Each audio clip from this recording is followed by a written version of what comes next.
Hello, night listener, and welcome to Little Nightmare. I'm Emma, and tonight I'll be keeping you company to help you fall asleep. But before we begin, make sure to subscribe to the channel and leave a comment telling me where you're listening from. Story 1. The light from the single bulb in the hall did not so much illuminate as it did push back the darkness. And even that was a tentative effort. It was a 40-watt tremor in a vast, silent ocean. A tiny sun at the end of a frayed cord that swung with a slow, pendulum rhythm, though no wind touched it. The shadows it cast were not static things. They were liquid. They pooled in the corners of the high ceiling, then slithered down the wallpaper, a pattern of faded violets that seemed to writhe if you looked at them from the corner of your eye. The house was breathing, and the light was its unsteady heartbeat. This was the first thing Martin Crow noticed, standing in the grand foyer of Blackfield House with his wife, Helen, and their daughter, Sarah. The real estate agent, a man named Phillips with a smile too wide for his face, had called it character. He said the old place had good bones. Martin, a historian by trade and a skeptic by nature, thought the bones felt less like a structure and more like a rib cage, and they were holding something in. They had moved from a tidy suburban split level in Ohio to this Victorian monolith in the damp heart of the Maine woods for the space, for the quiet, for the price that was too good to be true. Helen, an artist, saw canvases in every dust-shrouded window and crumbling molding. Sarah, 10 years old and solemn, saw secrets. Martin saw a project, a thing to be cataloged and understood. None of them saw the truth of it, which was that the house was not a project, but a predator. And they were not its owners, but its new inhabitants, like mice moving into the belly of a sleeping cat. The first week was a symphony of small dissonances. Doors they closed at night were found open in the morning, not swung wide, but cracked just enough to show a sliver of impenetrable black. The dimensions of the rooms, when Martin tried to sketch a floor plan, refused to add up. The study he measured at 15 feet deep seemed to stretch to 20 when his back was turned. The hallway leading to the master bedroom, a straight shot of perhaps 30 paces, sometimes felt like a mile-long trek, his footsteps echoing into a distance that should not have existed. He blamed the strange angles, the thickness of the walls, the disorientation of a new place. Helen found her paints drying out overnight, the oils separating as if aged by decades. She set a mug of turpentine on a windowsill and found it later, the liquid inside clouded and thick with a sediment that looked like fine black sand. She blamed the damp. Sarah was the first to name it. She called it the quiet man. She said didn't he have a face, just a suit the color of dust, and he stood at the end of the second floor hallway sometimes, not moving, just waiting. Martin told her it was a trick of the light, the same unsteady light that made the shadows writhe. But he stopped going to the second floor after sunset. The true nature of Blackfield House did not reveal itself in a single, terrifying event. It accumulated like dust or like madness, was a slow seepage of the impossible into the mundane. Martin, driven by his need for order, began to spend his days in the library, a cavernous room lined with empty shelves that seemed to drink the light. In the center of the room was a great oak desk, and in its one locked drawer, which he pried open with a letter opener, he found the first of the manuscripts. It was a bundle of papers tied with a faded ribbon, the handwriting a tight, frantic script. The author identified himself as Professor Alastair Finch, a theologian and folklorist who had lived in the house from 1898 to 1901. The manuscript was not a diary, but a treatise, an attempt to document what he called the non-Euclidean pathology of the structure. He wrote of angles that bent the mind, of hallways that led not to rooms, but to anterooms of memory, of a low humming that seemed to emanate from the very mortar.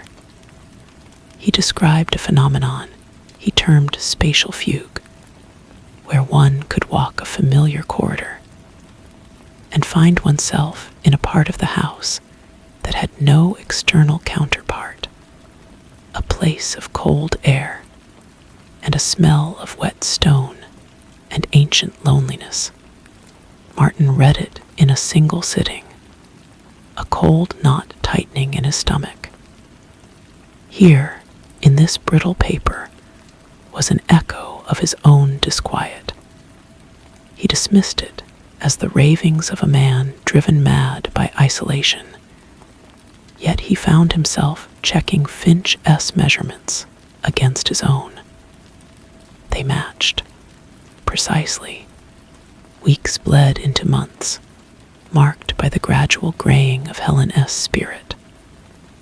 The light left her eyes, replaced by a haunted, distant look. She stopped painting. She would spend hours staring at a wall, not moving, her hands resting limply in her lap. She told Martin one night, her voice a dry rustle, that the wallpaper whispered to her. It spoke in a language of rust and root, and it was teaching her the geometry of sorrow. Martin held her, but he felt a chill that had nothing to do with the drafty room. The house was working on her. It was sanding her down. Sarah withdrew into a world of her own, drawing endless, intricate sketches of the House S interior. But her drawings were wrong. They showed staircases that corkscrewed into impossible voids, doors set into ceilings, libraries that stretched into infinity. She drew the quiet man with more detail now. He was tall, very tall, and his suit was indeed the color of dust. But in her drawings, he had long, thin fingers that tapered to points. He was always standing just behind an open door, or at the far end of a hall, a patient sentinel. The breaking point, or perhaps the point of entry, came on a night of howling wind. Helen was gone, not gone from the house, but gone from herself. She stood in the center of the foyer, beneath that swaying bulb, and recited a string of numbers and words that made no sense. The angle of repose is 17 degrees, she whispered. The hum is in B-flat minor. He is waiting in the west wing, where the walls are thin as skin. Martin grabbed her shoulders. Helen, stop it. Look at me. Her eyes focused on him, but they were not her eyes. They were old eyes. "It's so much bigger, Martin," she said, her voice full of a terrible wonder. "You think this is the house. This is just the foyer." She pulled away from him and Martin walked toward the grand staircase, but she did not climb it. She walked to the wall beside it, where a large, gilt-framed mirror hung. Martin watched, his blood turning to ice as she did not stop.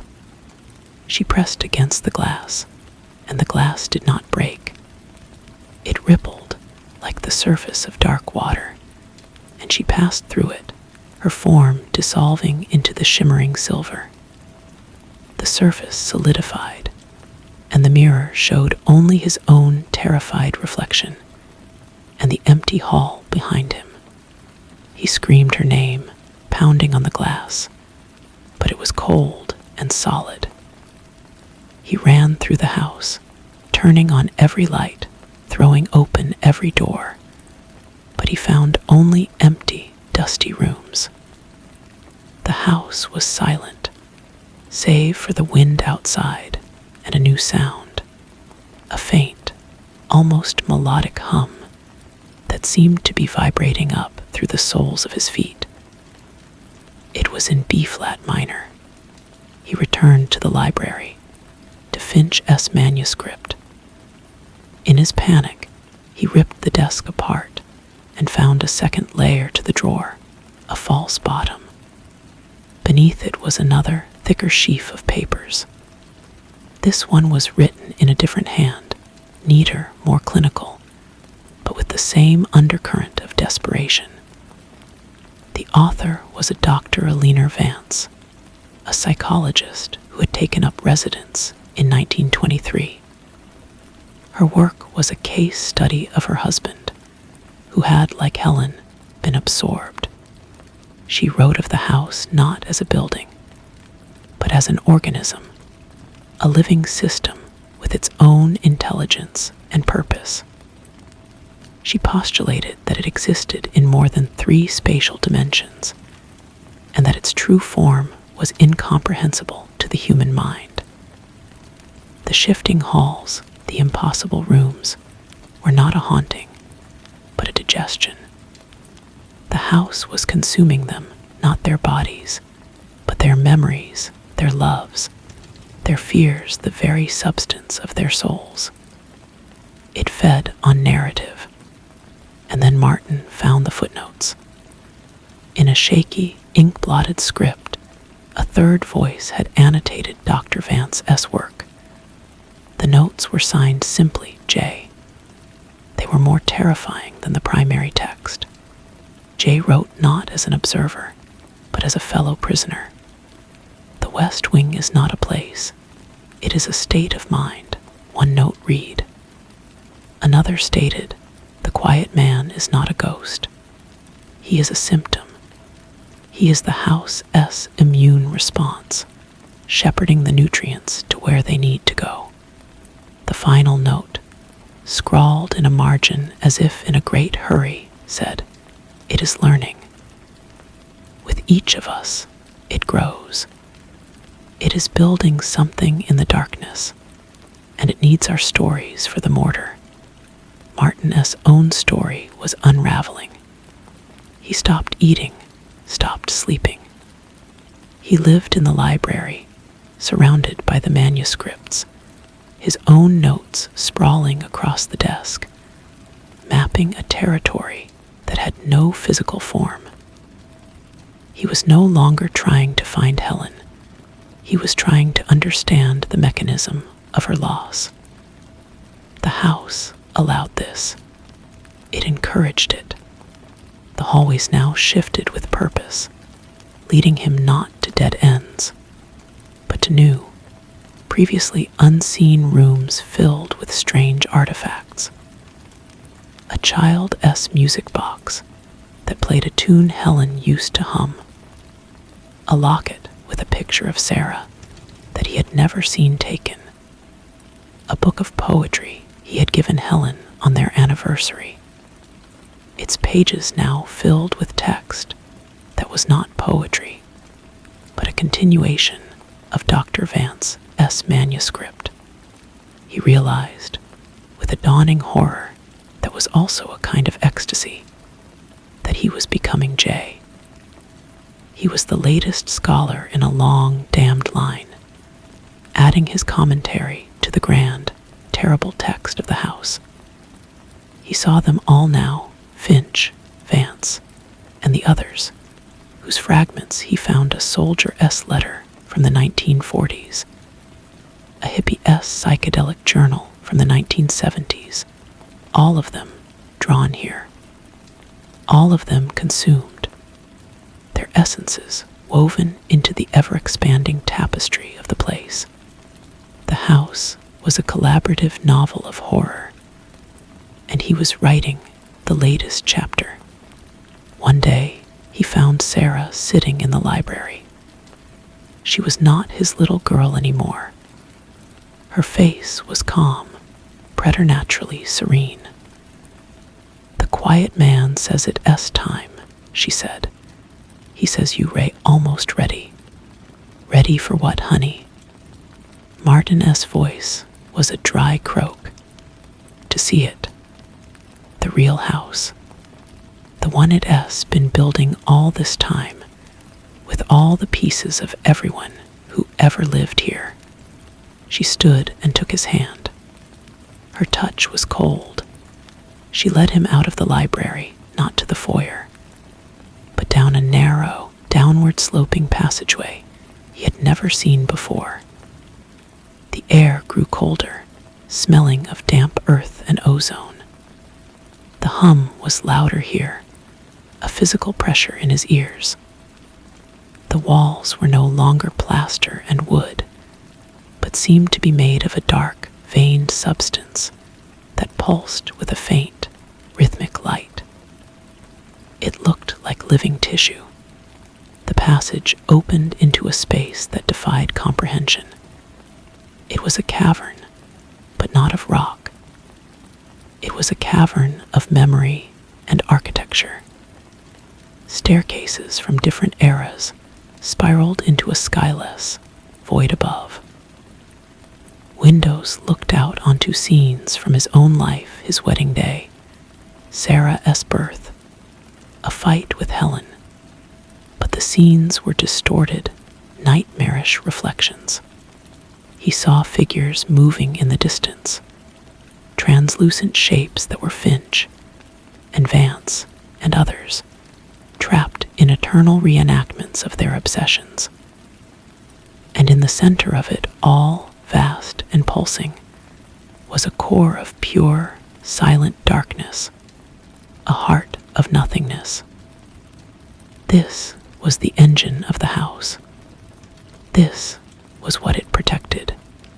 Standing before the darkness was the quiet man. He was tall and thin, his form indistinct, a man-shaped hole in reality. He turned, and where his face should have been, there was a swirling vortex of stolen moments. Helen's smile, a line from Finch's manuscript, a tear from Dr. Vance's eye. Sarah released his hand. "He needs you to finish the story, Daddy. He needs an ending." Martin understood. His despair, his love for his family, his relentless search for knowledge, it was all fuel. The house had taken his wife and his daughter, and now it wanted the final piece, his capitulation, his acceptance, his soul. He looked at the abyss, and he felt a terrifying pull, not of fear, but of homecoming. To step into it would be to become part of something vast and eternal, to join the narrative, to be remembered forever, not in books, but in the very walls of this living, breathing story. He took a step forward, and then another. The story does not end with Martin Crow. It merely pauses, waiting for the next voice to add its verse. The house on Blackfield Lane still stands, a silent, crooked tooth against the main sky. To the rare passerby, it looks empty. But if you were to stop on a quiet evening, when the light is just right, you might see a faint glow in an upstairs window, a light that swings with a slow, pendulum rhythm. You might hear, if you listen closely, not a hum, but the faint, seductive whisper of turning pages. And you should know, you who are reading this account, piecing it together from fragments found in a university archive, from the ravings of a man named Jedediah, who claimed to be Martin's brother, that the story is not over. It is an invitation. The house is always hungry, and it prefers a reader with a curious mind and a lonely heart. It is waiting. It has learned to build doors out of words, and it is very, very good at finding just the right story for the right person. It has, after all, had a great deal of practice. The air in the cavern of stolen moments was thick and heavy, tasting of old paper and forgotten rain. Martin's step forward was not an act of will, but a surrender to a gravity more profound than physics. The pulsing, veined walls seemed to contract around him, a great lung drawing in a breath. The quiet man did not move, but the vortex of its face swirled faster, pulling fragments of Martin's own life into its whirlpool, the feel of Helen's hand on their wedding day, the sound of Sarah's laughter when she was small, the sharp, clean scent of the Ohio autumn they had left behind. It was sifting through him, selecting the best parts.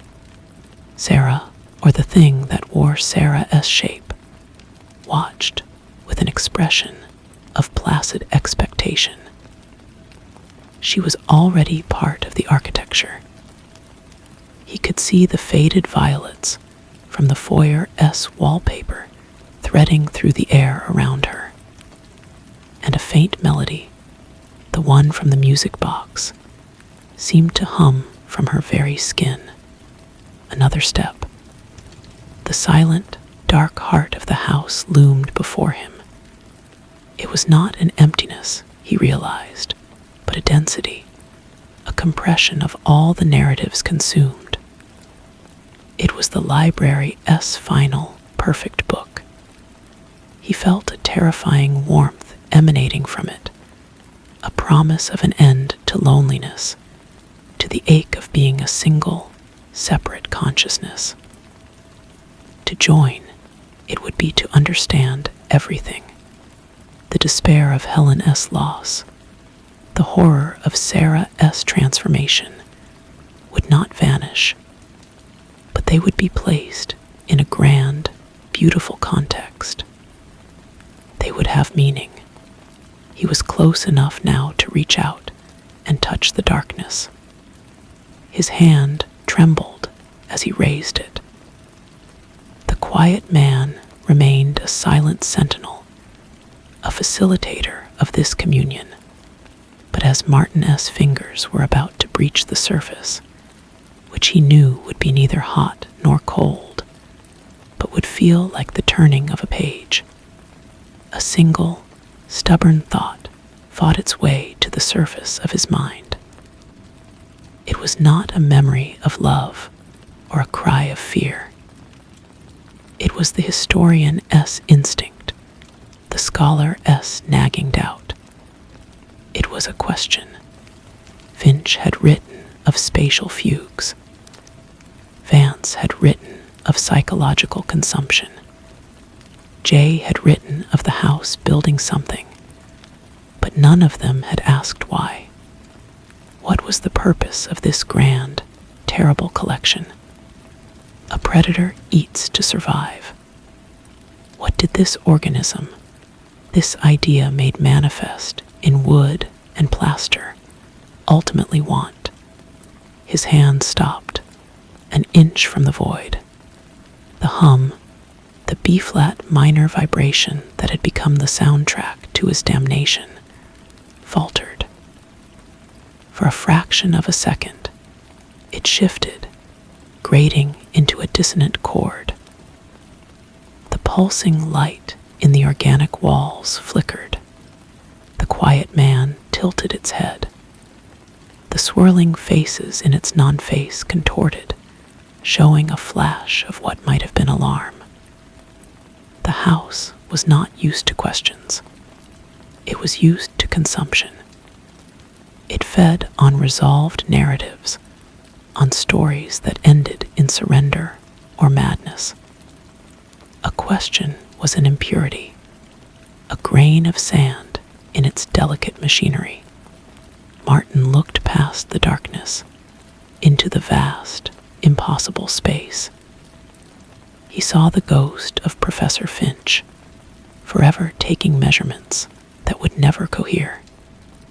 He saw Dr. Vance, eternally observing a patient who was no longer there. They were preserved, but they were stuck. Their stories had ended. The house had no use for them anymore except as static exhibits. It wanted his ending. It needed it to complete this latest growth, this new wing built from the Crow family tragedy. But what if didn't he provide one? He lowered his hand. The warmth from the core suddenly felt like a fever. The promise of unity felt like dissolution. This wasn't tea becoming part of a greater story. It was having your story taken from you and filed away in a cosmic vault. No, he thought, not an ending, a sequel. He turned his back on the darkness. A sound like tearing silk ripped through the cavern. The floor beneath him shuddered. The quiet man took a swift, gliding step toward him, its pointed fingers stretching out, not in menace, but in a desperate, grasping need. It needed his conclusion. Without it, the narrative was flawed, the new construction unstable. Martin did not run.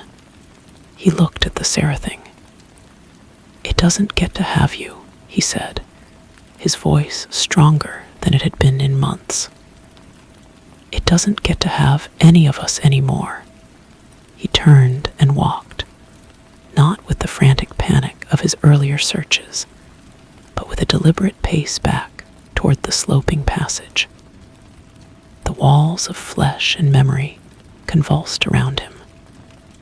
A staircase made of light and childhood fears materialized in his path, but he simply walked through it, the illusion dissolving like smoke. He was not fighting the house with force, but with a refusal to play his part. He was denying it the climax it craved. The passage back to the library was longer now, the walls weeping a dark, viscous fluid. He could hear the house groaning all around him, a sound of immense structural strain. When he finally stumbled back into the library, the room was in chaos. Books that had never been there before were flying from the shelves, their pages blank. The desk was cracking down the middle, and the manuscripts of Finch and Vance were crumbling into dust. He had to find a way out, not just for himself, but for them, for Helen, for Sarah. They were in here, trapped in the text. The house was a book, and he had just refused to write the final chapter. Maybe, just maybe, that left the story open. Maybe it left a door ajar. He ran into the foyer. The single bulb was swinging wildly, casting frantic, jagged shadows. The gilt-framed mirror where Helen had disappeared was shimmering again. But now, it showed a fractured image, part reflection, part the cavern he had just left, and part the rainy lane outside. Didn't he know if it was an exit or a deeper trap? But it was a page that hadn't been written yet. As the front door of Blackfield House splintered and warped into a solid wall of weeping wood, Martin Crow took a deep breath and walked toward the glass. This time, he would not be a character consumed. He would be an author, writing his own way out. The glass rippled, and he stepped through. The transition was not the smooth, watery dissolution that had taken Helen. It was a violent, shattering passage, as if he were breaking through a pane of ice. For a moment, there was only blinding silver, and a roar like 1,000 whispered secrets screamed at once. Then he fell, landing hard on wet gravel. The cold rain on his face was the most real thing he had ever felt. He was on his hands and knees on Blackfield Lane, the dark bulk of the house looming behind him. He gasped, sucking in the clean, damp air, expecting at any moment for the ground to turn to veined flesh, or for the quiet man as shadow to fall over him. But nothing happened. Only the wind in the pine trees and the steady patter of rain. He pushed himself up and turned to look at the house. It stood as it always had, silent and crooked, but the light in the upstairs window was gone. It was utterly dark, a cutout against the stormy sky. It felt dormant, cheated. A raw, broken sound escaped his throat, part sob, part laugh. He was out, but he was alone. The victory was hollow, an empty page. He had saved himself by refusing the story, but he had left his story inside.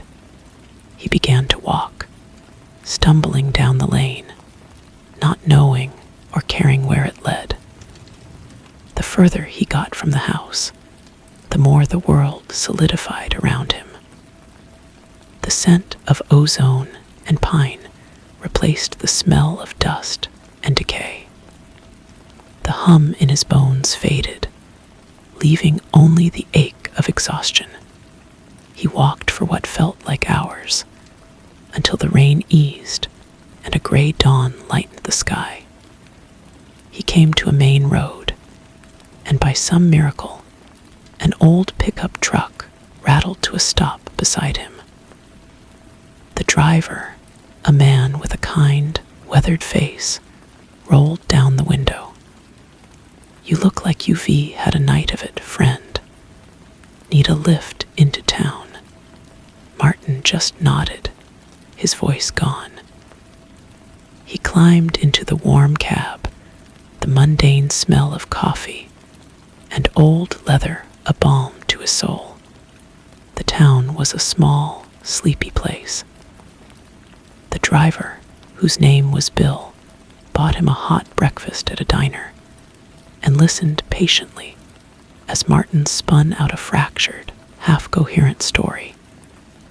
He didn't mention the shifting rooms or the quiet man.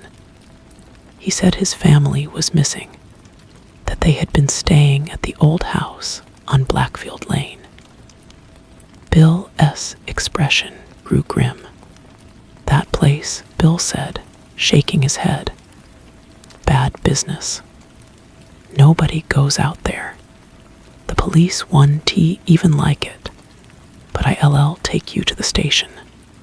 The police were polite, skeptical. They took his statement, but he could see the doubt in their eyes. A family disappearing from a locked house. A man talking about angles of repose and whispers in the walls. They promised to look into it, but their tone was dismissive. He was just another stranger with a tall tale. Days turned into weeks. Martin rented a small, sparse room above the diner. The official search yielded nothing. The house was declared empty. Helen and Sarah Crow were just two more names on a missing persons list. Martin became a local curiosity, the haunted man from the city who had lost his mind and his family to the old Blackfield place. But Martin wasn't mad. He was planning. He spent his days in the town's small library, not researching folklore or architecture, but studying structural engineering and topology. He bought notebooks and began to draw, but not the insane blueprints of the house. He drew maps of narrative structures. He plotted the arcs of tragedies, the points of no return, the moments of climax and resolution. He understood now that the house was a logical system, albeit one built on a terrifying kind of logic. It required a story to function. It needed a beginning, a middle, and an end. He had denied it an ending. That had caused a rupture, a flaw in its system. It was wounded, not destroyed. Helen and Sarah were still inside, trapped in the unresolved narrative. One afternoon, he stood once more at the end of Blackfield Lane. The house looked the same, but he could feel a difference, a sense of waiting. It knew he was back. It was hungry, but it was also wary. He had broken the rules. He walked up the overgrown path, his heart a steady, determined drum in his chest. He did not carry a weapon. He carried a notebook. He stopped before the front door, which hung slightly ajar, a dark invitation. He opened the notebook to a fresh page. He took a deep breath, not of the damp air, but of the story itself. Chapter 2, he said aloud, his voice clear and steady. The protagonist returns to the labyrinth, not as a victim, but as a critic. He is here to edit the text. He stepped inside. The foyer was exactly as he remembered, but the silence was different. It was an attentive silence. The house was listening. Martin smiled, a thin, hard smile. It wanted an ending, but he was going to give it a rewrite. He was going back in to delete the tragedy and insert a miracle. He knew it was a battle he would probably lose. But for the first time since he had arrived, he was exactly where he needed to be. He was not lost. He was on the first page of a new story, and he held the pen. The air in the foyer was cold and still, holding its breath. Martin stood just inside the threshold, the notebook held loosely at his side. He felt the house's attention like a physical weight, a focused, predatory curiosity. It had tasted his refusal, and now it was waiting to see what new flavor he would offer. The door swung shut behind him with a soft, definitive click. The lock did not engage. It was no longer necessary. He was a voluntary participant now. He walked forward, his footsteps echoing in the profound silence. He did not head for the library or the stairs. Instead, he turned toward the parlor where Helen had first heard the music box. The room was unchanged, a perfect, dusty diorama of domestic failure. The sheet still lay, draped over the furniture like a shroud. Martin approached the mantelpiece. The small, inlaid music box was there, just as it had been. He did not touch it. He opened his notebook and read aloud, his voice calm and measured, as if lecturing to a room of students. The object is a trigger. It is not the source of the phenomenon, but a focal point, a bookmark. It holds the place of a specific emotional resonance, in this case, a memory of marital discord and regret. As he spoke, the air in the parlor grew colder. The sheet over the armchair stirred, as if disturbed by a faint breeze. He continued, turning a page in his notebook. The memory associated with this object is not a singular event, but a composite. An argument over finances, a missed anniversary, a silent dinner. The house has taken these fragments and woven them into a stronger, more potent narrative of loss. It is an editor amplifying conflict for dramatic effect. A whisper of sound came from the corner of the room, a faint sigh that carried the faint scent of Helen S. perfume. Martin did not look up. He kept his eyes on his notes, on his analysis. The key to deconstructing the narrative is not to reject the memory, but to reframe it, to introduce an alternate reading. He closed his notebook and looked directly at the empty space where the sigh had originated. "Helen," he said, his voice softening, "I remember the fight about the money, but I also remember that the next day you brought me a cup of coffee in my study. You didn't say anything. You just put it on the desk and kissed my forehead. That is also part of the story. The house ignores that page. I choose to read it. For a long moment, nothing happened. Then, the music box on the mantelpiece began to play. The tune was the same, but the melody was slower, less frantic. The notes were no longer sharp and accusing, but tinged with a profound sadness.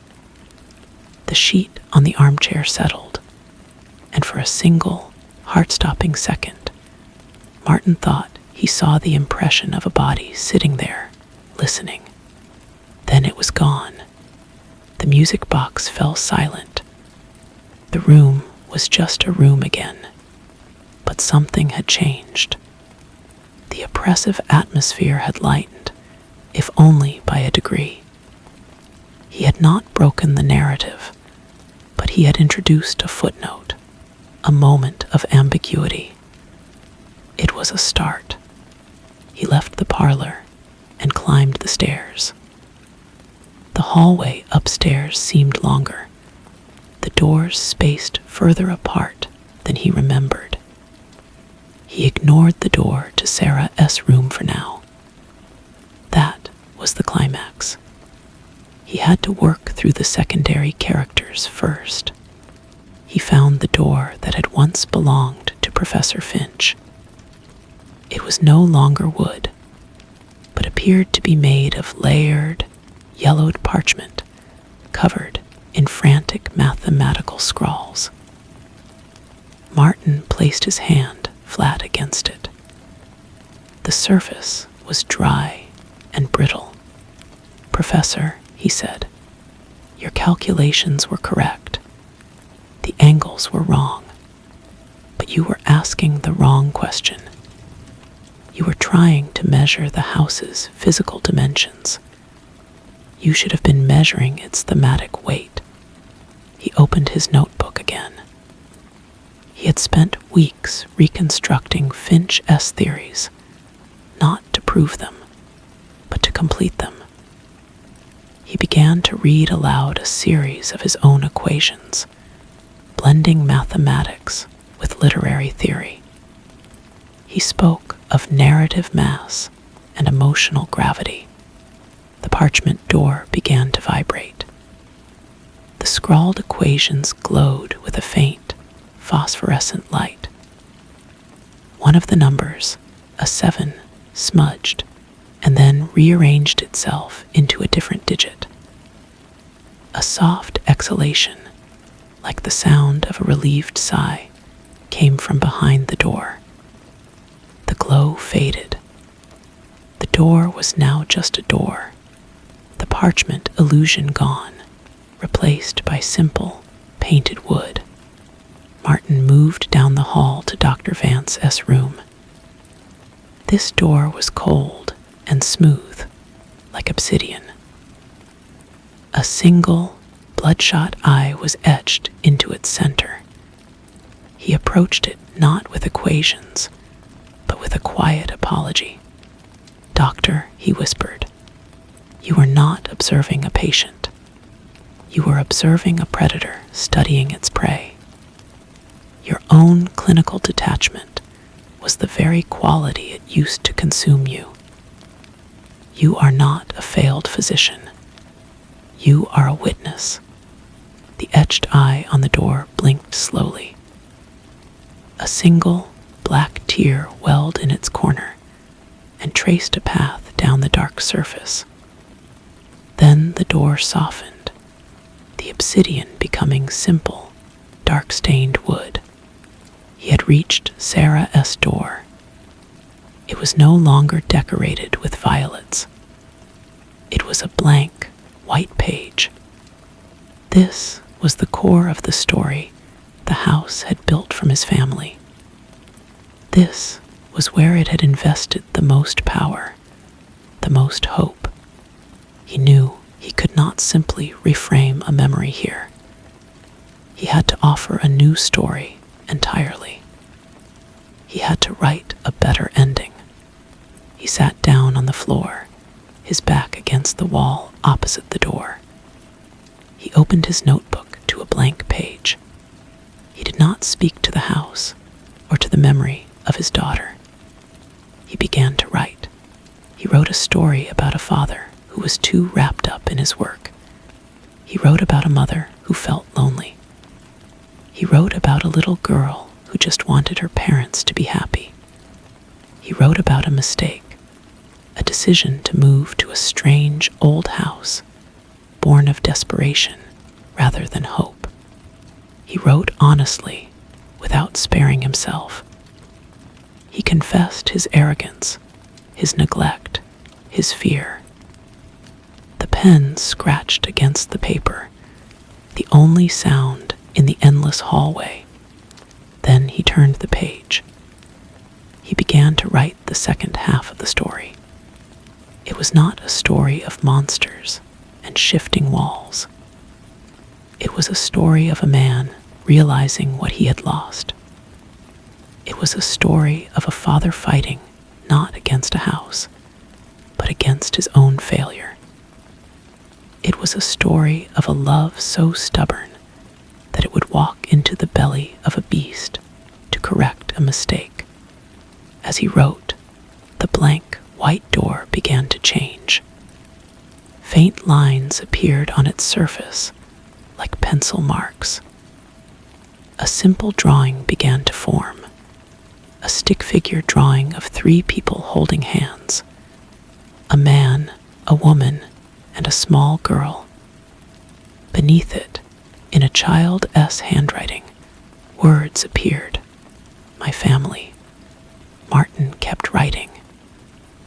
He wrote about a man who finally understood that some stories are not meant to be studied, but lived. He wrote about a man who chose his family over his obsession. He wrote the words. The father looked at his daughter and said, "I'm sorry. I'm here now." The door to Sarah's room swung open. Inside was not a cavern of stolen moments or a nightmare landscape. It was a child's bedroom. The violet wallpaper was back, faded but clean. Sunlight streamed through a window that looked out onto a familiar Ohio backyard.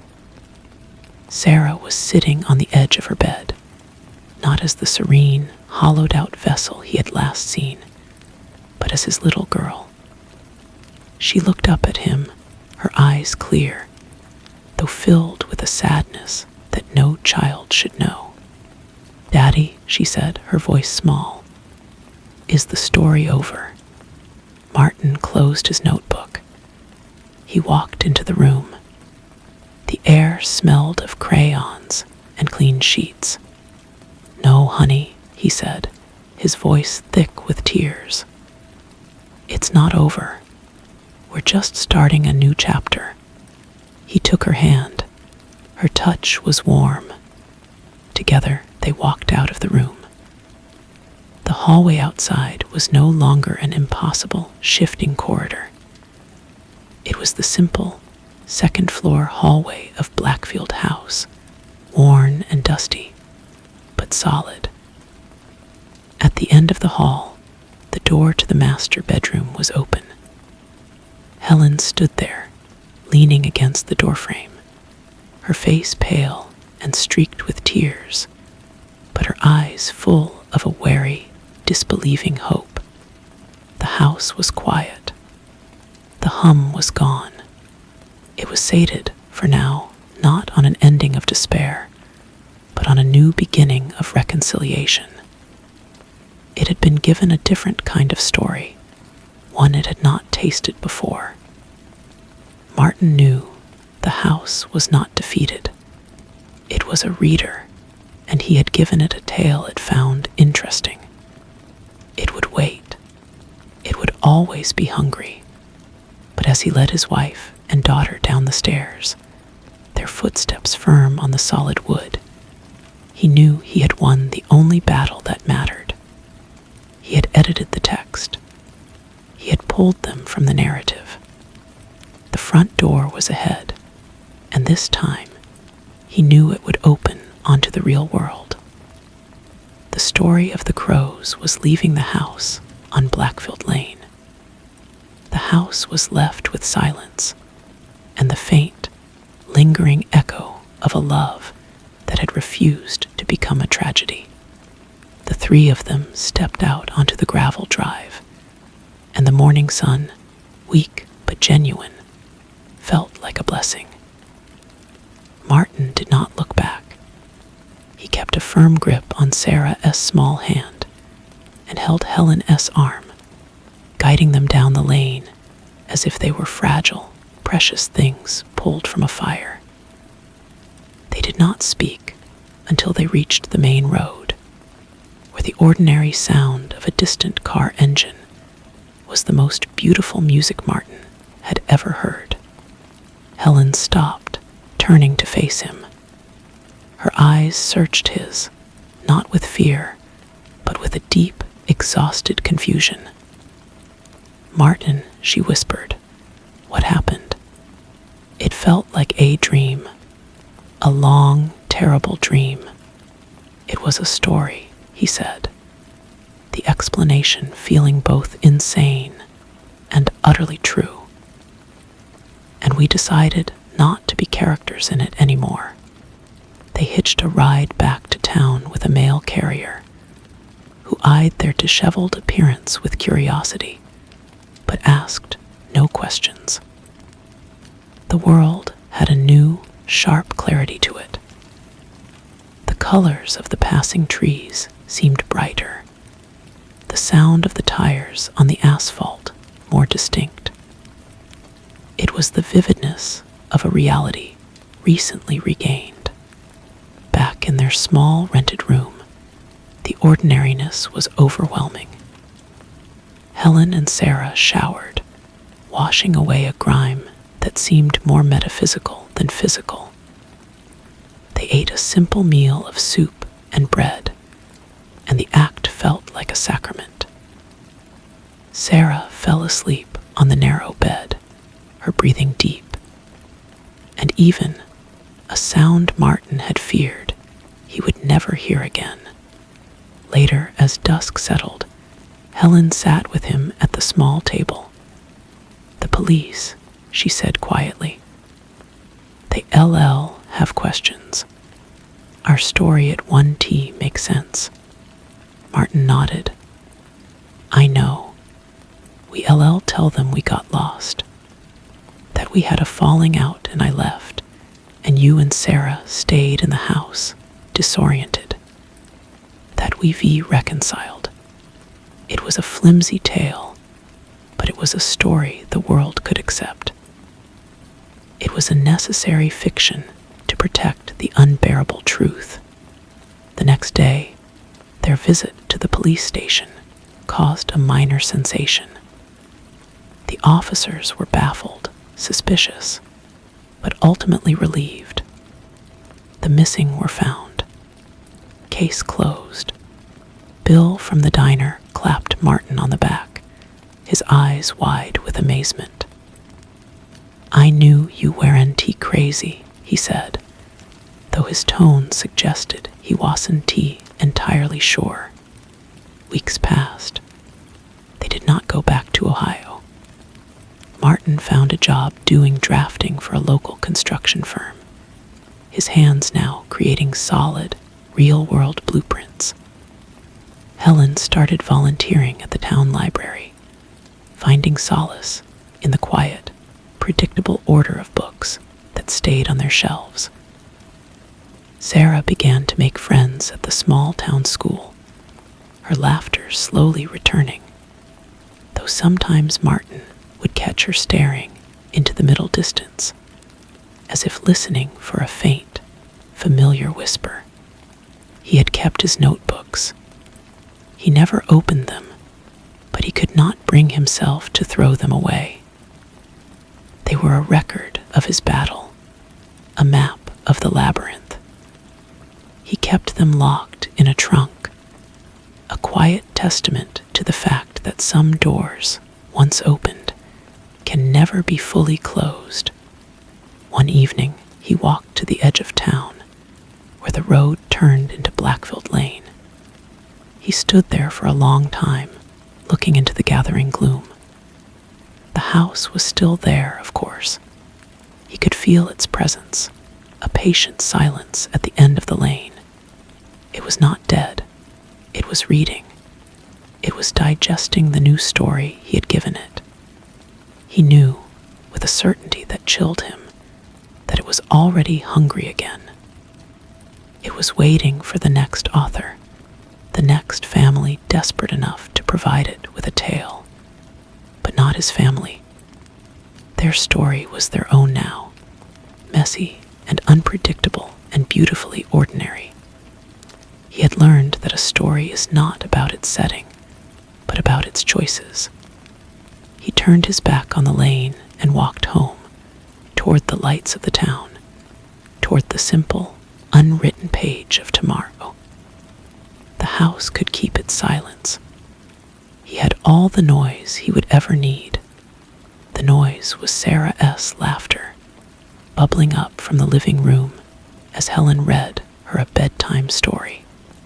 It was the clatter of dishes as they washed up after dinner, a chore that had become a ritual of togetherness.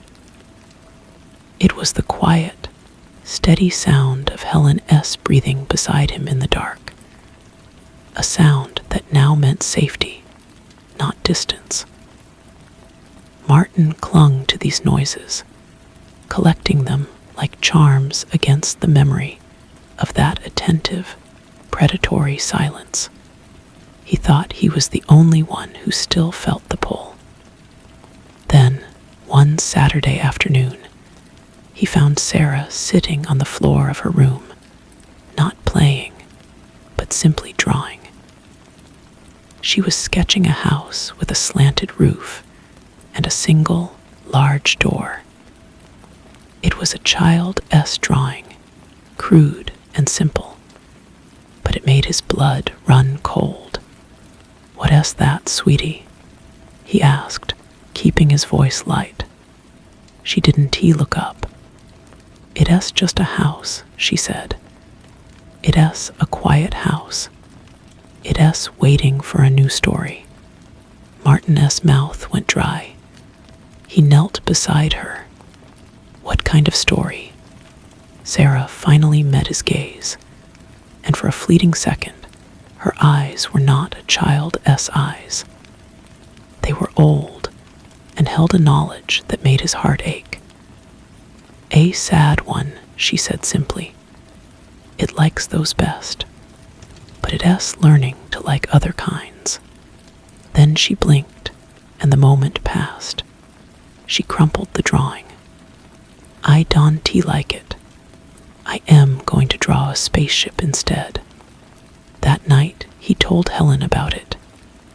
She listened, her face pale, then took his hand. "She's trying to process it, Martin. We all are." It left a mark on her, on both of us. "It's more than that," he insisted. She's still connected to it. She knows it's waiting. Helen's grip tightened. "Then we have to be stronger than the connection. We have to make our story here so good, so real, that it can compete." They tried. They filled their days with picnics and bike rides and movie nights. They became a normal family, or a convincing imitation of one. But Martin saw the cracks. Helen would sometimes jump at a sudden noise, her eyes darting toward the shadows as if expecting them to shift. Sarah had nightmares, not of monsters, but of empty rooms and quiet, whispering halls. The house was not done with them. It had let them go, but it had kept a bookmark in their lives. The realization came to Martin slowly as he worked on a blueprint for a new community center. The house was a reader, but it was also a collector. It didn't just consume stories, it preserved them. Their story, the new one he had written, was now a part of its library. And a library is meant to be revisited. He began to notice subtle changes, not in his family, but in the town itself. A new family moved into an old Victorian house on the edge of the town square. They were quiet, kept to themselves. The father was a writer, a man with a tired face and a desperate look in his eyes that Martin recognized. He saw the man sometimes, staring out the window of the local coffee shop, a blank notebook open on the table before him. One evening, walking home from work, Martin saw the writer's young daughter playing in the yard of the Victorian. She was arranging dolls on the porch, not in a game of tea party, but in a silent, dramatic tableau. One doll was lying down. The others stood around it, their plastic faces turned away. The girl looked up and saw Martin watching. She didn't smile. She just looked at him with a calm, ancient understanding, and then went back to her silent play. A cold dread settled in Martin's stomach. The house on Blackfield Lane was not just waiting for any new author. It was curating. It was seeking a specific kind of tragedy, one with a particular resonance. And it was using the echoes of his own family's story as bait. He had not just saved his family, he had provided the house with a new template, a more complex flavor of narrative. His victory had made it hungrier, smarter. He stood there on the sidewalk, the sounds of a normal town evening all around him, a lawnmower, a barking dog, the chatter of neighbors. But underneath it, he heard the old, familiar silence. It was no longer at the end of a deserted lane. It was here, woven into the fabric of the town, a patient parasite in the heart of their new life. He had believed he could leave the story behind, but he understood now that he never could. The story was a part of him, and a part of the house. The battle was not over. It had simply changed venues. He wasn't an editor anymore. He was a librarian, and a dangerous book had been left open. He turned toward home, his mind already racing, not with blueprints or narrative maps, but with a new and terrifying question. How do you protect a town from a story? And how do you silence a reader that has already learned your favorite words? He started taking the long way home from work, a route that passed the old Victorian. He told himself it was vigilance, a necessary watchfulness. He saw the writer, Arthur, more frequently. The man's desperation was a scent on the air, a palpable aura of creative block and financial worry. Martin saw him arguing with his wife on the porch one evening, their voices low and strained, their daughter watching from an upstairs window.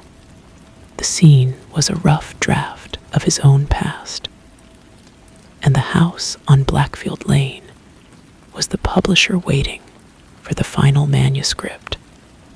Couldn't he approach them? What would he say? Your new home is a subtle extension of a sentient house that feeds on familial despair. They would think him mad, and their fear would only season the narrative for the house. He had to find another way. He went to the town library where Helen volunteered. The musty scent of old paper, once a comfort, now felt charged with potential. He found Helen reshelving books in the history section. Her smile when she saw him was genuine, but it didn't reach the worry in her eyes. It's happening again, isn't it? She said softly, without preamble. She had always been able to read him. He told her about Arthur, about the little girl and her dolls. Helen listened, her hand resting on a leather-bound volume of local genealogies. We can fight it the same way, Martin. We can walk into that house again. It would consume us instantly. It knows our plot twists now. I know, he said. We have to fight it from out here. We have to change the story it's trying to tell before it's even written. An idea began to form, fragile and desperate. If the house was using the echo of their story as a lure, then they had to drown out the echo.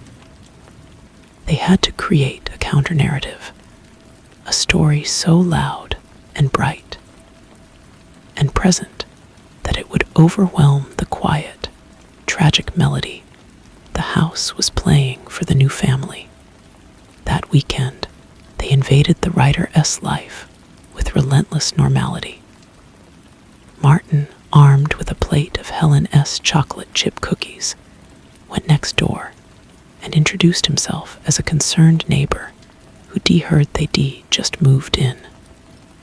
Helen organized a casual playdate for Sarah and the writer's daughter, Lily. They invited the whole family for a barbecue. It was awkward at first. Arthur was withdrawn. His wife, Clara, was polite but distant. Lily and Sarah, however, connected with the uncomplicated ease of children. They ran through the sprinkler on the lawn, their shrieks of laughter, a powerful antidote to silence. Martin didn't offer advice. He offered mundane stories. He talked about the leaky faucet he couldn't fix, about his boring job at the firm, about the time Sarah drew a masterpiece on the living room wall with permanent marker. He talked about the ordinary, frustrating, beautiful mess of life. He and Helen made their story one of community, of shared burdens and small triumphs. At first, it seemed to have no effect. Arthur continued to look haunted. But then, one evening, Martin saw him on his porch, not staring into space, but scribbling in his notebook. He wasn't writing a novel. He was making a list, groceries, things to fix on the car. It was a beautiful, boring list. The house on Blackfield Lane was a gourmet, waiting for a 5-course tragedy. Martin and Helen were force-feeding it fast food. They were offering it a story of grocery lists and sprinklers and burned burgers. Weeks turned into a month. Arthur got a job teaching a writing class at the community college. Clara started smiling more. Lily S. doll tableaus became less funereal and more focused on adventures in the backyard. The pull lessened. The oppressive feeling that had begun to seep into the town receded like a tide going out. Martin felt it one morning as he walked to work. The air felt lighter. The silence was just silence again, not a waiting presence. He knew the house hadn't been defeated. It had simply lost its appetite for this particular story. It had rejected the meal they were offering. It was still there, at the end of Blackfield Lane, patient and eternal.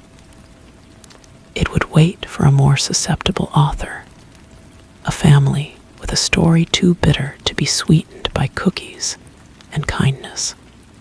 That evening, he stood with Helen on their own porch, watching Sarah and Lily chase fireflies in the twilight. The ordinary noises of their life filled the air. It has gone for now, hasn't it? Helen asked, leaning against him. For them, Martin said, putting his arm around her. But it's a reader. It has an endless appetite. There will always be another story. Helen looked up at him, her face calm in the fading light. Then we'll just have to keep writing ours. And maybe, she added, her voice firm, we'll have to help others write theirs. Martin nodded. The fight was different now. It wasn't about breaking a narrative. It was about building better ones. He was no longer just a librarian guarding a single dangerous book. He was a scribe in the town square, offering a different kind of tale. The house had all the time in the world, but so did he, and his story had something the house would never understand. It had the power to change. The fireflies blinked like tiny, scattered punctuation marks in the growing dark. Martin watched them, and for the first time, the thought of stories and sentences didn't fill him with dread. It felt like a tool, a craft he could use. The next day, he went to the library not as a visitor, but with a purpose. He asked Helen to help him find the town records, the old newspapers, the forgotten histories tucked away in the basement archive. Wasn't looking for ghosts or tragedies. He was looking for patterns. If the house fed on specific kinds of stories, then perhaps the town itself had a natural immunity, a history of resilience that had kept the house at bay for so long. He spent his lunch hours and evenings poring over microfiche and brittle, yellowed pages. He found tales of hardship. Yes, a factory fire, a flood in the 20s, but he also found accounts of barn raisings, of the whole town coming together after a storm. He read about ordinary people who had chosen cooperation over despair. He started a new notebook. This one wasn't for mapping a labyrinth, but for recording antidotes. He wrote down the story of the farmer who shared his well during a drought. He noted the founding of the annual town festival, started to lift spirits during the Great Depression.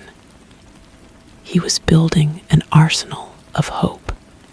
He shared his findings with Helen, and together they began a new, quiet campaign. When they heard of a family struggling, they didn't just offer a casserole. Helen would find a way to mention a local history, a story of someone who had overcome a similar challenge. Martin, with his drafting skills, started volunteering with a group that repaired homes for the elderly. He wasn't just fixing roofs. He was reinforcing the town's narrative against decay. It was subtle, patient work. Sometimes Martin felt foolish, like a man trying to stop a flood with a teacup. But then he would see Arthur, now a regular at town meetings, joking with the grocer. He would see Lily, her laughter unchecked, and he knew they were building a levee, word by word, act by act. The house was still there. He could feel it on certain still nights, a quiet pressure at the edge of his mind, like a book left on a shelf, waiting to be taken down. But the town was no longer a blank page. It was a living document, and Martin was no longer just a character or an editor. He had become a keeper of its lore, a weaver of a different kind of tale. The hunger of the house was eternal, but so was the stubborn, unremarkable courage of everyday life. And for now, that was enough. One Tuesday, as Martin was helping old Mr. Henderson patch his porch, he noticed a familiar car, dusty and dented, pull up outside the old Victorian. A man with a gaunt face and a weary slump got out, followed by a woman clutching a small suitcase, and a boy of about 10 who stared at the house with a look of profound resignation. Arthur and Clara came out to greet them with hesitant smiles. They were relatives. Martin learned later from Helen, who had heard it at the library. The man was Arthur S. brother, down on his luck, needing a fresh start. The old, cold feeling stirred in Martin S. gut. The house was not just curating families, it was networking. It was creating a web of interconnected despair, a series with greater dramatic potential. He watched the boy, whose name was Leo, for days. The child didn't he play. He sat on the porch steps, watching the other children with a stillness that was far too old for him. Martin knew he had to act, but the direct approach was impossible. Instead, he sent Sarah. She was his best, most innocent weapon. He didn't tell her what to do, only to be kind. He watched from his window as she approached Leo, holding out a spare baseball mitt. For a long moment, the boy just stared at it. Then, slowly, he reached out and took it. It was a small scene, a minor chord, but it was a beginning. That night, Martin added a new entry to his notebook. He wrote about the weight of a baseball mitt in a small hand, about the first crack in a wall of silence.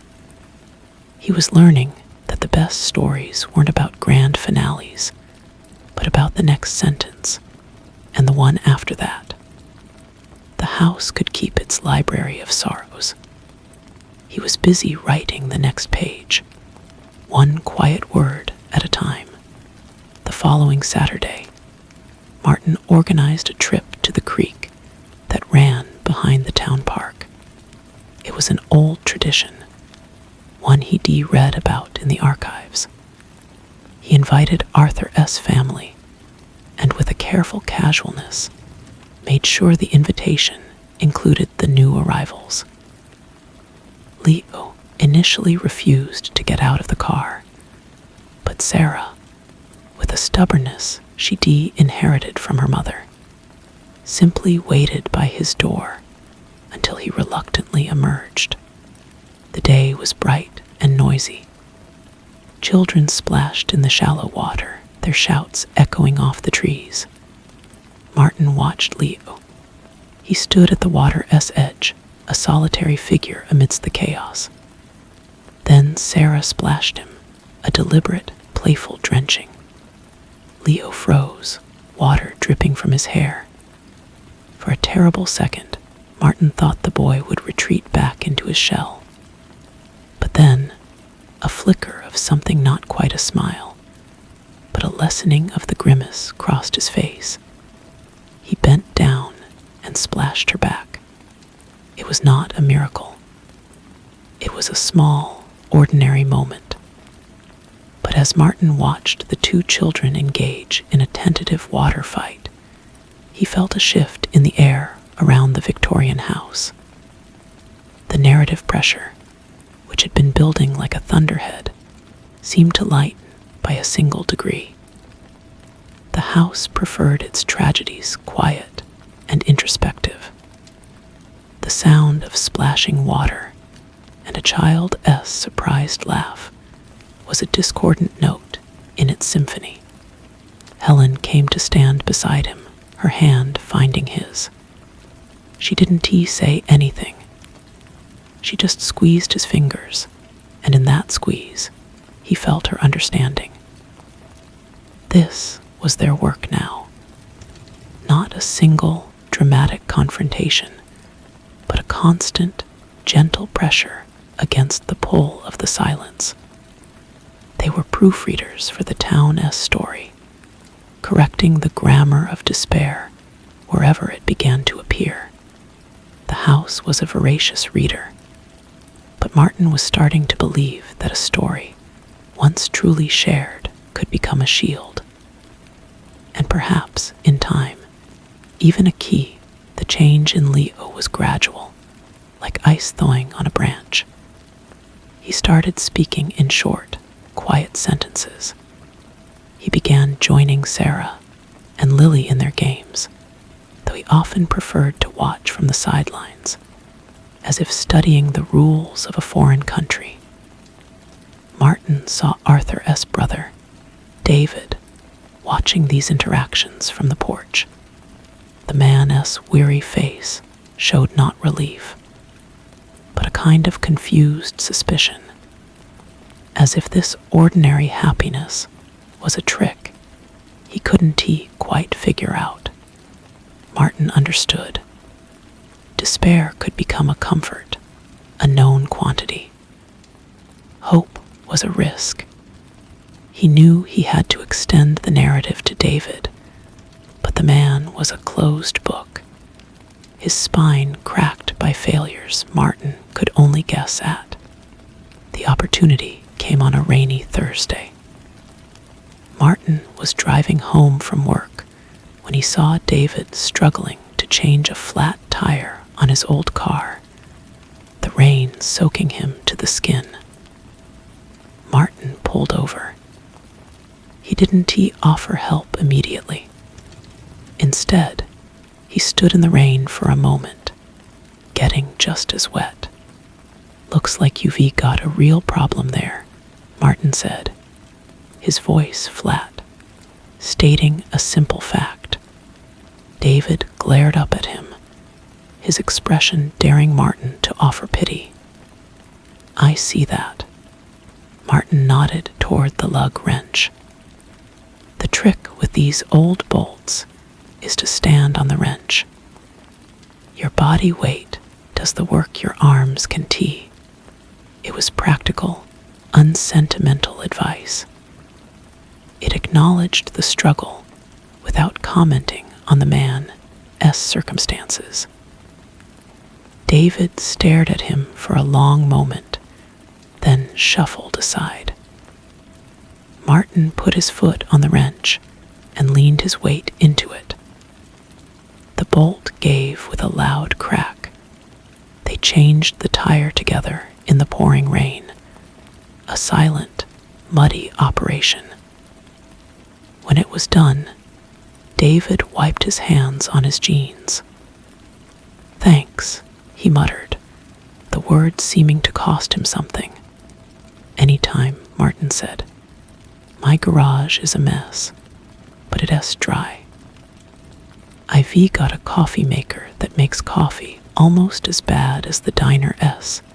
It wasn't tea, an invitation to unburden his soul. It was an offer of bad coffee and a dry space." David hesitated, then gave a curt nod. That night, he sat in Martin S. garage, sipping the bitter coffee. They didn't talk about past troubles or future fears. They talked about the stubborn bolt, about the cost of decent tires, about the relentless rain. It was a conversation built of nothing, a story with no plot.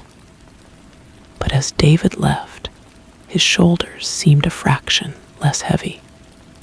He had participated in a mundane scene, and the mundanity itself was a kind of salvation. Martin went inside, leaving the garage door open to air out the smell of wet concrete and oil. Helen was waiting for him in the kitchen. "Well?" she asked. "He drinks his coffee black," Martin said. "And he thinks the mayor is an idiot." A small smile touched Helen S. lips. So he is paying attention. That was the real victory, Martin thought. Not a dramatic rescue, but the simple act of a man beginning to notice the world outside his own pain. The house on Blackfield Lane thrived on isolation, on stories that turned inward and festered. Every shared complaint about the weather, every collaborative tire change, was a stitch sewing someone back into the fabric of the community. Later, as he lay in bed, Martin listened to the sound of the rain on the roof. It was just rain. It wasn't a portent or a symbol. It was water falling from the sky. He closed his eyes, and for the first time in months, he didn't feel the silent presence of the house waiting at the edge of his thoughts. He felt only the quiet of his own home, the steady rhythm of Helen S. breathing beside him. The story was not over. It would never be over. But for now, the page was blank, and the silence was peaceful. The next morning, the sun was out, steaming the moisture from the pavement. The air felt washed clean. Martin saw David outside, checking the tightness of the lugs on the newly installed spare tire. He gave Martin a brief, almost imperceptible nod before heading inside. It was nothing, and it was everything. A week later, Arthur appeared at Martin S.'s door, holding a manuscript. He looked nervous, but there was a new light in his eyes, a clarity that had been absent before. "I finished it," he said. "It's not what I set out to write. It's different. I was wondering if you'd read it." Martin took the thick stack of papers, feeling its weight. He was afraid of what he might find. A horror story, a tragedy mirroring their own. That evening, he sat at his kitchen table and began to read.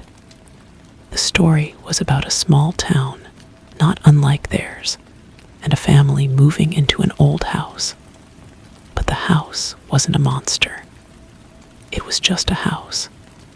The conflict came from within the family itself, from their own secrets and fears, and how they learned to confront them with the help of their neighbors. The ending was messy, hopeful, and unresolved. It was a story about grocery lists and splashing in creeks and changing flat tires in the rain. He finished reading as the sun set, filling the kitchen with a warm orange glow. Helen came in and looked at his face.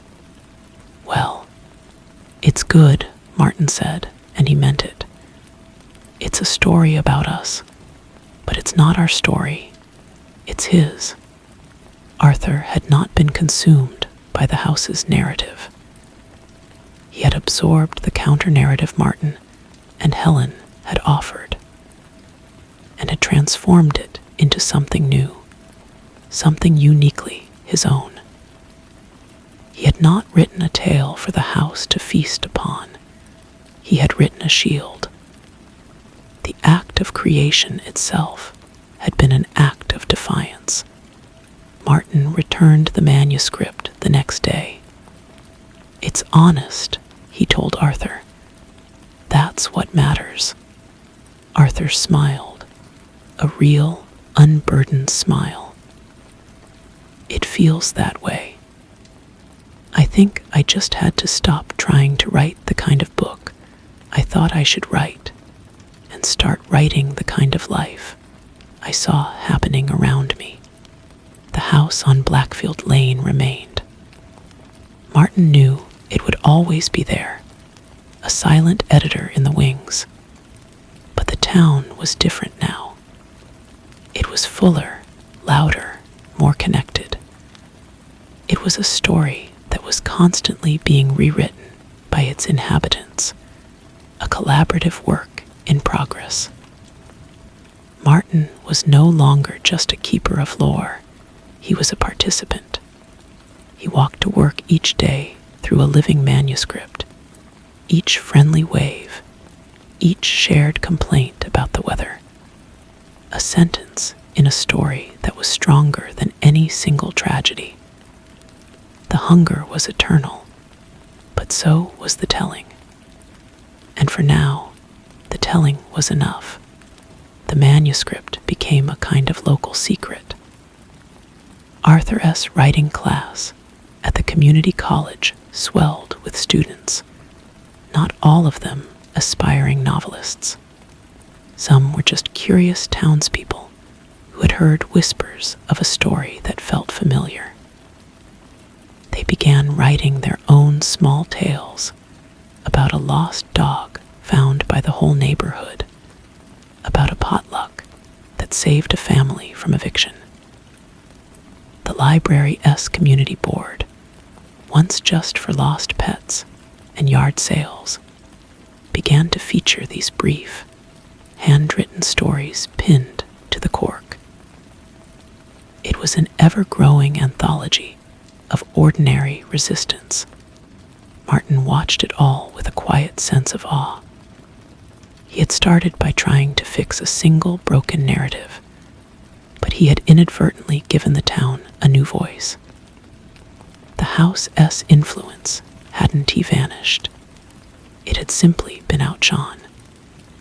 Its quiet, brooding presence was now competing with the chatter of a book club discussing Arthur S. novel in the park, with the sound of Leo laughing as he played catch with David in the yard.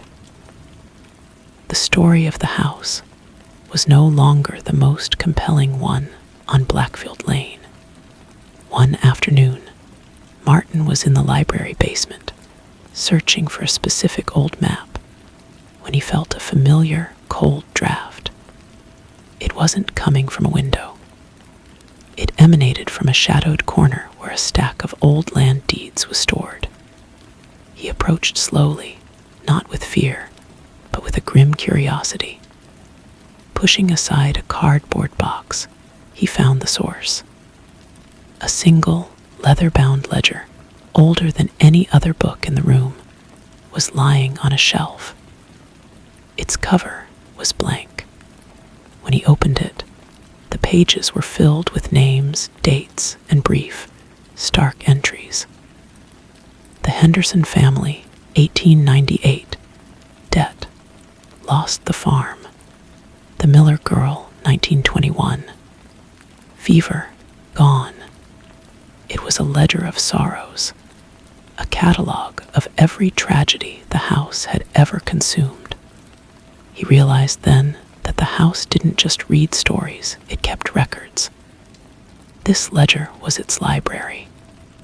Martin S. Hand hovered over the book.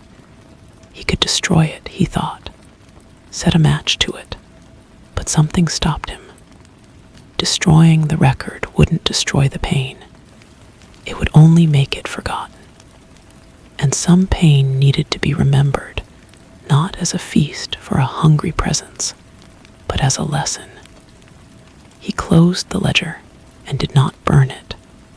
Instead, he carried it upstairs and placed it on a table in the main reading room. He didn't hide it.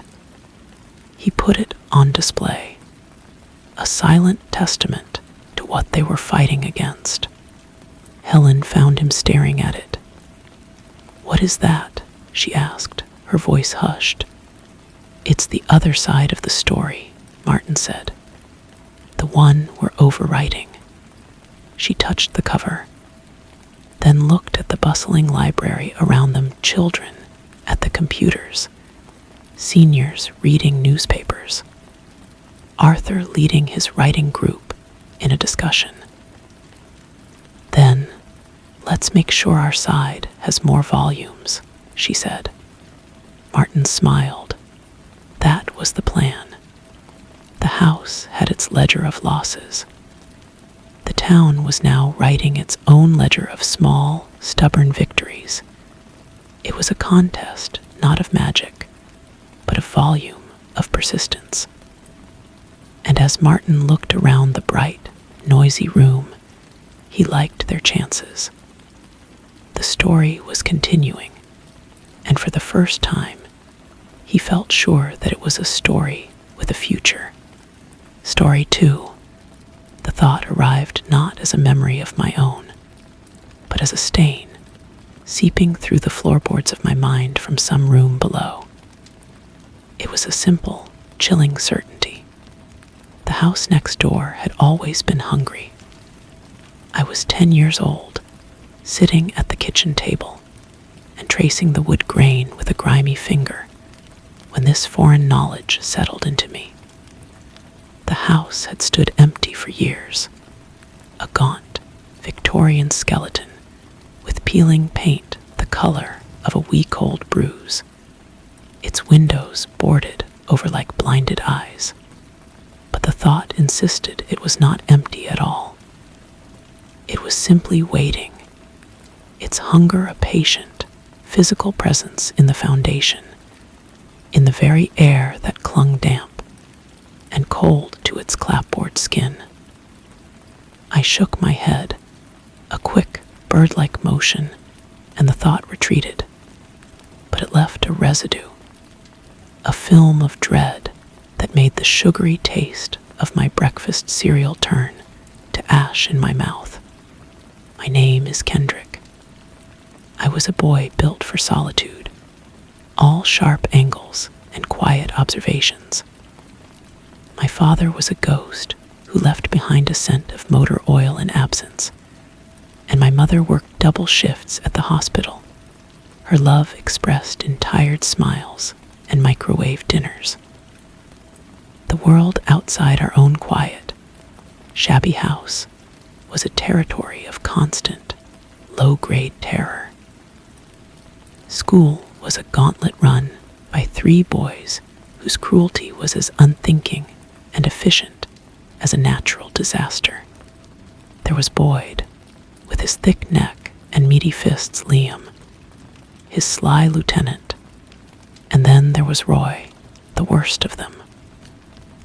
Roy S. Malice had a creative, surgical precision. He didn't just push you down, he found the secret, tender place inside you and pressed on it, his eyes alight with a cold, clinical interest. The day the moving van came was a Tuesday.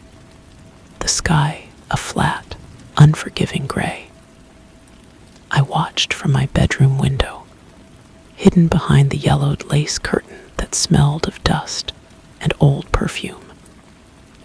The van was small, and the men who unloaded it were not like any movers I had ever seen. They were pale, silent, and they moved with a strange, fluid economy, as if conserving their energy for some greater task. The furniture they carried was sparse, and old, dark wood shrouded in white sheets that made them look like a procession of slender ghosts entering the maw of the hungry house. And then I saw him. A man, tall and stooped, with a face like a map of old sorrows.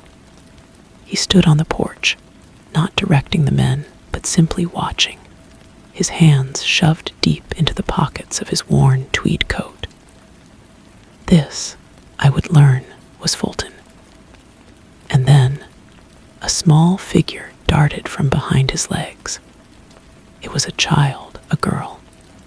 She couldn't have been more than 7 or 8.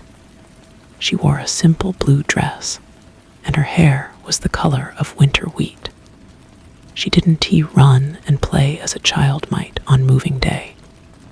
She stood perfectly still on the overgrown path, and then, as if pulled by a string, her head turned slowly until she was looking directly at my window. She couldn't possibly see me through the lace, yet I felt the full force of her gaze. It was not a childish look. It was ancient, assessing. I flinched back from the curtain, my heart hammering a frantic rhythm against my ribs. The hungry house had been fed its first morsel. Days passed. I avoided looking at the house, but it exerted a gravitational pull on my attention. I found my eyes drifting toward it during the long, empty hours after school.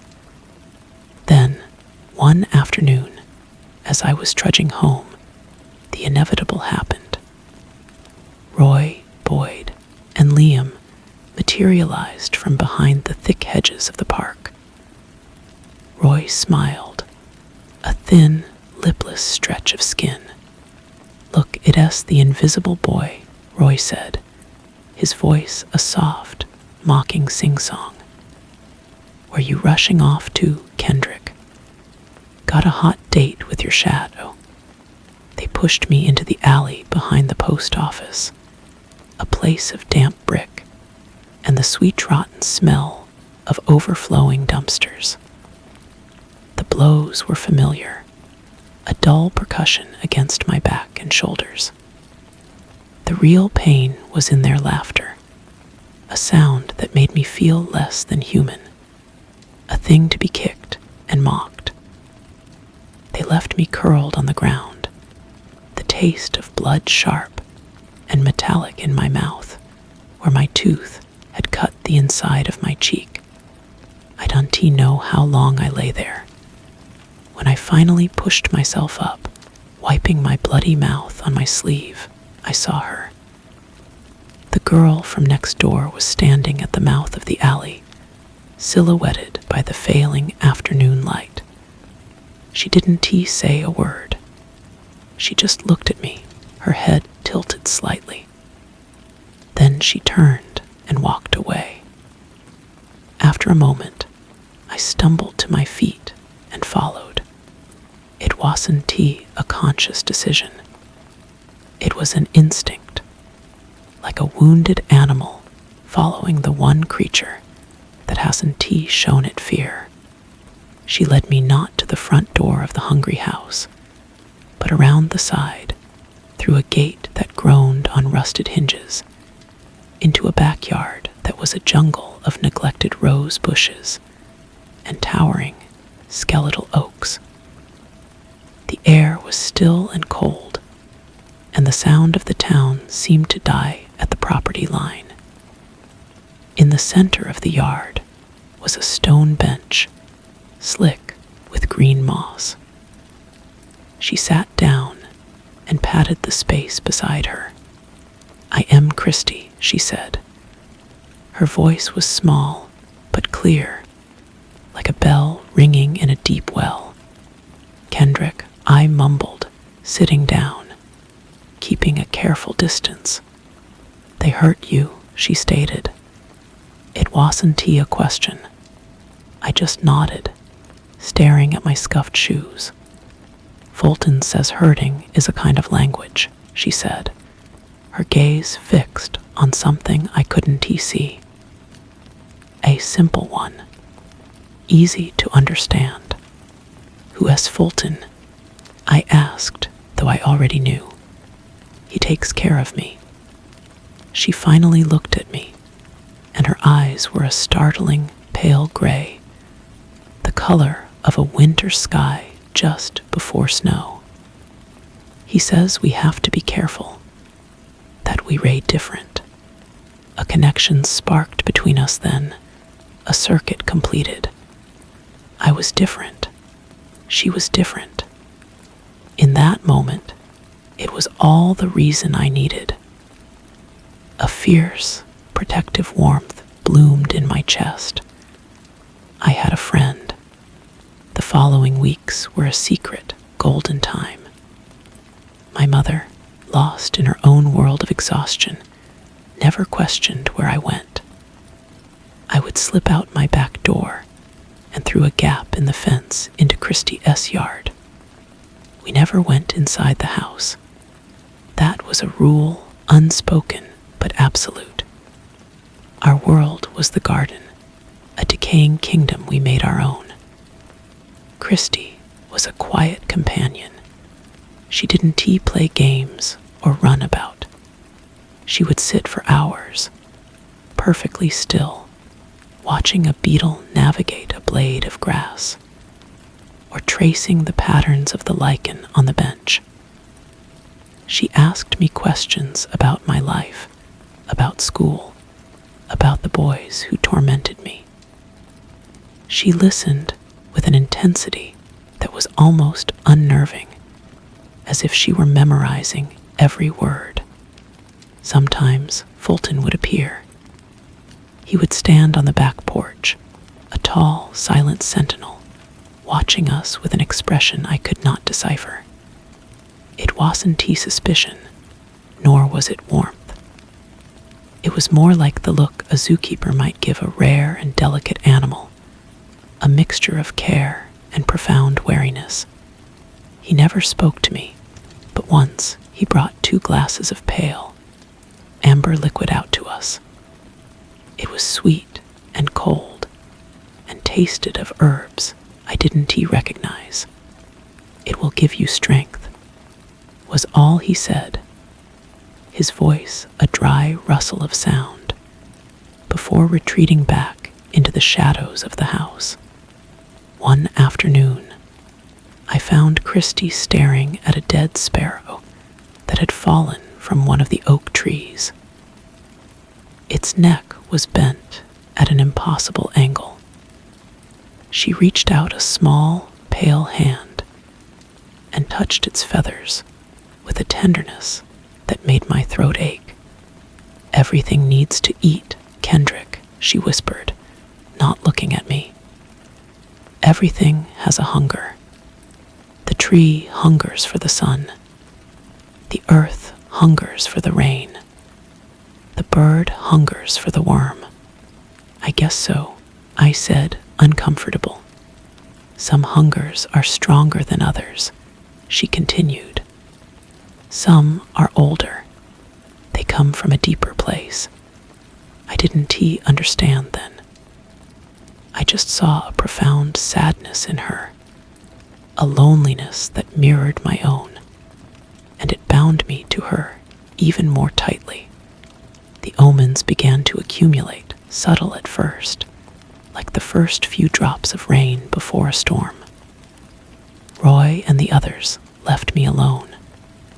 At first, I thought it was a temporary reprieve, but days turned into a week, then 2. They didn't just ignore me, they actively avoided me. I saw them once across the schoolyard.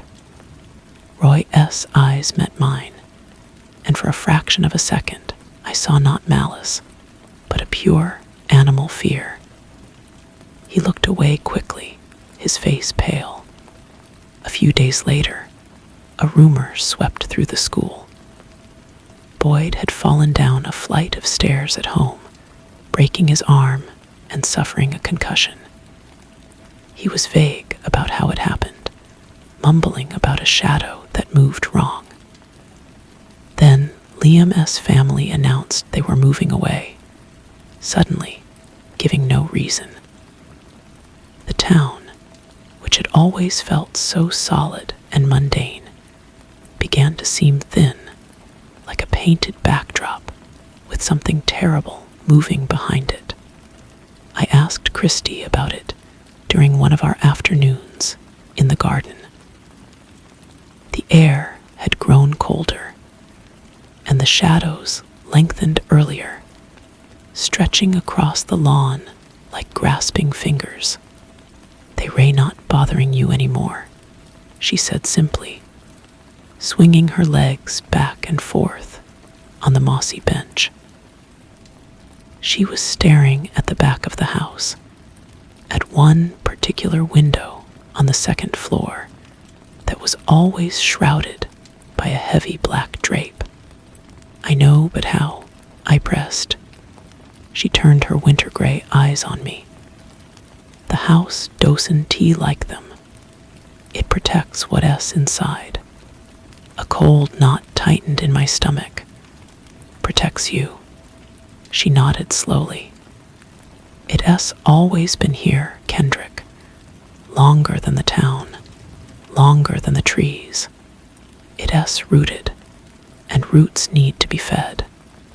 The revelation came on a night when the moon was a sliver of bone in a starless sky. I had been woken by a sound, a low, rhythmic scraping from next door. I crept to my window and looked out. A light was on in the backyard of the Hungry House, a single, bare bulb hanging from the porch that cast a sickly yellow glow. Fulton was there. He was digging, not with a machine, but with a shovel, his body moving with a weary, practiced rhythm. The hole he was digging was long and narrow. A grave. Terror locked my limbs. I should have called the police. I should have woken my mother. But I didn't. I just watched, frozen, as Fulton finished his work and leaned the shovel against the porch. He stood for a moment, head bowed, as if in prayer. Then he went inside. A few minutes later, he returned, dragging something heavy wrapped in a stained white sheet. It was the size and shape of a man. With a grunt of effort, he rolled the bundle into the hole and began to shovel the dark earth back on top of it. The next day, the world was normal. The sun shone.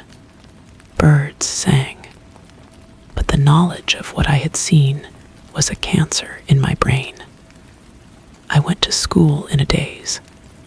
The news was all over the halls. Roy was missing. He hadn't come home the night before. I ran to Christy's yard after school, my heart pounding. She was waiting for me on our bench, her face serene. "What happened?" I demanded, my voice trembling. "What did Fulton do?" "Fulton does what is necessary," she said. Her voice was different. "Older, colder. He keeps me safe. He cleans up." Cleans up. The words were a whisper. "Roy came here last night," she said, her gaze distant. "He was throwing stones at the house. He was shouting your name. He said he was going to get you. He said unkind things." She looked at me then, and her eyes were no longer the color of a winter sky, but of polished flint. The house doesn't like loud noises. and it was very, very hungry. The pieces clicked into place with a final, horrifying certainty. The patient hunger of the house. Christy S. ancient eyes. Fulton S. weary vigilance. The disappearances of my tormentors. They weren't being scared away. They were being fed to the house. Fed to the thing that lived within it. The thing that Christy was a part of. What are you? I breathed, backing away from her. A faint, sad smile touched her lips. I am your friend, Kendrick. I always will be. The house likes you. It likes the quiet in you. The loneliness. It has a taste it doesn't often get. I turned and ran.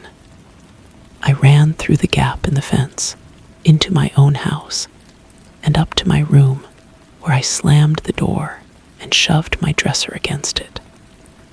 I didn't go to school the next day. I told my mother I was sick. I stayed in my room, the curtains drawn, jumping at every sound. I expected a knock on the door. I expected to see Fulton S. gaunt face at my window. But nothing happened. The world was silent.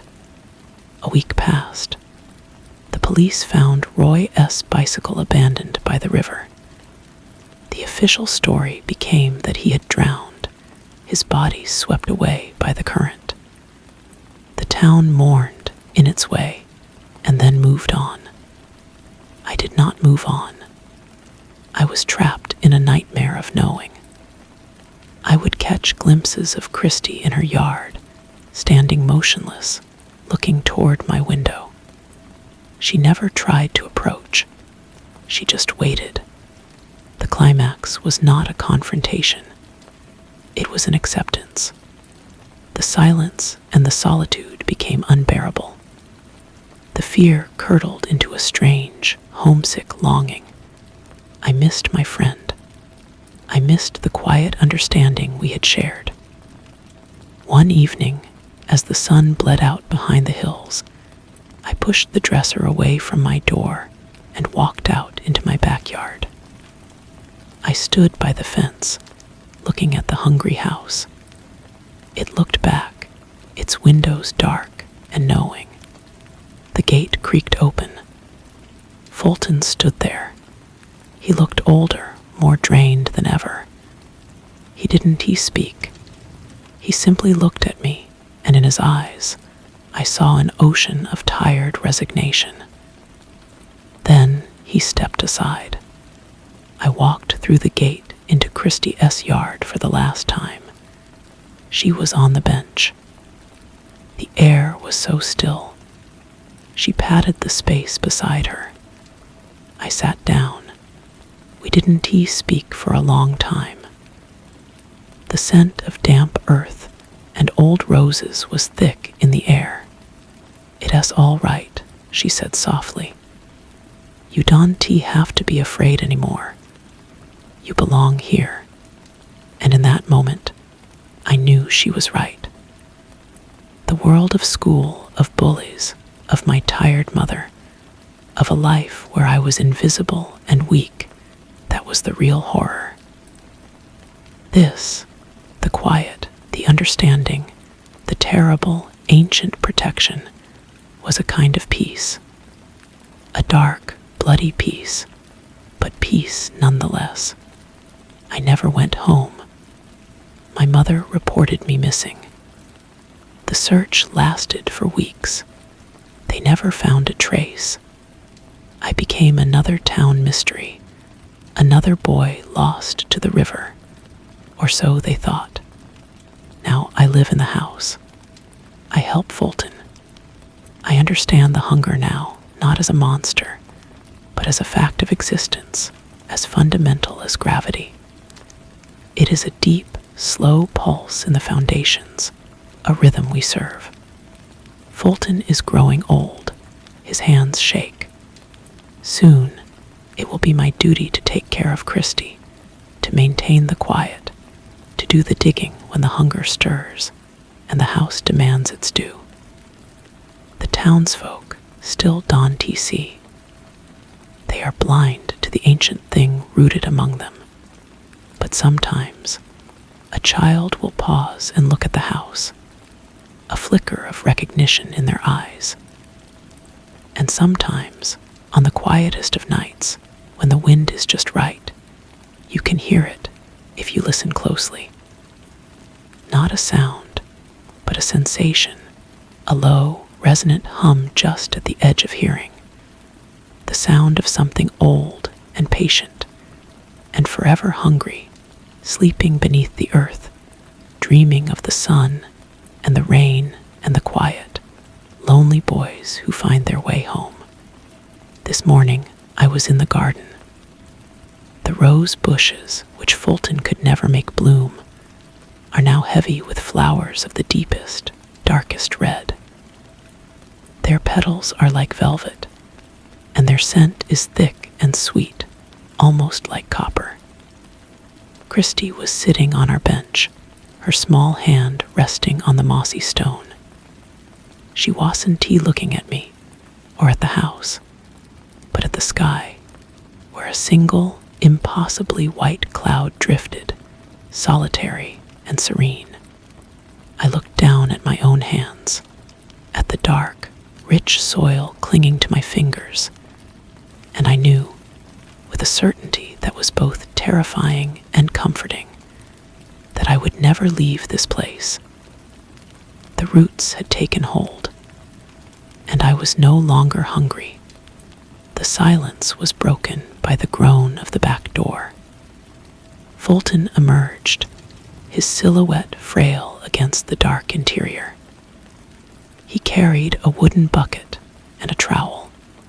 He didn't look at Christy or me, but moved with a slow, deliberate purpose toward the base of the largest oak tree. I watched him kneel, his joints cracking audibly in the stillness, and begin to work the trowel into the earth, turning the soil with a gardener-esque care. Christy's voice was a whisper.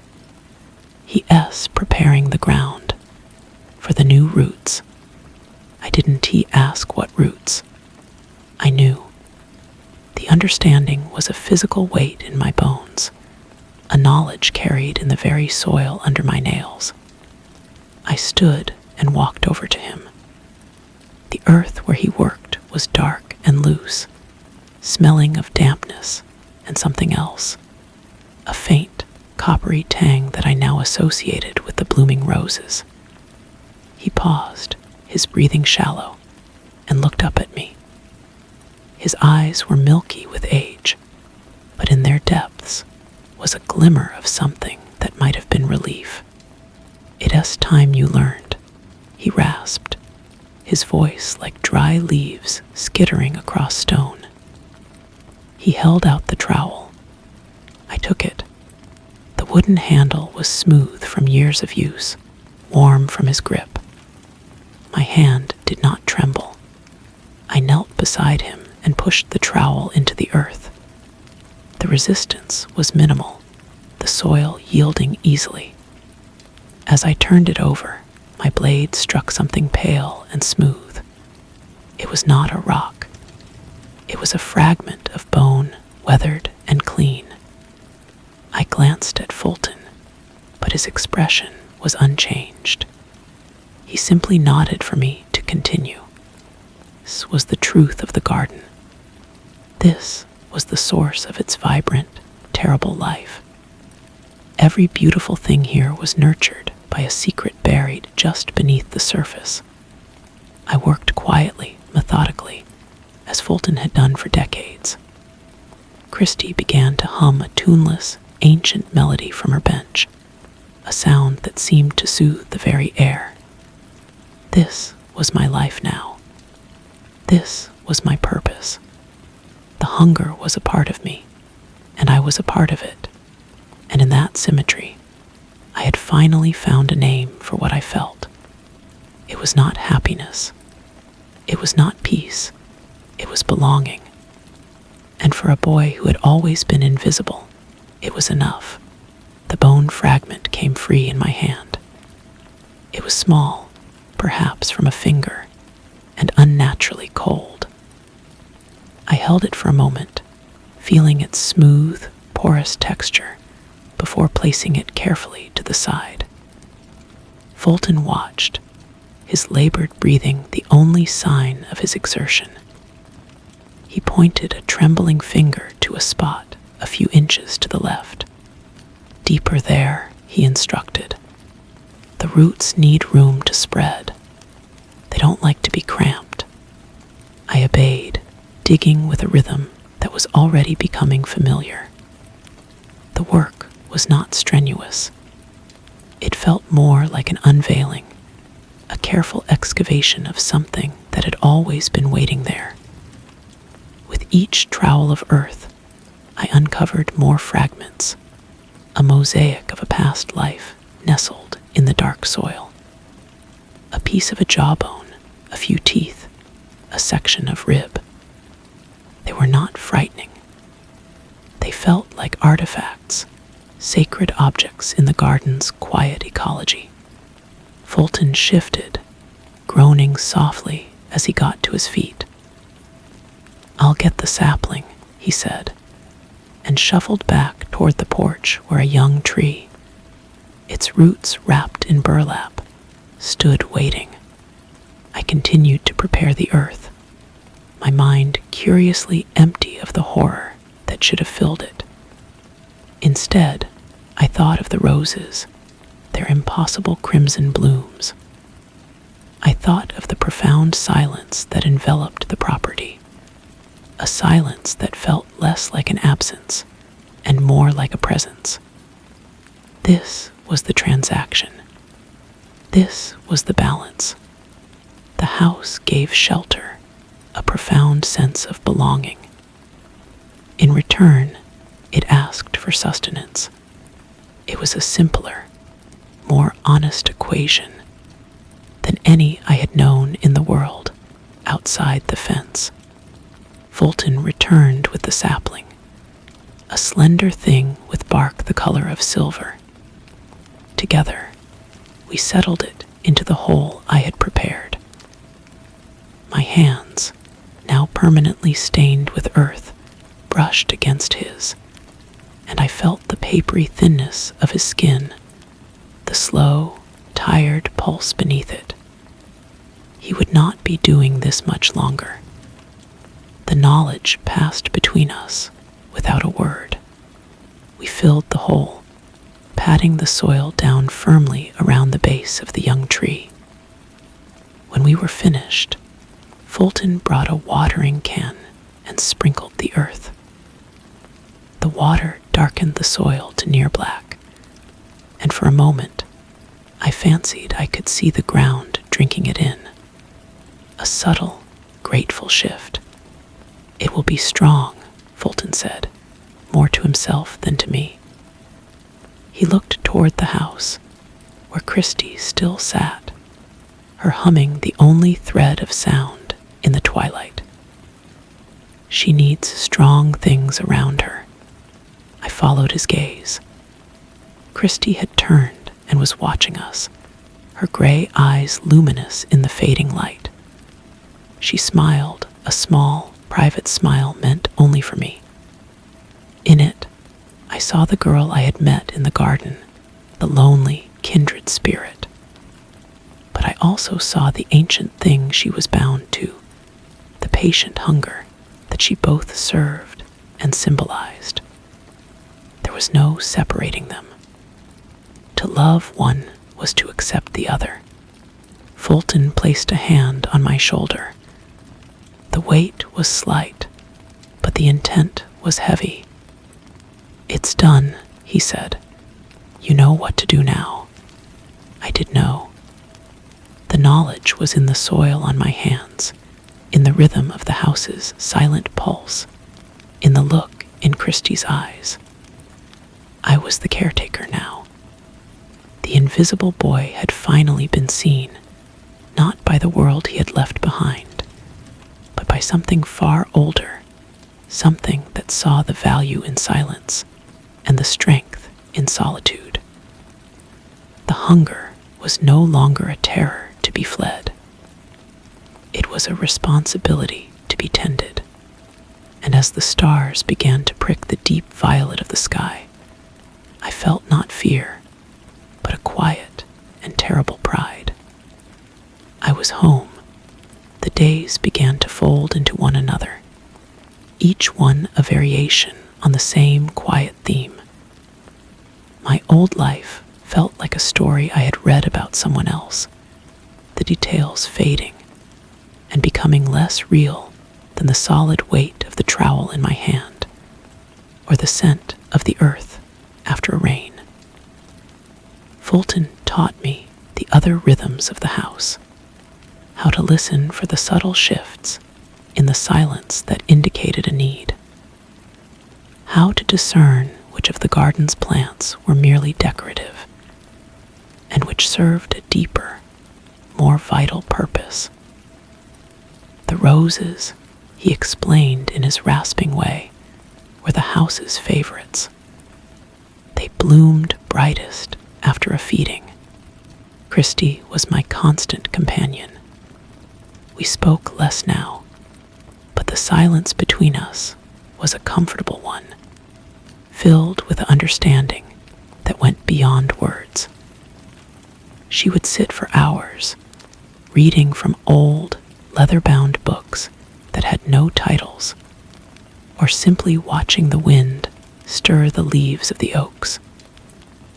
Sometimes I would catch her looking at me with an expression of deep satisfaction, as if a complex equation had finally been solved.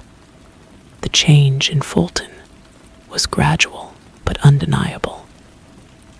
The tremor in his hands worsened. He began to spend more time in a worn armchair by the kitchen window, staring out at the garden with a distant look in his eyes. One afternoon, he did not get up from the chair. I brought him a glass of the sweet, amber liquid, but he only shook his head slowly. "It's time, boy," he whispered, his voice barely audible. "The house knows, she knows." Christy came in and stood beside me. She placed her small hand on Fulton's brow. "You have served well," she said, and her voice held the resonance of the house itself, ancient and final. Fulton closed his eyes. A long, slow breath escaped his lips, and then there was only stillness. I expected grief, but what I felt was a solemn quiet. This was not an end, but a transition, a changing of the guard. We buried him that night, under the silver sapling we had planted together. The work was harder without him, but I felt a strange strength flowing into my arms from the earth itself. It was as if the house was lending me its power, approving of the new arrangement. Christy watched from the porch, a small, still figure in the moonlight. When I was done, patting the last of the dark soil into place, she came and stood beside me. "He is part of it now," she said. "His rest is deep. His service is done." I looked from the fresh grave to the dark silhouette of the house. Its windows seemed to watch me, not with menace, but with a kind of expectation. The hunger was my charge now. The silence was my domain.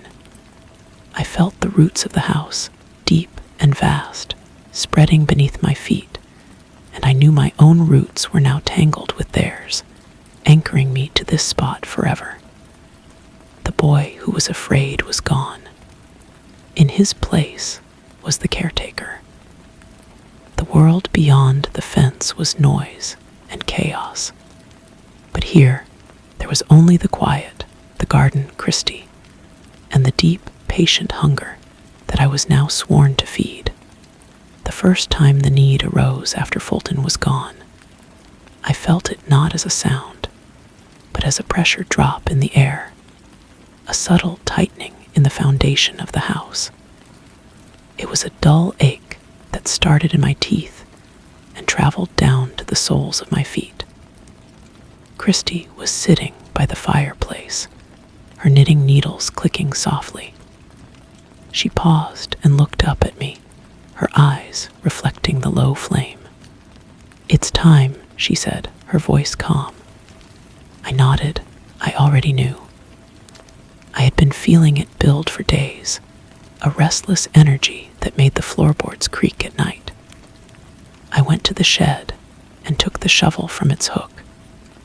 The wood felt familiar in my grasp, a tool that was an extension of my own will. I didn't need to look next door for a victim. The house had its own ways of drawing them in.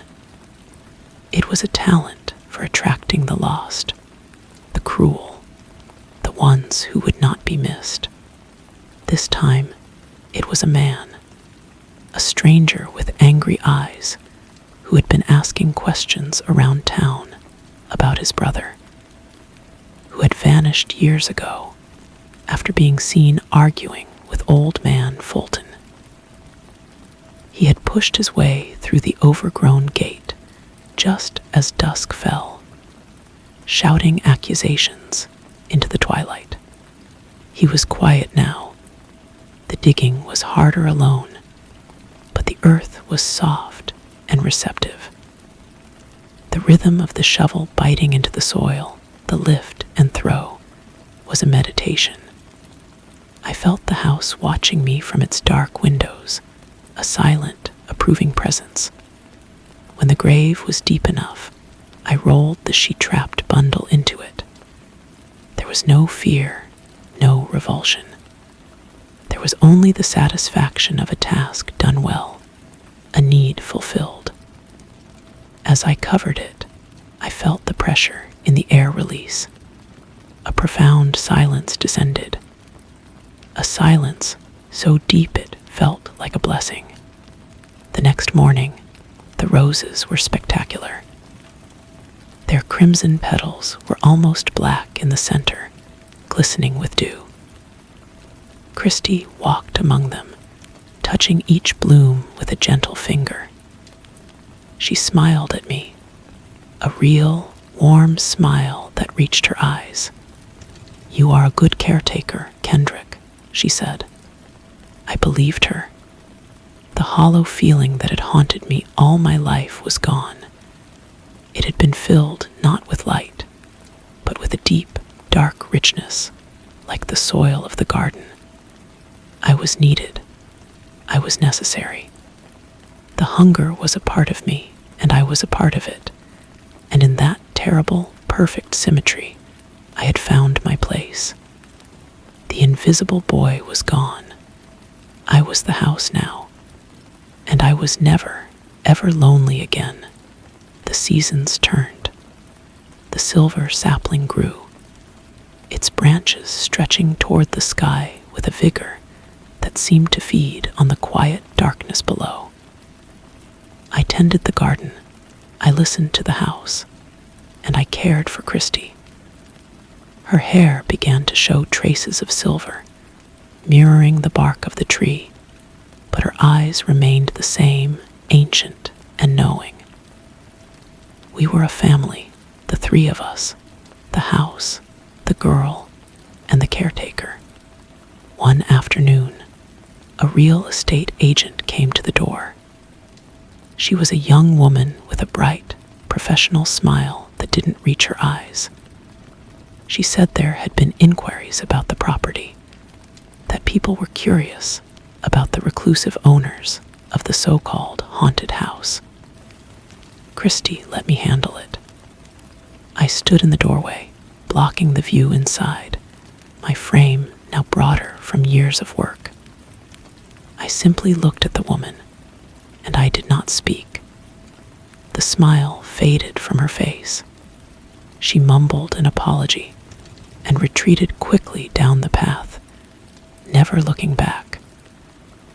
The house did not like such intrusions, and its displeasure was a coldness that radiated from me. We were left alone after that. Years bled into one another with a gentle monotony. The town changed, buildings went up and down, but our plot of land remained an island of stillness. I saw my mother once, from a distance. She was being helped into a car by a woman I didn't recognize. She looked small and old. A part of me, a faint echo of the boy I had been, felt a pang of something like sorrow. But it was a distant star, its light too faint to warm me. This was my world. This was my truth. Christy passed on a quiet autumn evening. She was sitting on our bench, her head resting against the back, her eyes closed as if in sleep. There was no struggle, no sound. The house simply accepted her back. I buried her between Fulton and the silver tree, which was now tall and strong. The garden seemed to sigh, a collective release of breath from the roses and the oaks. The connection I felt to the place deepened, became absolute. I was the last. Now I am an old man. My hands are gnarled like the roots I tend. The house and I are one creature. I feel its hunger as my own, a slow, rhythmic tide. I still do the digging when it is required. The lost still find their way here, drawn by a pull they cannot name. The work is slower now, but the earth is always willing. I sit on the bench where Christy used to sit and watch the sky. I can feel the bones of the land, the history buried in the soil. It is a good history, a quiet history. The hunger is not a monster. It is a heart, and it beats a steady, patient rhythm, waiting for the next lonely boy, the next invisible soul, who will look upon this house not with fear, but with a homesick longing, and who will understand that this, at last, is where they belong. The gate is always open. The gate is always open. It swings on its rusted hinges with the breeze, a silent invitation. I don't need to watch for them anymore. The house tells me when someone is coming. A new vibration will hum through the floorboards, a fresh note in the old song. I feel it now, a faint but persistent tremor. It's a young one this time. I can tell by the hesitant quality of the pull, a confused and aching loneliness that reminds me of my own, so long ago. I rise slowly from the bench, my bones protesting the movement. I don't go to the window. Instead, I walk to the shed and take down the shovel. The wood is smooth, polished by decades of my grip. I carry it to a bare patch of earth near the back fence, where the sunlight struggles to reach. The ground here is soft. I push the tip of the shovel into the soil. It sinks in easily, as if the earth is making room. I don't need to dig the hole yet. Just marking the spot is enough for now. The house appreciates the preparation. It is a gesture of respect. Later, I hear the faint crunch of gravel on the road, then the soft creak of the gate. I remain in the garden, pretending to weed around the rose bushes. Their scent is overpowering today, a sweet, metallic perfume. A boy stands at the edge of the lawn, hesitating. He is thin, with shoulders hunched against the world. His eyes are wide, taking in the quiet beauty of the garden, the imposing silence of the house.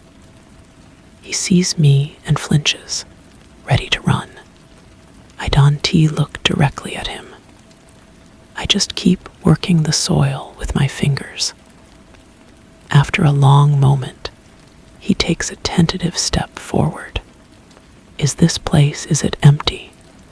He asks, his voice barely a whisper. I look up then, and I meet his gaze. I see the hunger in him, not for food, but for a place to be still, to be unseen yet somehow seen. It is a familiar hunger. No, son, I say, my voice rough with disuse. It is not empty. It is waiting. He takes another step, and then another, drawn across the lawn as if by an invisible thread. He stops a few feet from me, his eyes fixed on the dark, velvety roses. It is so quiet here, he says. It is, I agree, the quietest place. I see the tension begin to leave his shoulders. The house is already wrapping its silence around him, a comforting blanket. He looks at my hands, stained with dark earth, and then at the shovel, standing upright in the fresh-turned soil. What are you planting? He asks. Something new, I tell him. It is a good day for putting down roots. He nods, a slow, understanding nod. He doesn't ask any more questions. He just stands there, breathing in the thick, coppery air, listening to the profound silence. And I know, with the same certainty I felt all those years ago, that he is home. The cycle continues. The heart of the house beats on. He followed me into the house without another word. The door closed behind us, sealing out the world. The air inside was cool and still, smelling of old wood and dried roses. He stood in the foyer, his eyes adjusting to the dim light, taking in the high ceilings and the shadows that clung to the corners. He wasn't afraid. He was marveling. I led him to the kitchen and poured him a glass of water from the tap. He drank it greedily, then wiped his mouth with the back of his hand. I saw the faint bruises on his wrist, the tired shadows under his eyes. The world had not been kind to him. The house knew what it was doing. My name is Leo, he said softly. I nodded, I'm Kendrick. We sat at the old wooden table in silence. The house was listening, evaluating. I could feel its attention like a weight, but it was a comfortable weight, a familiar presence. Leo's gaze drifted to the window, to the garden where the shovel stood. You live here all alone? He asked. I have everything I need, I said. He looked at me then, really looked at me, and I saw the desperate hope in his face. It was a reflection of my own from a lifetime ago. He was searching for an answer to a question he couldn't even form. The house provided it. The silence provided it. Can I stay? He whispered. Just for a little while. I looked past him, toward the hallway that led deeper into the house. I felt the subtle shift, the approval. The house was always ready for a new beginning. You can stay as long as you like, I said. There's always work to be done. A slow smile touched his lips, the first genuine one, I suspected, in a very long time. Work, he repeated, as if the word itself was a promise. Later, I showed him to a small room under the stairs. It was clean and spare, with a narrow bed and a single window looking out toward the back fence. It was the room Fulton had first given me. Leo placed his small backpack on the bed, It was all he had. "Thank you," he said. His voice was thick with emotion. "Rest now," I told him. "Tomorrow I'll show you the garden." I left him there and returned to the kitchen. The pressure in the air had eased. The dull ache in my bones had faded. The house was content for now.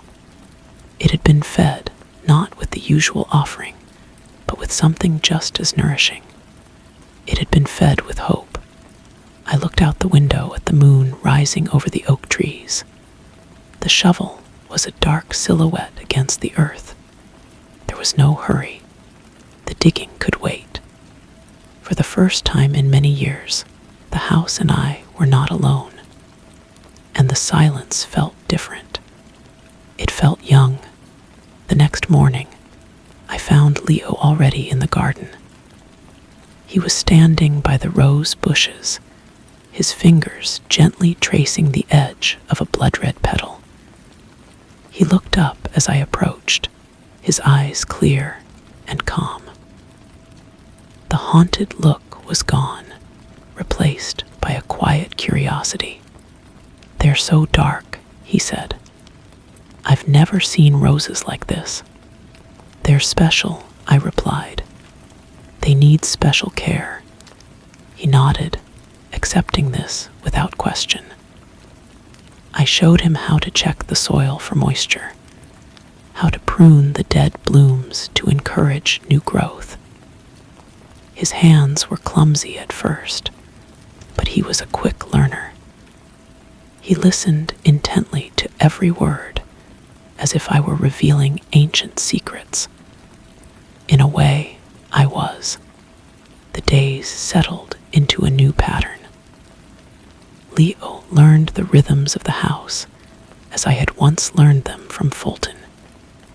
He learned to sense the subtle changes in the air, to understand the different qualities of silence. He rarely spoke of his past, and I never asked. The past was irrelevant here. All that mattered was the present, the work, the quiet companionship. I taught him how to dig. We started with a small patch near the vegetable garden, turning the soil for no reason other than the practice of it. The shovel was too big for him, but he handled it with a determined grimace, learning the angle of the blade and the pivot of his hips. The house watched, and I could feel its approval. It saw his potential. One evening, as we sat on the porch listening to the crickets, Leo turned to me. "The quiet here," he began, searching for the right words. "It's not empty. It's full." "Yes," I said, "it is. It feels like it's waiting for something." "It's always waiting," I said. "That's its nature." He was silent for a long time, looking out at the dark shape of the silver tree. "I'm not afraid of it," he said finally. "The waiting." I knew then that he was the one. The house had chosen correctly. The invisible boy had found his way home, just as I had. The cycle was secure. My own long vigil was nearing its end, but I felt no sadness. There was only a deep and profound peace. The heart of the house would beat on, tended by a new pair of hands, and the silence would remain, unbroken and eternal. Weeks turned into months.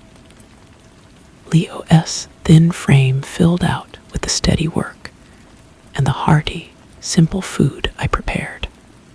The garden flourished under his attentive care. He had a natural touch, an instinct for knowing what the soil needed. The roses bloomed with an almost violent intensity, their fragrance so rich it made the air taste like honey and iron. I began teaching him the other tasks. How to listen for the specific creak in the floorboards that signaled a draft from the cellar. how to polish the old leather books without damaging their unmarked spines, the exact recipe for the sweet amber liquid that Fulton had once given me. He absorbed it all with a solemn dedication. He was no longer a guest. He was an apprentice. The first time the need arose since his arrival, I felt it as a sudden hush that fell over the garden. The birds stopped singing. The leaves on the oaks went perfectly still. Leo was weeding near the fence. He paused, his head cocked, listening to a sound I knew he could not yet hear. He looked at me, a question in his eyes. I simply nodded and walked toward the shed. When I emerged with the shovel, he was standing, waiting. He didn't ask what I was doing. He just watched as I walked to the prepared spot near the back fence. I began to dig. The earth gave way easily. He stood at a respectful distance, his presence a quiet support. When the task was done and the pressure had lifted, leaving the silence clean and whole once more, he brought me a dipper of cool water. His hand was steady. "You don't have to explain," he said before I could speak. "I understand." And I saw that he did. He understood the essential truth, that this was not about good or evil. It was about balance. It was about feeding the quiet so the quiet could, in turn, sustain us. That night, I showed him the ledger. It was a thick, cloth-bound book kept on a high shelf in the library. Inside, in Fulton's precise, fading script, and then in my own rougher hand, were dates. Not names, just dates. The history of the hunger. Leo ran his fingers over the most recent entry, his touch reverent. "Someday," I said, "this will be your responsibility." He looked at the blank pages that remained, enough for many, many years. "I'm not going anywhere," he said, and I knew it was a vow. The seasons turned again. My steps grew slower, and a comfortable tiredness settled into my bones. I spent more time in the worn armchair by the kitchen window, watching Leo work in the garden. He moved with a confidence that was new, a sense of ownership that felt right. The house hummed with a contented energy. It was ready. One afternoon, as autumn painted the oaks in fiery hues, I felt a familiar stillness descend upon me. It was a gentle pulling, not unlike the feeling of the house's need, but this one was turned inward. I called Leo over from where he was raking leaves. He came and stood beside the chair, his face calm. He knew. "It's time, boy," I whispered. The same words Fulton had spoken to me. Leo placed his hand on my shoulder. His grip was strong, sure. "You have served well," he said, and in his voice I heard the echo of Christie and of the house itself. I closed my eyes. I felt the roots of the silver tree, deep and vast, reaching for me. I felt the rich, dark soil welcoming me home. There was no fear. There was only the quiet and the certainty that the heart would beat on.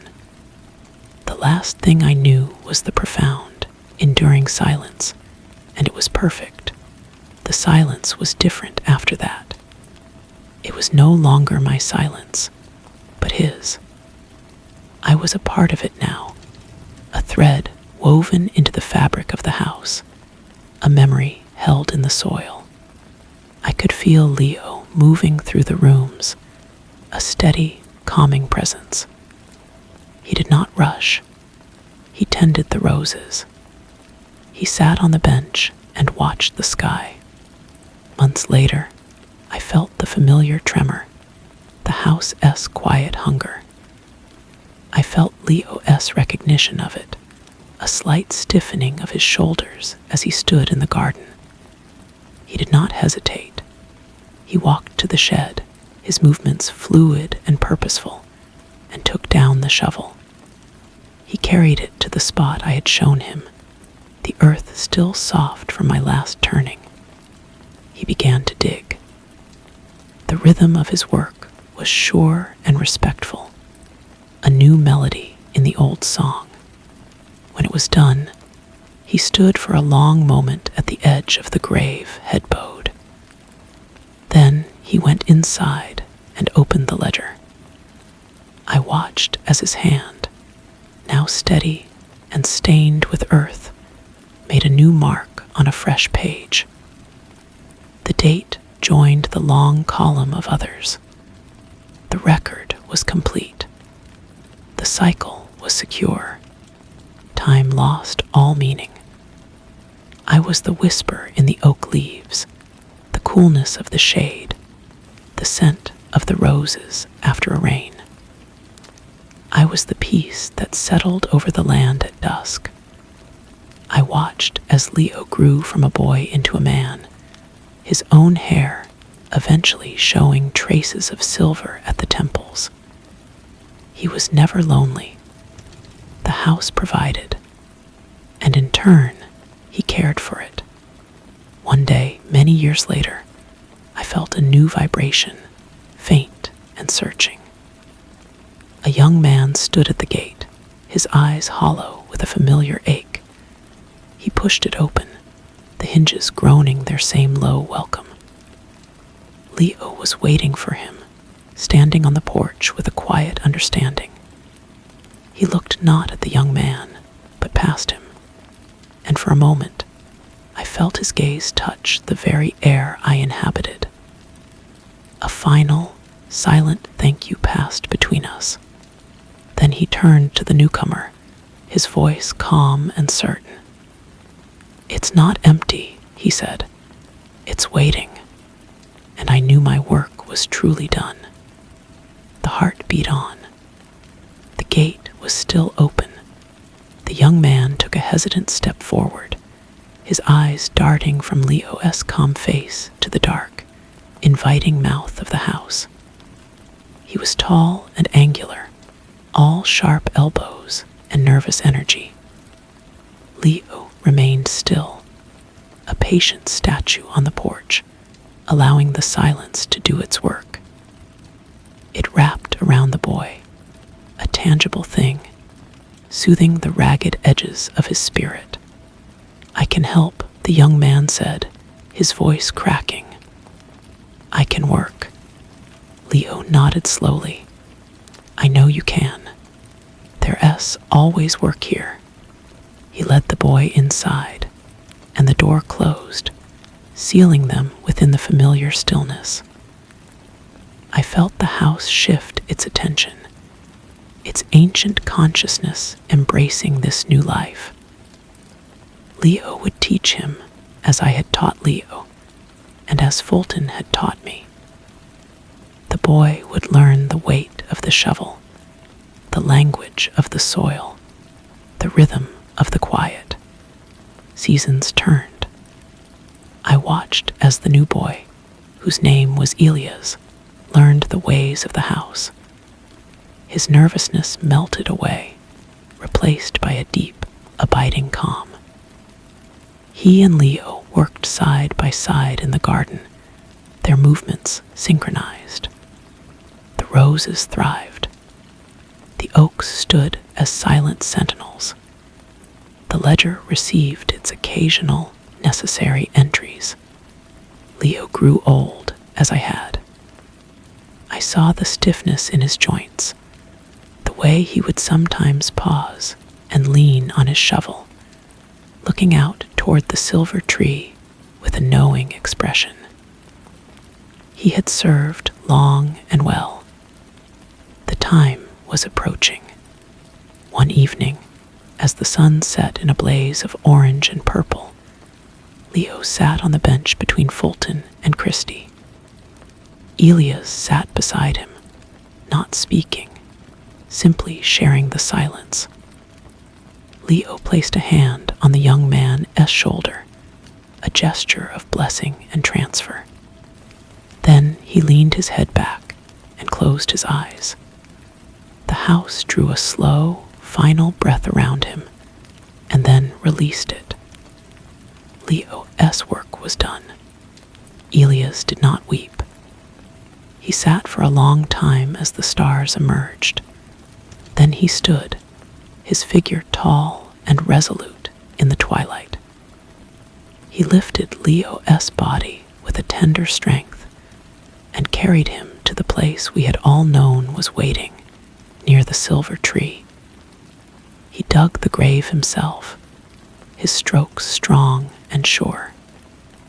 When he was finished, he stood over the fresh-turned earth, his head bowed in respect. The next morning, Elias was alone.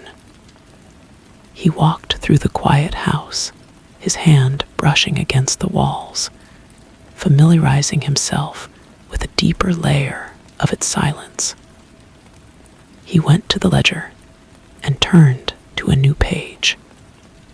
He did not write anything yet. He simply touched the blank paper, accepting the responsibility. He walked out into the garden, the morning dew soaking his boots. He stopped by the rose bushes, then looked toward the gate. He knew, as we all had known, that it would not be long. The house's heart beat a slow, patient rhythm. It was waiting, and he was ready. The silence was his to keep. The first one came with the spring rains. A girl this time, her clothes soaked through, her eyes wide with a fear that was older than she was. She pushed open the gate, its whine a familiar song. Elias was waiting for her on the path, holding a dry blanket. He didn't smile. He simply offered it. She took it, her fingers brushing his, and a shiver went through her that had nothing to do with the cold. She looked past him, at the dark windows of the house, at the impossible roses. "Is it safe?" she whispered, her voice raw. Elias considered the question. "It's quiet," he said. "That's better than safe." She nodded, as if this was the answer she had been searching for. She wrapped the blanket around her thin shoulders and followed him inside. The door closed, and a new chapter began. I felt the house settle around them, a guardian and a guide. Elias would show her the ledger, the shovel, the way of things. The roots dug deeper. The silence grew stronger. And the heart of the house beat on, steady and eternal. Beneath the silver tree, the girl's name was Anya. She was quiet, quieter than Elias had been. Her silence a deep well that the house seemed to drink from gratefully. Elias taught her with the same patience that had been shown to him. He showed her how to feel the soil, not just touch it, to understand its needs from the coolness or warmth against her palm. She learned quickly, her movements becoming sure and graceful as she pruned the roses and weeded the vegetable patches. Months passed, and the haunted look in Anya's eyes was replaced by a watchful calm. She rarely spoke, but her presence was a solid, comforting thing in the garden and in the quiet rooms of the house. Elias watched her, and I could feel his assessment. She was strong. She understood the balance. The first time the hunger stirred after her arrival, Elias did not move. He was sharpening a tool at the workbench in the shed.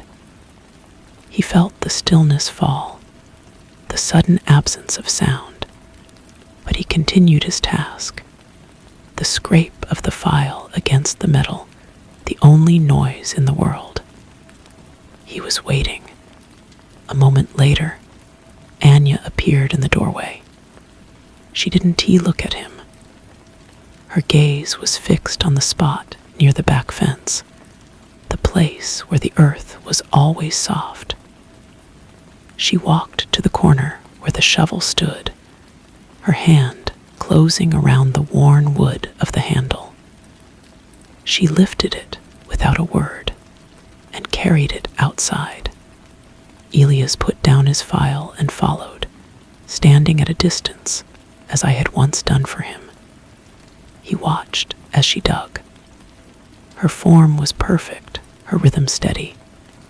She worked until the task was done. Then she planted the shovel upright in the pile of fresh soil. She stood there for a long time, her chest rising and falling evenly, her face serene. Then she turned and walked back to the shed, returning the shovel to its place.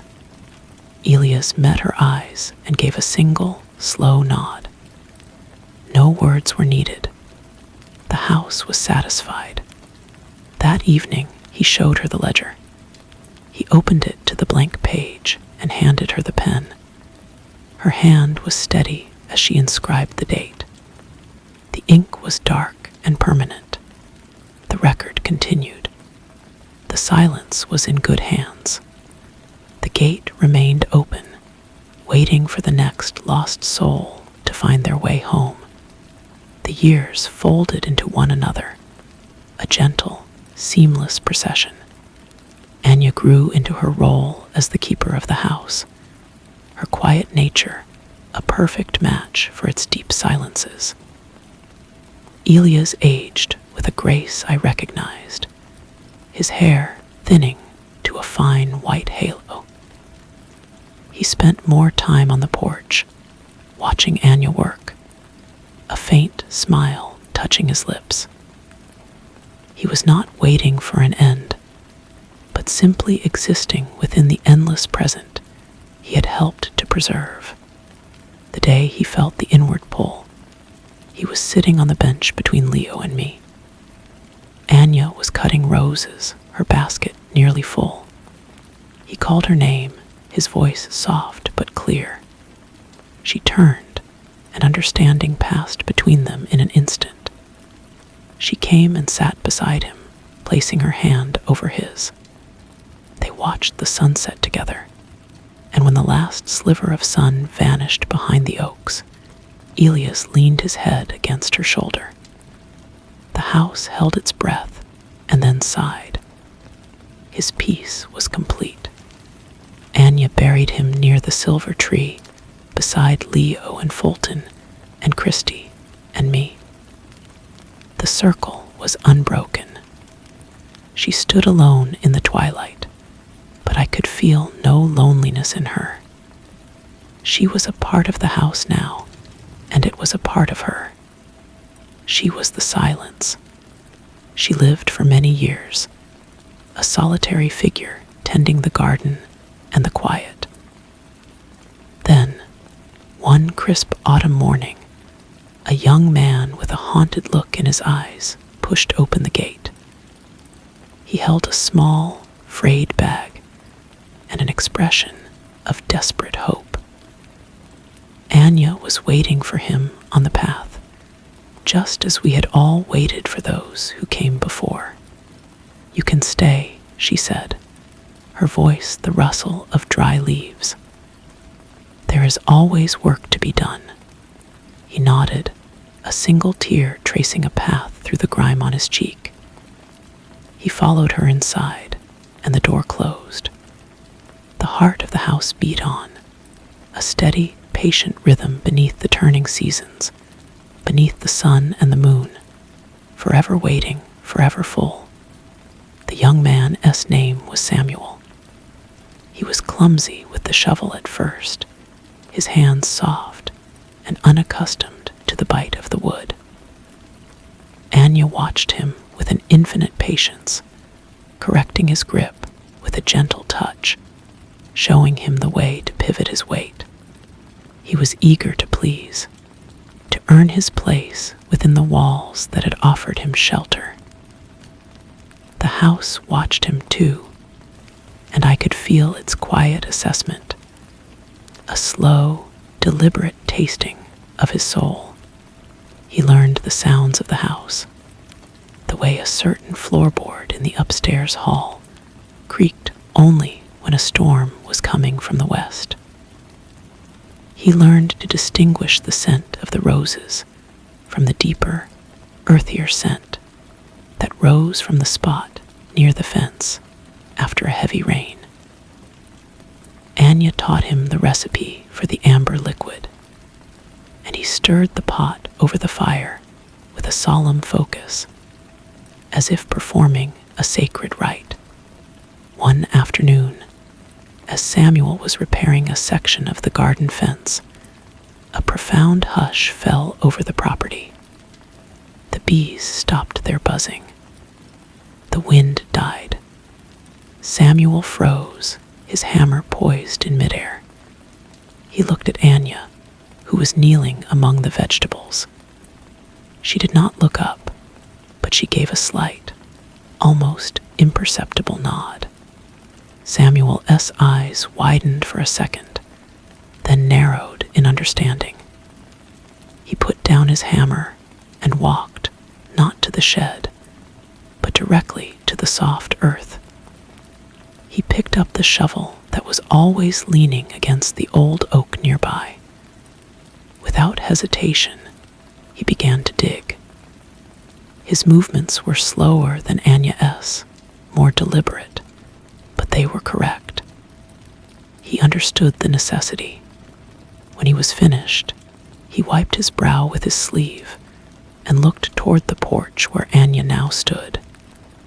She nodded again, this time with a sense of finality. He had passed the last test. That night, she led him to the library and took down the ledger. She opened it to the next blank line and placed the pen in his hand. His mark was shaky, but it was there. Another date joined the long, silent history.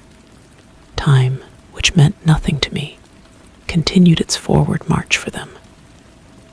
Anya's dark hair eventually turned the color of the silver tree's leaves. She moved more slowly, her steps measured and careful.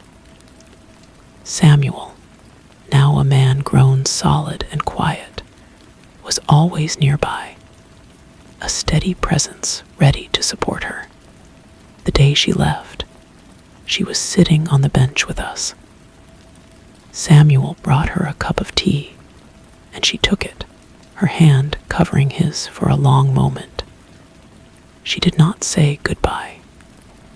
She simply closed her eyes and leaned back, a faint smile on her face as she let the silence take her back into itself.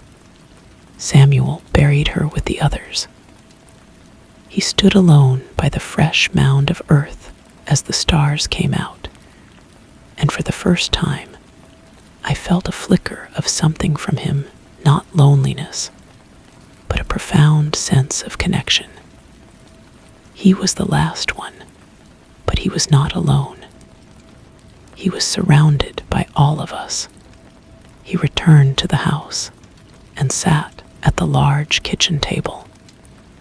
He opened the ledger and turned the pages, reading the dates that stretched back through the lifetimes of his predecessors. He reached the end of the book, where only a few blank pages remained. He closed it gently and placed it back on its shelf. Then he went to the window and looked out at the night. He knew his purpose. He would tend the quiet until the pages were full, and then he would wait for the next lost soul to arrive. The gate was open. The heart beat on. The silence was eternal. Samuel lived through the turning of many seasons. He became became a part of the landscape, as familiar and unchanging as the oaks or the silver tree itself. He spoke rarely, his voice a low rumble that seemed to startle even him when he used it. The house needed no words. It communicated in feelings, in shifts of light, in the simple, undeniable fact of its need when the time came. The ledger grew heavy with new dates. Samuel S. Hand, evolving from that initial shaky script to a firm, decisive print. He filled page after page, the column of numbers a testament to his long vigil. He saw the last blank page approach with a quiet acceptance. He knew what it meant. His own time was nearing its end, and the house was preparing for the transition. One evening, he sat on the porch, the completed ledger resting on his knees. The cover was worn soft, the edges frayed. He ran his hand over it, feeling the weight of all the lives contained within its pages. He felt no pride, only a deep and abiding satisfaction. He had kept the faith, felt a gentle tug, a soft unraveling at the edges of his being. He looked out toward the gate, but it was not the hunger he felt. It was a calling. He stood a little stiffly and walked down the path. He did not need a shovel. He walked to the place near the silver tree and lay down on the cool, rich earth between Anya and Elia's. He closed his eyes. The roots beneath him stirred, reaching up not with demand, but with welcome. The silence folded over him, and he became a part of it forever. The house stood empty for a time, but empty was not the right word.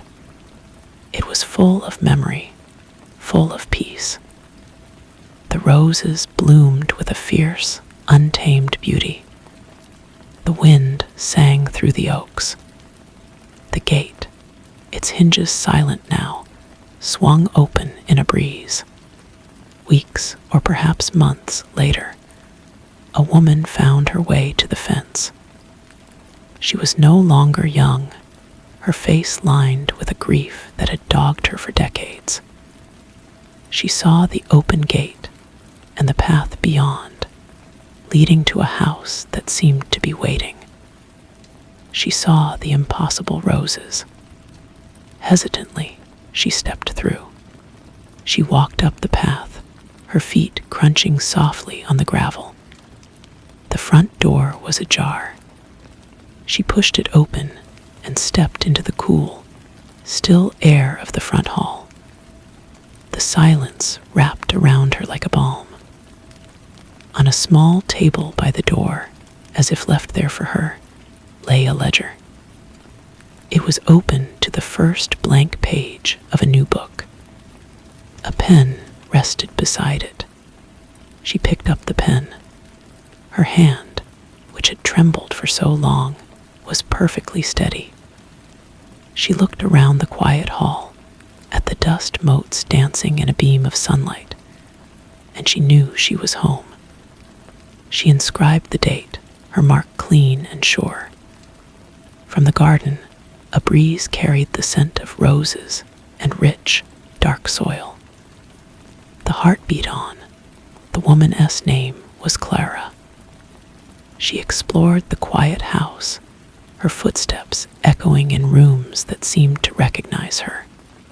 She found the kitchen, the pantry well stocked with jars of preserved vegetables, and the familiar amber liquid. She found the garden tools, clean and ready, leaning in their shed. There were no instructions, no ghostly whispers. The knowledge was simply there, waiting in the stillness to be remembered. She took up the routines as if she had always known them. She tended the roses, learning their individual personalities, which ones were bold and which were shy. She walked the property each morning, her presence a new thread woven into the old tapestry of the land. The house watched, and I watched with it. There was a rightness to her, a deep-rooted calm that the silence had been waiting for. The first time the need arose, Clara was in the garden pulling weeds from around the vegetable plants. She paused, her hands stilling in the dirt. She looked up, not in fear, but with a quiet acknowledgement. She stood, brushed the soil from her knees, and walked to the oak tree where the shovel stood. Her movements were not hurried. They were reverent. She dug the grave with a strength that belied her slender frame. Each thrust of the shovel a promise kept. When she was finished, she planted the shovel in the earth and stood for a moment of silence, her head bowed. Then she returned to her weeding as if she had simply watered a thirsty plant. The house settled around her, content. The cycle was intact. That evening, she went to the new ledger. She did not just write the date. Below it, in a fine, elegant script, she wrote a single word. Welcome. It was not a name, but it was an acknowledgement. A blessing for the one who had come, and a promise to the ones who would follow. She closed the book and looked out the window at the deepening twilight. The gate was open. The path was clear, and the heart of the house, a silent, steady pulse beneath the silver tree, beat on for her, and for all who would someday need its peace. Clara lived for many years, her presence a gentle constant in the rhythm of the seasons. She filled the pages of the new ledger with her precise script, each date a quiet milestone. She aged not with frailty, but with a deepening stillness, as if she were slowly merging with the very air of the house. She often sat on the porch in the evenings, her gaze resting on the grove of markers beneath the silver tree, a look of serene understanding on her face. When her time came, it was on a day of soft rain. She had felt the subtle shift in the morning, a gentle pulling at her core. She spent the day in the garden, touching each plant, each stone, in a final farewell. As evening fell, she walked to the grove and sat on the bench, the rain a quiet patter on the leaves above. She closed her eyes and let her breath slow to match the house's own. The transition was seamless, a sigh lost in the sound of the rain. The house stood, patient and full. The rain washed the dust from the roses and darkened the earth of the newest mound, which Clara had prepared for herself weeks before. The ledger in the hall was complete. The silence was absolute. It was a long time before the gate whined on its hinges again. A boy, no more than 12, slipped through the opening. He was thin and hollow-eyed, clutching the torn strap of a canvas bag. He stared at the house, at the impossible order of the garden, and then his eyes found the shovel, standing ready near the oak. He walked toward it, his steps hesitant at first, then with a dawning certainty. He did not go to the house. He went directly to the soft earth, and his small hands closed around the worn wood of the shovel's handle. He knew what to do. He began to dig. The house watched, its ancient heart beating a slow, welcoming rhythm. The work would continue. The silence would endure, The boy's name was Ben. He worked with a desperate, focused energy, his small frame straining with the effort. The grave was not as deep as those dug by his predecessors, but it was deep enough. The house accepted his offering, the hunger receding as quickly as it had come. Ben stood panting over the fresh earth, his shoulders slumped with exhaustion, and something else relief. He turned to face the house and saw the open door. He walked inside, his worn shoes silent on the wooden floor. He found the kitchen and drank deeply from a cup of water he drew from the pump. He found a loaf of bread in the pantry and ate it slowly, his eyes wide as he took in the quiet order of his surroundings. He did not seem afraid. He seemed, for the first time in a very long time, safe. In the front hall, he saw the ledger on the table. He approached it cautiously, his small, dirty fingers tracing the dates Clara had written. He turned to the last blank page. He picked up the pen, his hand trembling only slightly. He did not write a word. He simply wrote the date in a small, unsteady script. It was enough. That night, he slept in a room upstairs, under a thick, clean quilt. The house settled around him, its silence a lullaby. In the days that followed, Ben learned by watching and feeling. He learned when the roses needed water by the way the leaves felt against his cheek.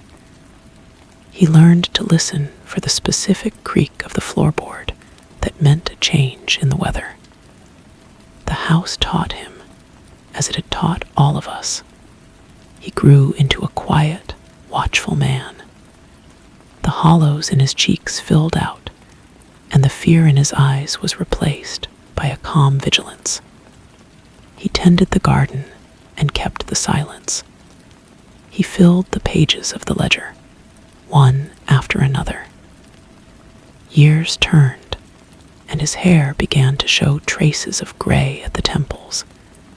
He never spoke, but his presence was a solid, comforting thing. One autumn evening, he was mending a fence post when a profound quiet fell. He paused, his hammer in hand, and looked toward the soft earth. He nodded, almost imperceptibly. He fetched the shovel and began to dig. His movements were economical and sure. When he was finished, he planted the shovel in the pile of soil and looked out toward the open gate, as if expecting someone. He did not have to wait long. A young woman with a weary posture and a determined set to her jaw pushed the gate open. She saw Ben standing by the fresh grave, and she saw the shovel. She walked toward him, her eyes meeting his. No words passed between them. She simply nodded. Ben nodded back. He pointed to the house, then to the ledger on the table inside. Then he walked to the grove beneath the silver tree and lay down on the earth between Clara and Samuel. His work was done. The young woman watched him go. Then she turned and entered the house. She went to the ledger, picked up the pen, and wrote the date. Her hand was steady. She was home. The gate remained open. The heart beat on. The silence, deep and eternal, welcomed another keeper. Story 3. The dust in the corner of the garage had a geography all its own. A soft gray continent shaped by neglect and the slow, dry passage of time. It gathered in drifts against the cinder-block wall, a fine silt that muffled the sharp edges of forgotten things, a broken lawnmower, a stack of water-warped National Geographic magazines, a Child S bicycle with a rust-chained wheel, and there, half hidden behind a sack of hardening cement, was the doll. It was not a doll meant for comfort. Its face was porcelain, cold and smooth under the grime, with one eye a blank, sky-blue marble, and the other a dark, empty socket where the mechanism had fallen out long ago. Its hair, once golden yarn, was now the color of old straw, matted with cobwebs. One of its hands was missing, the porcelain stump of its wrist emerging from the lace of a filthy dress. It sat propped against the wall, waiting. It had been waiting for a very long time.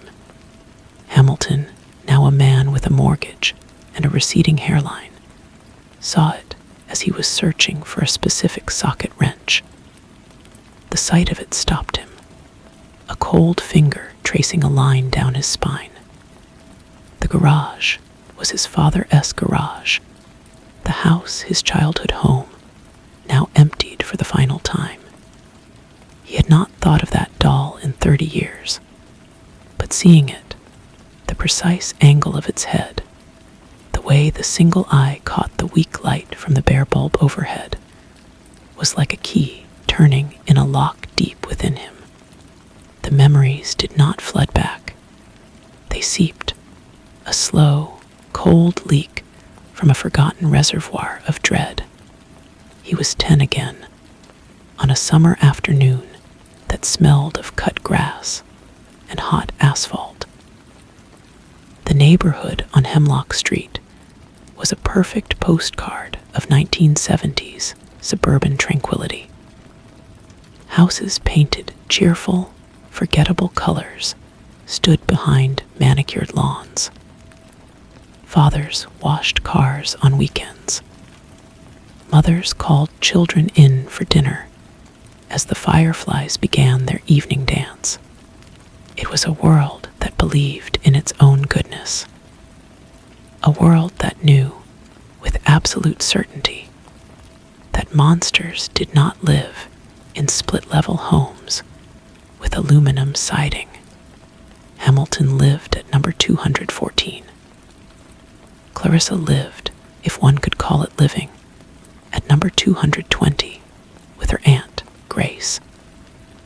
Grace was a tall, severe woman who wore her iron gray hair in a tight bun and dresses that seemed to repel the sun. She was a pillar of the community, in her way. She organized the annual neighborhood watch potluck. She never missed a Sunday service. Her lawn was the greenest on the block, a perfect, unyielding carpet that tolerated no dandelions. The children of Hemlock Street were taught to respect her, to call her Miss Grace, and to never, ever play on her lawn. Clarissa was a shadow in the window, a pale, thin face that would appear for a moment at an upstairs pane, then vanish. She did not go to school. Grace said she was sickly, delicate. The adults accepted this. The children knew better. They sensed the wrongness, the way animals sense a coming storm, a pressure drop in the air, a silent vibration felt in the teeth. They would dare each other to ring the doorbell, to race across the forbidden lawn. Hamilton, a quiet boy with a tendency to worry the cuffs of his shirts, never took the dares. But he watched. The first real omen came on a Tuesday. Hamilton was shooting hoops in his driveway when he saw Grace leading Clarissa out to the backyard. Clarissa moved like a ghost, her steps hesitant, her head bowed. She was wearing a faded yellow dress that was too large for her. Grace carried a wicker basket of clothespins. She was hanging sheets on the line, great white sails that billowed in the breeze, snapping with a sound like gunshots. Clarissa stood perfectly still, her arms wrapped around herself. Then Grace turned and said something to her, her voice a low buzz, inaudible from Hamilton's distance. Clarissa flinched, a full-body tremor, and slowly, mechanically, began to pick up the clothespins that had spilled from the basket, handing them to her aunt one by one. It was a nothing moment, a mundane chore. But Hamilton saw the way Grace's hand, when she took a pin, would sometimes close not on the wood, but on Clarissa's thin wrist, squeezing until the girl's face contorted in a silent gasp. He saw the way Grace's lips moved, shaping words that made Clarissa's shoulders hunch up to her ears. He stood frozen, the basketball forgotten at his feet. The white sheets billowed, for a moment blocking his view, and when they settled, Grace was looking directly at him. Her eyes were the color of a winter sky, empty and vast. She did not smile. She did not frown. She simply held his gaze until he, shamed and terrified for reasons he could not name, looked down at the cracked concrete of his own driveway. That was the beginning of the accumulation. The small, cruel details began to stack up like bricks, building a wall of silent complicity around number 220. Hamilton started to notice things he was sure had always been there, but that his mind had refused to register. The way the lights in Clarissa's room stayed on long after midnight. The time he saw Grace hosing down the backyard patio with a furious intensity, the water sluicing away a dark, rust-colored stain. The sound, one evening when the neighborhood was preternaturally quiet, of a faint, rhythmic tapping from the house, like a fingernail on glass. He was not the only one who noticed. The other children on the block saw it too. There was Mikey, loud and boisterous, and Sarah, who was sharp and observant. They would gather in the fort they'd built in the woods at the end of the cul-de-sac, a place smelling of pine needles and damp earth, and they would whisper. "I saw her yesterday," Sarah would say, her voice hushed, "in the window. She had a mark on her cheek, like a bruise. My mom says she's retarded," Mikey would offer, kicking at a root. "That's why she can come out." But Hamilton knew it wasn't that. He had seen the intelligence in Clarissa's eyes during that one moment in the backyard.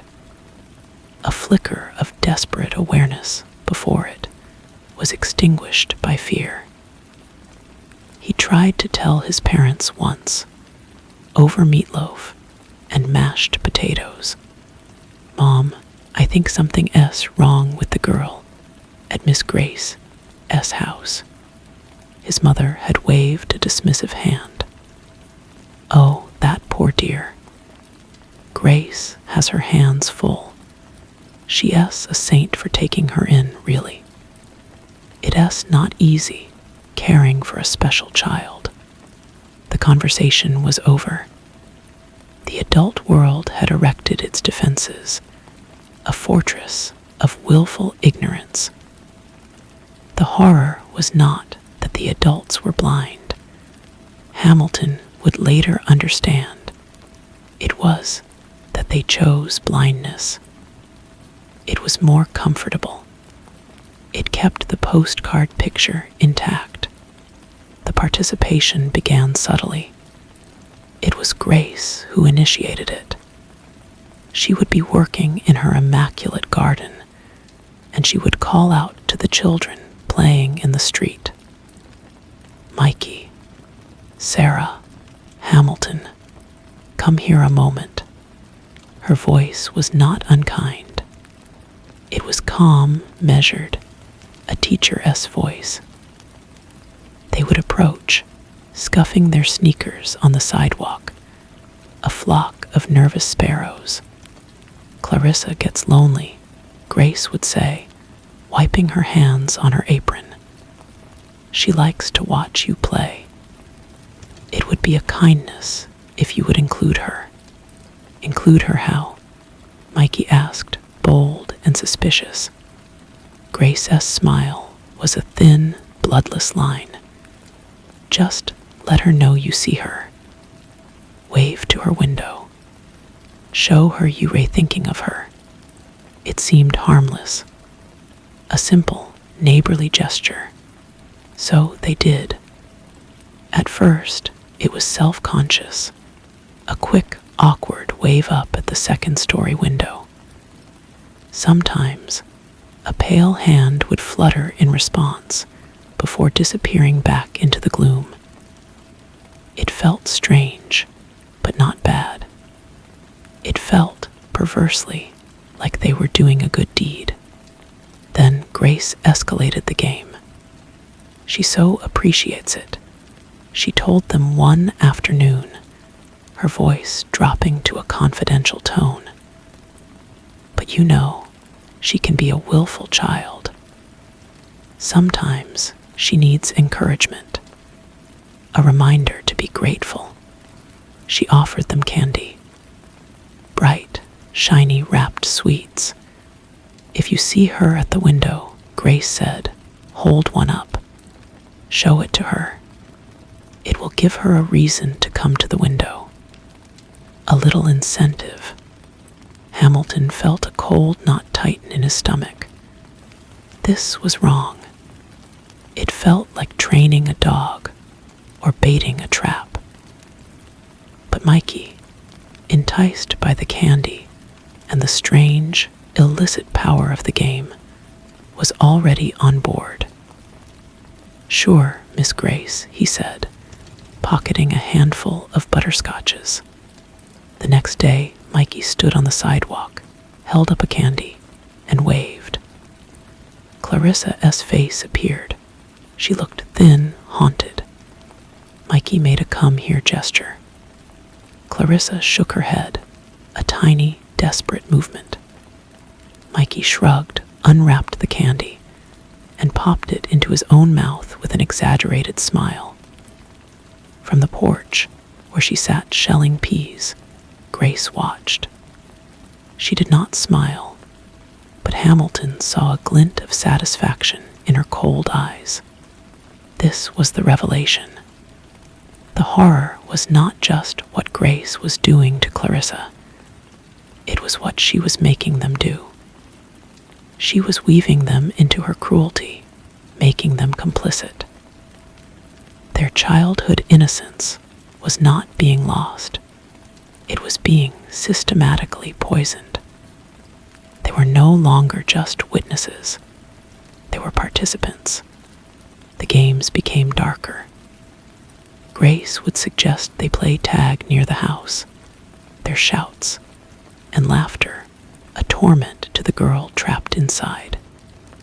She once asked Sarah to sing a song loudly, right beneath Clarissa's window, a cheerful tune about sunshine that sounded like a dirge. Hamilton, his soul squirming with guilt, found himself going along with it.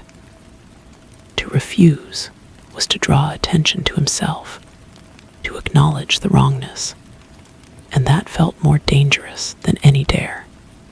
The pressure to conform, to be a part of the neighborhood, was a cage as real as the one Clarissa lived in. The climax came on a humid, overcast afternoon. The air was thick and still, pregnant, with a storm that refused to break. Grace called them all to her backyard. She stood on the patio, a figure of grim authority. Clarissa was with her, but this time she was not standing. She was on her knees on the hot concrete, head bowed.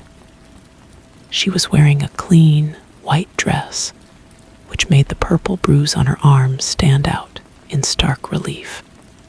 "Clarissa has been very naughty," Grace announced, her voice carrying in the stifling air. "She broke a very precious vase, my Mother S. vase.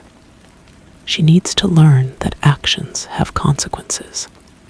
Hamilton S. Hart hammered against his ribs. Mikey shuffled his feet. Sarah looked like she was about to be sick. "I want you to help me teach her," Grace said. She held out her hand. In it were 3 smooth, gray river stones. "I want each of you to take a stone, and I want you to tell her what you think of her behavior. Tell her she is a bad girl, a destructive girl." The world seemed to shrink to the space of that backyard. The buzz of a distant lawnmower faded away. Hamilton could hear his own blood pulsing in his ears. This was the line. This was the moment where childhood ended irrevocably. Mikey, after a moment's hesitation, stepped forward first. He took a stone. It looked small and insignificant in his grubby hand. He looked at Clarissa, who did not raise her head. "You ray bad," he mumbled, and dropped the stone at her knees. It landed with a dull clack.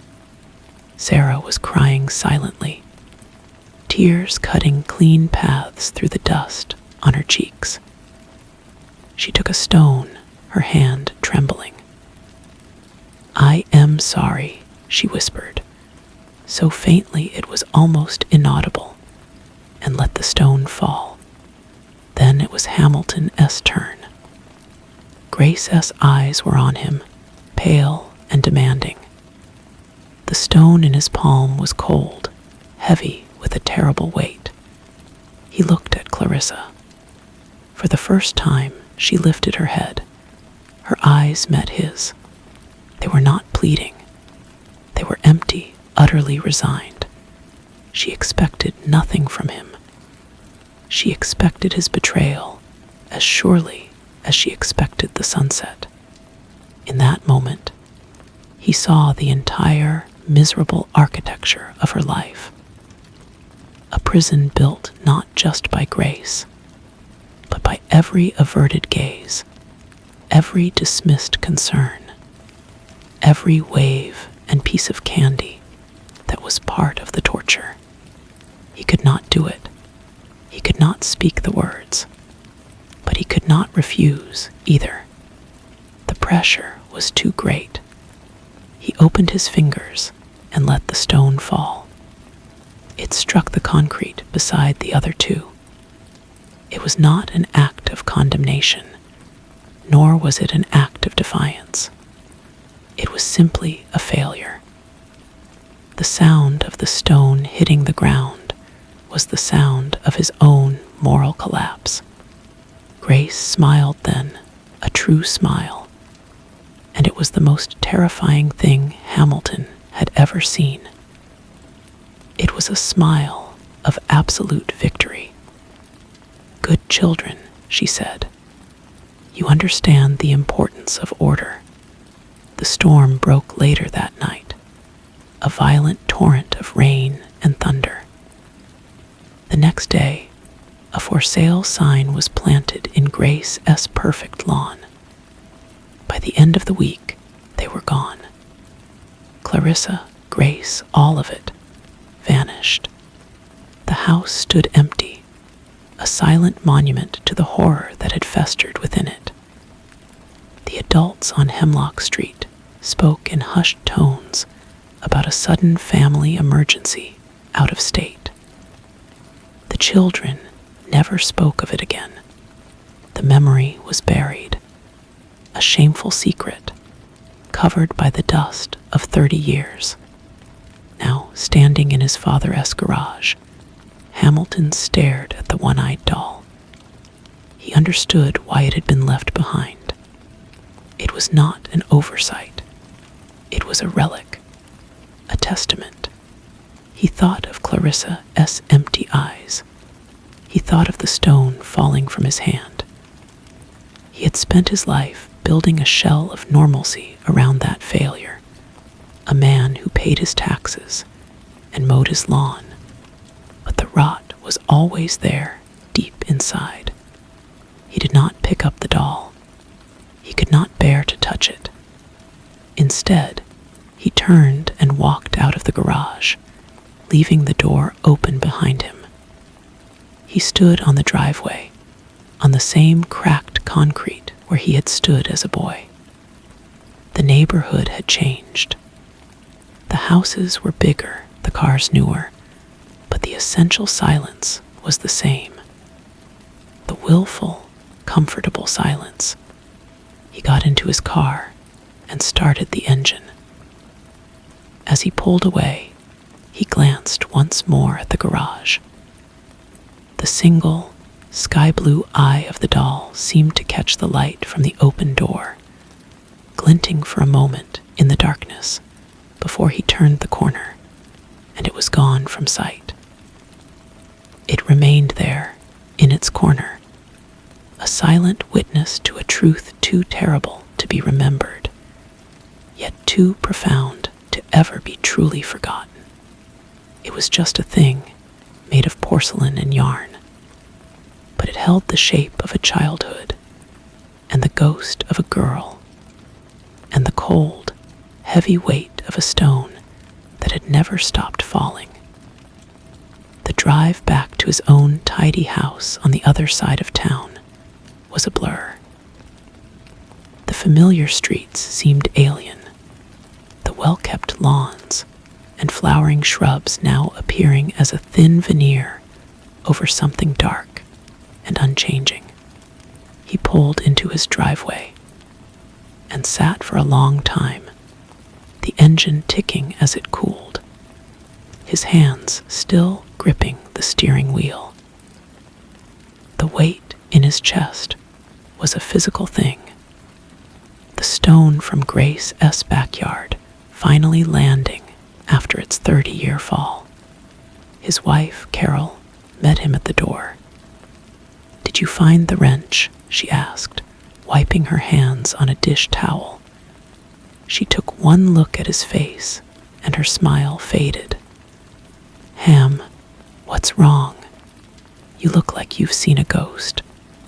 He tried to form an answer, to say something about the dust, the exhaustion, the emotional toll of cleaning out his father's house. But the words wouldn't come. How could he explain that the ghost was his own 10-year-old self, and that he had just left him behind in a dusty garage? He shook his head and managed a weak smile. "Just tired. It's done." He spent the rest of the evening in a fog, pushing food around his plate, nodding at Carol's chatter about her day. He could feel the doll's presence, a cold spot in his mind. It was more than a memory now. It was an accusation. He had walked away twice, once from Clarissa, and now from the only remaining evidence of her existence. That night, sleep offered no escape. He dreamt of the backyard on Hemlock Street, but the grass was dead, and the sky was the color of the doll's porcelain. Clarissa was on her knees, but she was no longer a child. She was a woman, her face a pale oval of sorrow, and she was surrounded not by 3 stones, but by a circle of them, a perfect imprisoning ring. Grace stood over her, not as an old woman, but as a towering, faceless silhouette. And Hamilton was 10 again, standing frozen, a stone burning a hole in his palm. He woke with a gasp, drenched in sweat. digital clock on the bedside table glowed 3:17 a.m. The house was silent. Carol slept peacefully beside him, her breathing a soft, regular rhythm that only emphasized the turmoil in his own mind. He knew, with a certainty that was absolute, that he could not leave the doll there. It wasn't about closure or peace. It was about responsibility. A debt was owed, and it had been collecting interest for 3 decades. He slipped out of bed, dressed quietly in the dark, and drove back through the sleeping town. The night was clear and cold, the stars sharp pinpricks in the blackness. The old house was a dark shape against the sky. He used his key, the click of the lock echoing loudly in the empty stillness. He did not turn on the light in the garage. He used the flashlight on his phone, the beam cutting a shaky path through the darkness. The dust motes danced in the light like agitated spirits. He walked to the corner, his heart thudding. The beam found it. The doll was exactly as he had left it, propped against the wall, its single blue eye seeming to watch his approach. He knelt. The air was cold and smelled of oil and decay. He reached out, his fingers hovering inches from the filthy dress. He expected to feel a wave of revulsion, a psychic shock. But as his fingers finally made contact with the rough, grimy porcelain, he felt nothing but a profound and endless sadness. It was just a thing, a broken toy. The horror had never been in the object itself, but in the memories it held. He picked it up. It was lighter than he expected. He cradled it in his hands, the stump of its wrist resting against his palm. He didn't know what to do with it. He couldn't take it home. Burying it felt like another act of concealment. Throwing it away was an insult. Carried it out of the garage and stood in the backyard, where his mother's rose bushes had once bloomed. The first hint of dawn was a gray smear in the east. He looked down at the doll in his hands, and then he did the only thing that felt remotely right. He began to clean it. He found an old rag and a bottle of water in his car, and with a tenderness that surprised him, he wiped away the decades of grime. The porcelain emerged, chipped and cracked, but clean. He picked the cobwebs from its yarn hair. When he was finished, he held the doll under the rising light. It was no longer a thing of terror, but a relic of a tragedy, a witness. He knew then that he would not hide it away. He would keep it, not on a shelf, not as a display, but in a box in his attic. An acknowledgement, a testament to the girl in the window and the boy who had failed her. It was a small, futile gesture, a stone picked up after a lifetime.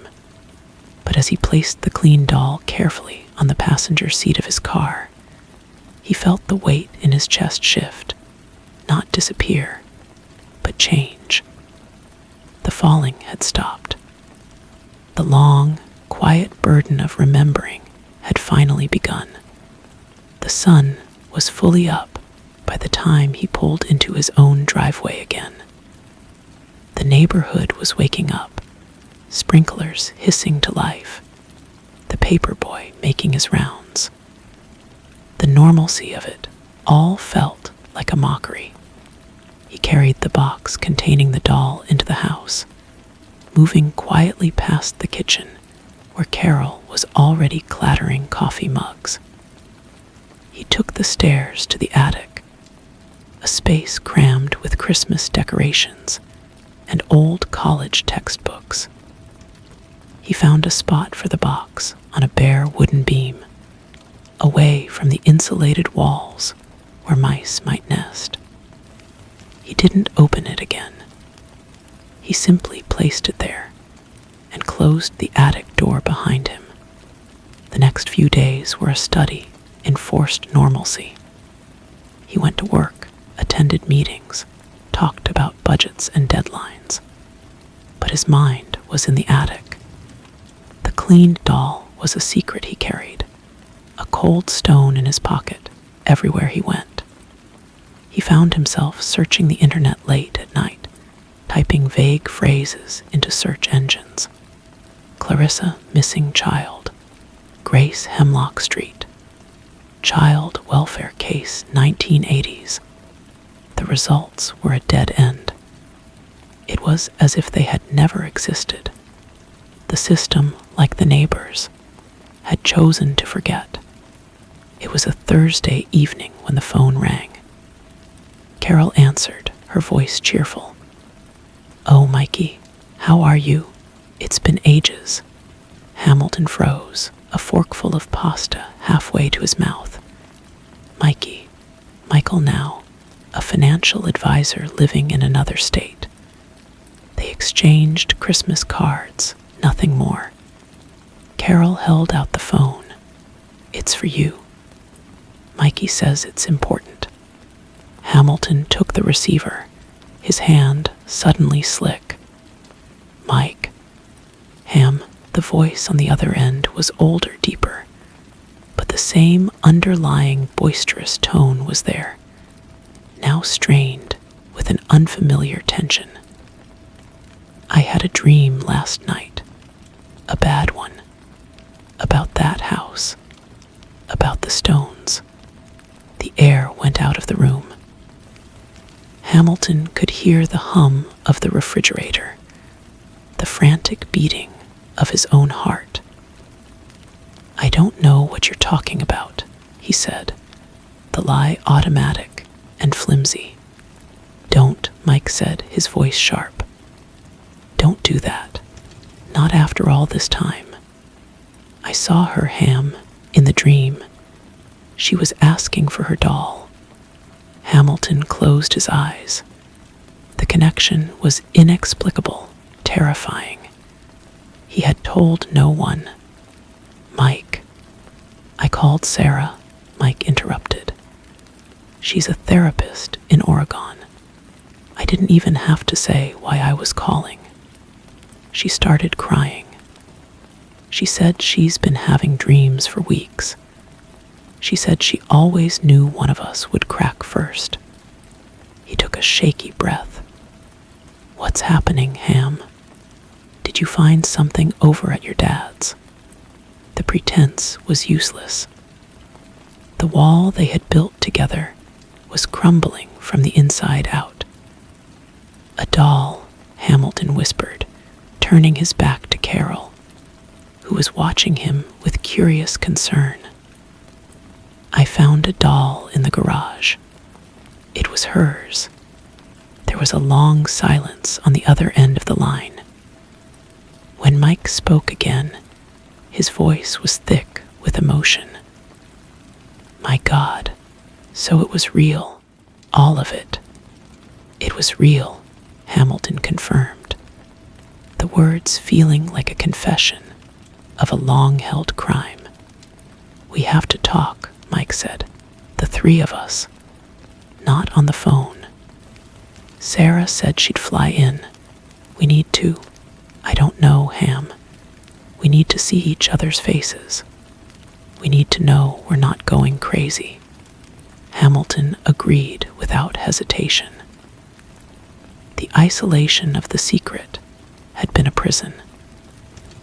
The prospect of sharing its weight, of seeing the same haunted look in the eyes of the only other people who understood, was both terrifying and profoundly necessary. They made a plan for the following weekend. After he hung up, Carol was full of questions. What was that all about? Is everything okay with Mike? Hamilton looked at his wife, her face open and kind, a face that had never been forced to hold a stone. He thought of the comfortable blindness of his parents, of the whole street. He could give her that same gift. He could lie. He could say it was just old friends reminiscing. But the stone was already in his hand again, and this time he would not let it fall. "Sit down, Carol," he said, his voice quiet but steady. "There's something I need to tell you, something that happened a long time ago." He led her to the living room couch, and as the evening light faded outside the window, he began to speak. He told her about the house on Hemlock Street, about the winter sky in Grace's eyes, and about the girl in the window.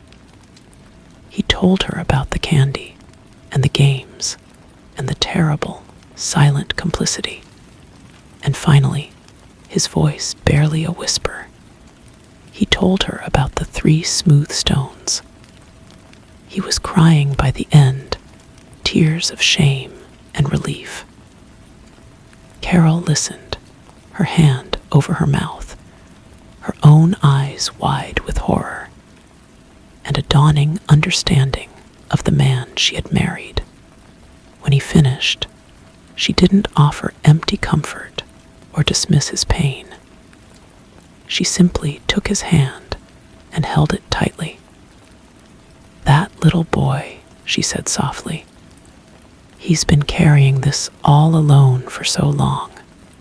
And in that moment, Hamilton felt the first real, fragile sense that the long fall might finally be over. The story was out. It was no longer festering in the dark. It was in the open air between them, a terrible truth, but one that could now, perhaps, be born. The weekend arrived with a heavy, expectant stillness. Hamilton felt like he was preparing for a funeral or a reckoning. He cleaned the house with a nervous energy, straightening picture frames and vacuuming carpets that were already clean. Carol watched him, her silence a gentle support. She had not pressed him for more details after his confession, but her presence had changed. She looked at him now with a new, protective softness, as if seeing the ghost of the wounded boy inside the man. Sarah arrived first. Hamilton barely recognized the woman who stepped out of the taxi. The timid, crying girl was gone, replaced by a woman with sharp, intelligent eyes and a calm, collected demeanor, though he could see the tension in the tight line of her mouth. She carried a leather satchel, not a suitcase, as if she were coming for a business meeting. When she saw Hamilton on the porch, she stopped for a moment, and a silent understanding passed between them. There was no hug, just a slow, grave nod. Mike S. rental car pulled up an hour later. He was larger than Hamilton remembered. His boyish energy solidified into a bullish confidence that seemed frayed at the edges. His smile was too quick, his handshake too firm. "Ham, Jesus, look at this place." He gestured at the house, the neat lawn, a desperate attempt to cling to the normal world. They sat in the living room, cups of coffee, untouched, on the table between them. The polite chatter lasted less than a minute before it evaporated into a thick, uncomfortable silence. It was Sarah, the therapist, who finally broke it. "We're here because of the dreams," she said, her voice low and even. "I think we need to start by saying what we saw, to make it real." Mike shifted in his chair. "I saw the backyard, but the stones, they were everywhere, and she was older. She looked at me and said, "You never threw it hard enough." He let out a short, bitter laugh. "What the hell does that mean?" Sarah nodded, turning her gaze to Hamilton. "And you?" Hamilton took a breath. "I found the doll in my father's garage. I cleaned it. It's in the attic." He didn't mention his own dream. The image of the imprisoning circle of stones felt too private, too raw. "I've been dreaming of the window," Sarah said. "But in my dream, I'm not outside looking in. I'm inside looking out. I'm the one in the room, and I'm pounding on the glass, but none of you can hear me." She wrapped her arms around herself. "For 40 years, I've told myself we were just kids, that we were powerless. But my professional mind knows that's only partly true. We were witnesses, and we failed." The word hung in the air. Failed. It was the truth they had spent a lifetime running from. "So what do we do?" Mike asked, his voice uncharacteristically small. "Join a support group for former cowards. It won't change what happened to her." "Maybe not," Hamilton said, surprising himself. "But we can change what happens next." He looked from Mike to Sarah. "We have to find her, or find out what happened to her." Mike stared at him. "Are you insane? How? It was a lifetime ago. They vanished." "We have a name," Sarah said quietly. "Clarissa. And we have a place. Hemlock Street. That's more than we had before. And we have a reason now. This isn't just about guilt. It's about accountability. Even if it's only for us. A resolve hardened in the room, fragile but definite." They spent the next few hours pooling their fragmented memories. The color of Grace's car. A fragment of a song she used to hum. The name of the town she'd once mentioned a sister living in. A name that surfaced from the depths of memory, like a bubble from a sunken wreck. Millwood. That evening, after Mike and Sarah had left for a hotel, Hamilton went up to the attic.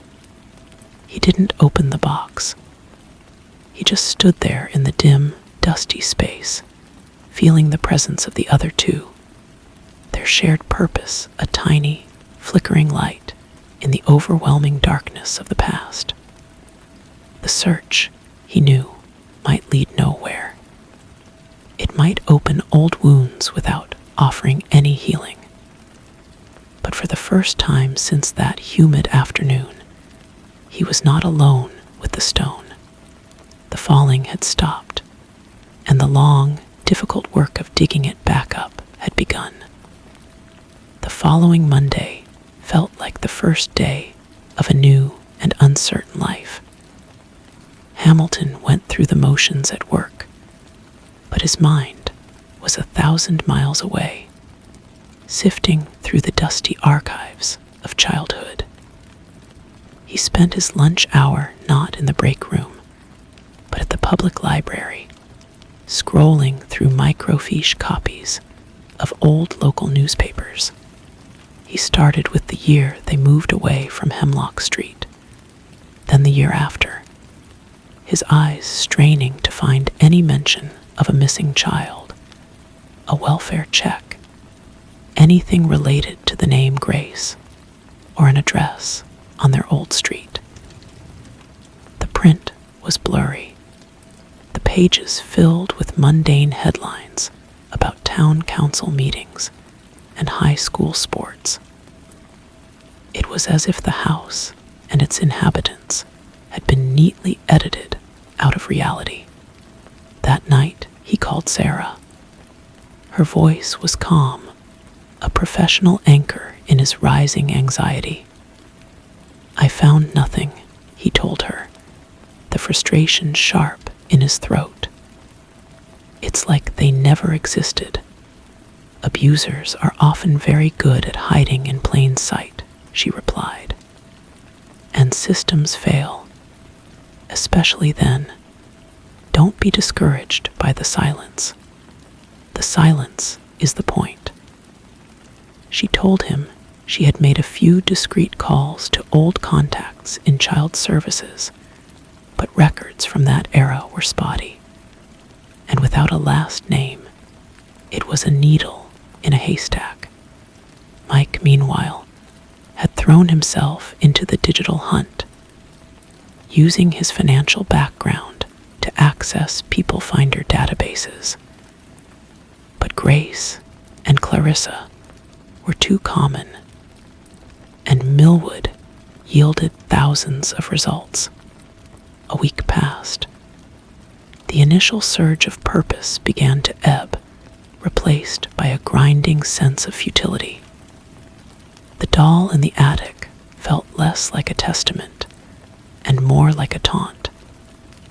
Then, on a rainy Thursday afternoon, his office phone rang. It was Mike, his voice crackling with an excitement he couldn't contain.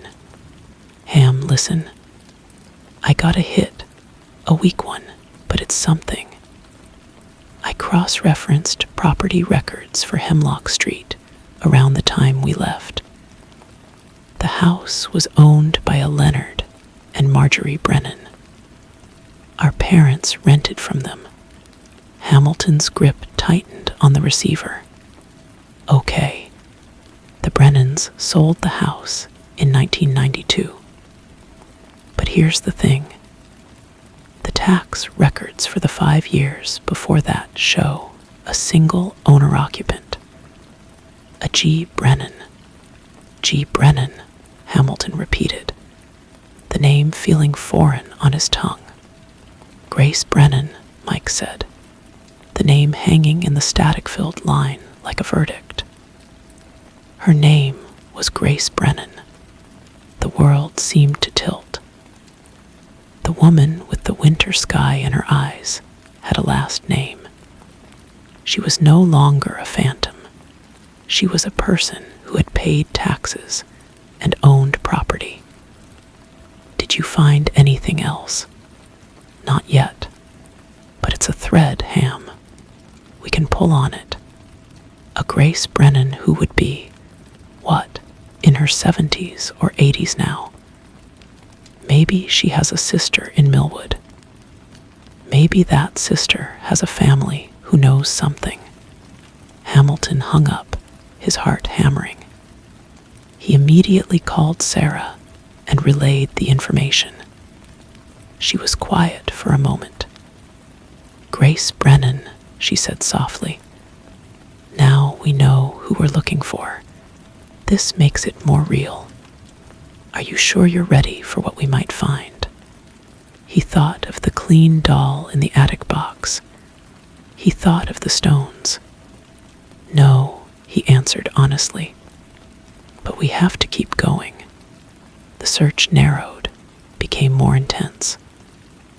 Mike focused on Millwood, calling every Brennan in the phone book, a task that felt quaint and enormous at the same time. Hamilton, armed with the full name, went back to the library, this time searching for obituaries, marriage announcements, anything that might trace Grace Brennan's path after she left Hemlock Street. He felt like an archaeologist brushing dust from a fragile bone, terrified that it might crumble to nothing in his hands. It was Sarah who made the final connection. She called them both on a conference call, her voice trembling slightly, the therapist's calm finally cracking. "I found an obituary," she said, "from a newspaper in Millwood, for an Alina Vance. It lists her as the beloved sister of Grace Brennan of Riverton." The air went out of the room. Riverton was only 2 hours away. Alina Vance died 3 years ago, Sarah continued.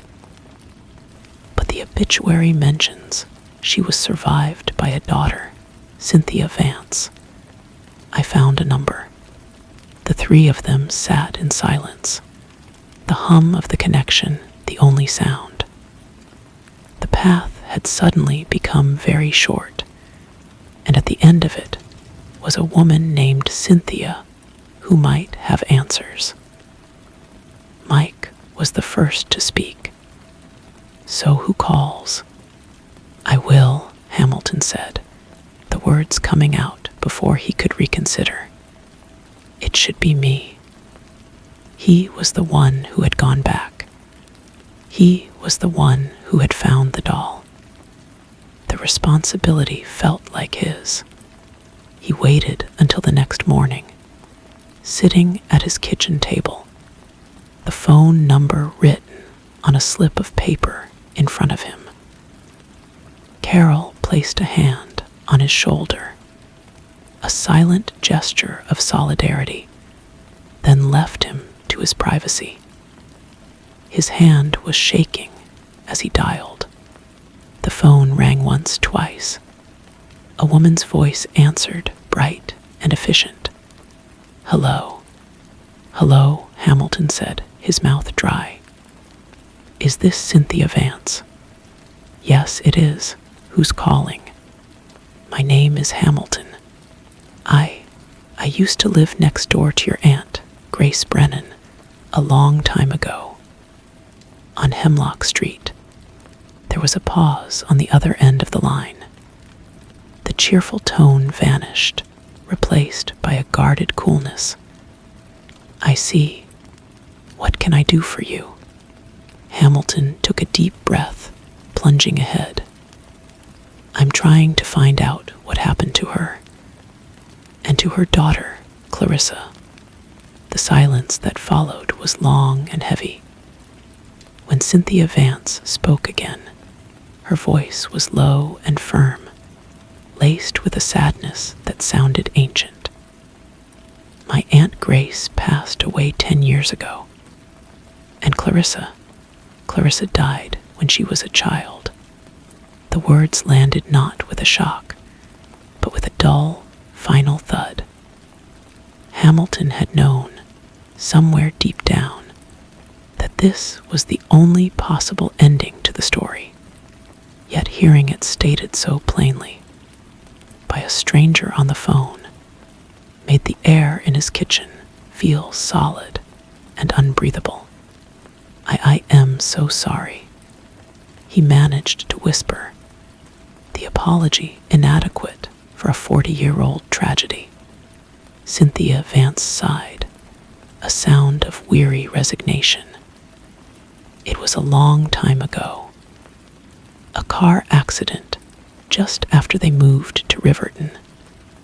They were both in the car, but only Grace survived. She was never the same after.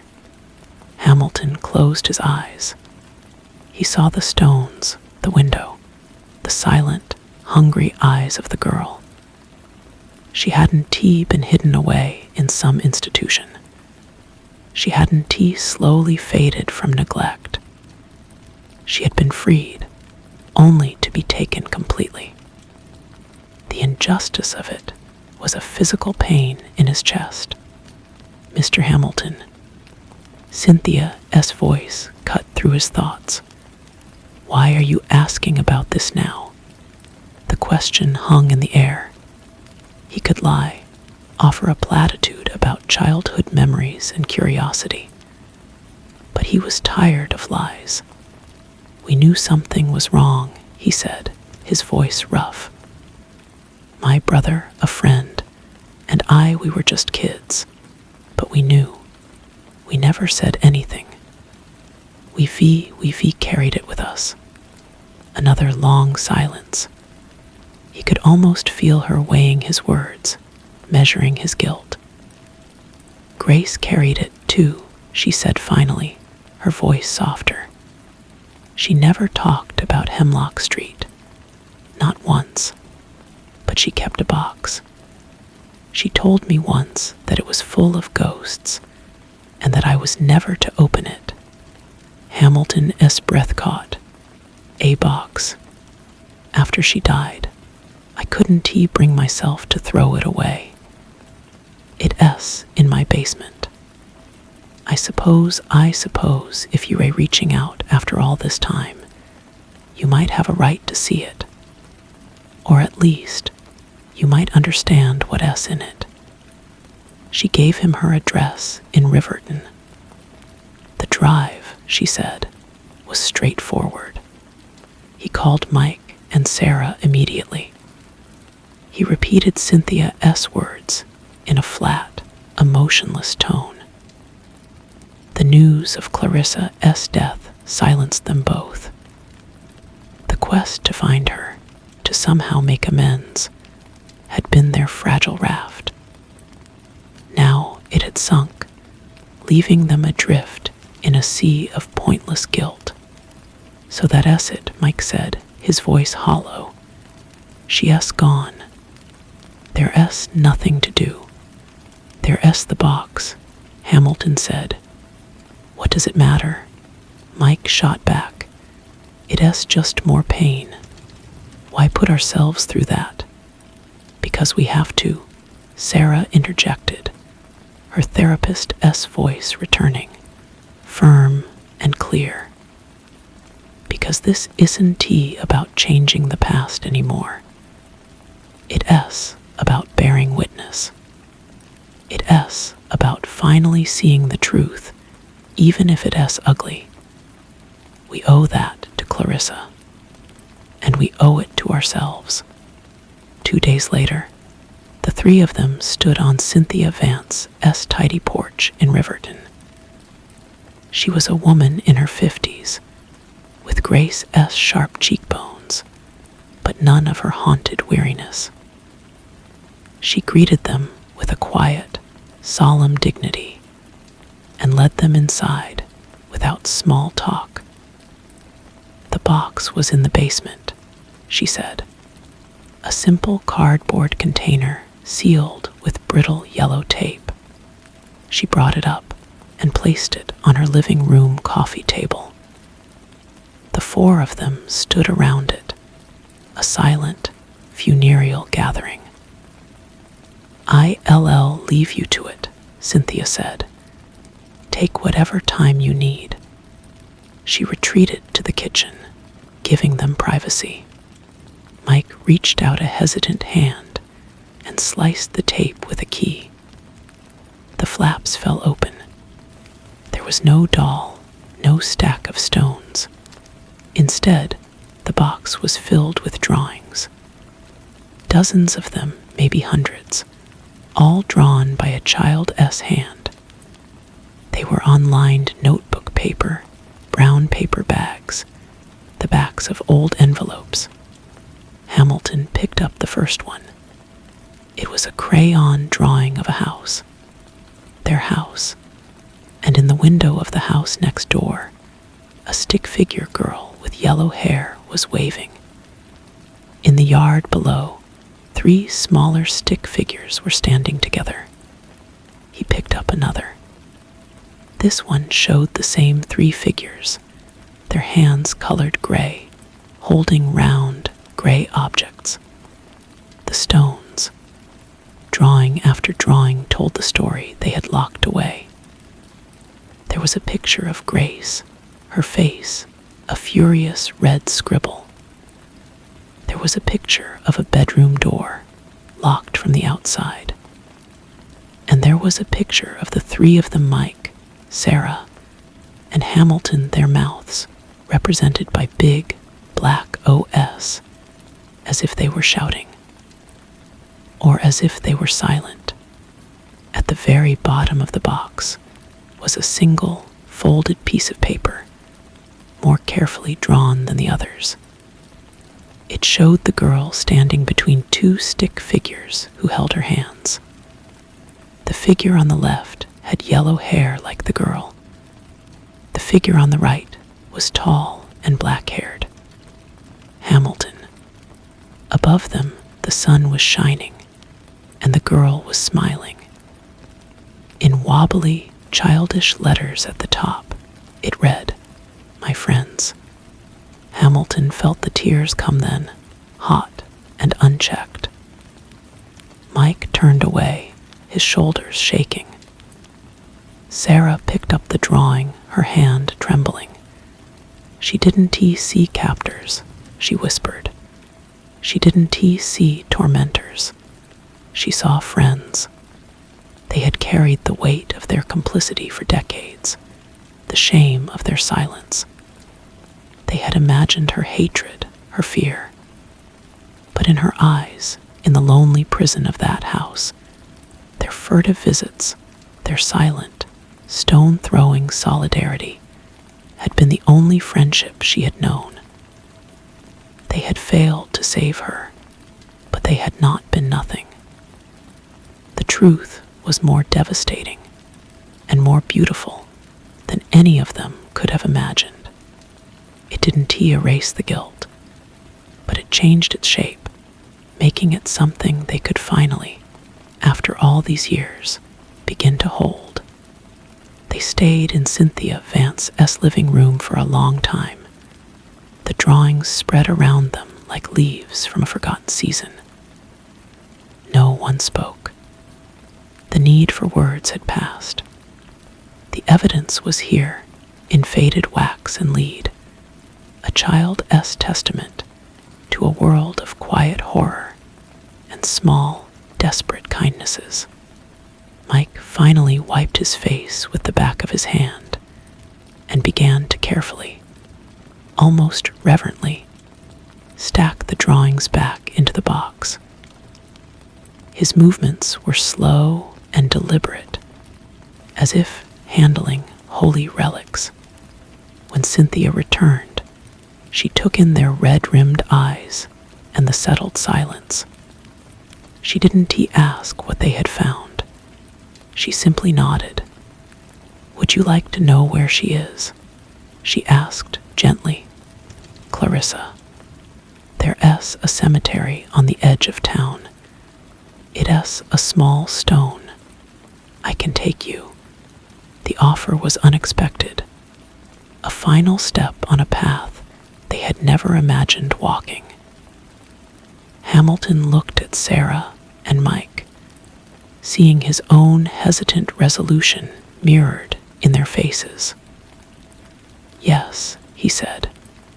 "Please." They followed Cynthia's car through the quiet streets of Riverton to a small, well-kept graveyard shaded by old oaks. The stone was indeed small and simple, nestled near a back fence. Clarissa Brennan, beloved daughter. The dates were heartbreakingly short. Cynthia left them alone, saying she would wait by the cars. The three of them stood before the grave, the ghosts of their 8-year-old selves standing with them. The guilt was still there, a cold stone in each of their guts, but the sharp edges had been worn smooth by the truth of the drawings. They had been children, powerless against an adult world of secrets and violence, but they had been seen. They had been someone's friends. Mike was the first to move. He walked a few paces away, scooped up a small, smooth stone from the path, and brought it back. He didn't throw it. He knelt and placed it gently on the corner of Clarissa's headstone. It was a gesture not of fear, but of remembrance. Sarah followed, adding her own stone beside his. Hamilton did the same, his fingers lingering on the cool, rough granite of the marker. They drove back to town in a silence that was no longer heavy, but contemplative. They said their goodbyes to Cynthia, promising to stay in touch, a promise that felt genuine and necessary. The three of them had a late lunch at a quiet diner clatter of plates, and the murmur of other conversations, a welcome return to the mundane world. "What happens now?" Mike asked, pushing a French fry around his plate. "Now we live," Sarah said. "We take this with us. We don't forget, but we stop letting it define us. We were witnesses, but we were also her friends. That counts for something." Hamilton nodded. He knew the dreams might not stop entirely. The image of the circle of stones might still surface in the dark of night. But now, when he saw it, he would also see the drawing. The one with the sun shining and the word friends spelled with a child S hopeful certainty. The falling was over. The stone had been laid to rest. Later, back home, Hamilton climbed the stairs to the attic. He opened the box that held the cleaned doll. He didn't look at it with guilt or fear anymore.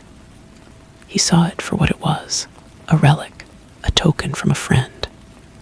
He closed the lid and carried the box downstairs. He didn't know what he would do with it yet, but he knew it didn't belong in the dark anymore. It was part of his story, a sad and complicated chapter, but not the whole book. He placed the box on a shelf in his study, in the light, where he could see it. Then he went to find his wife. He had a story to tell her, not a confession, but a history. It was time.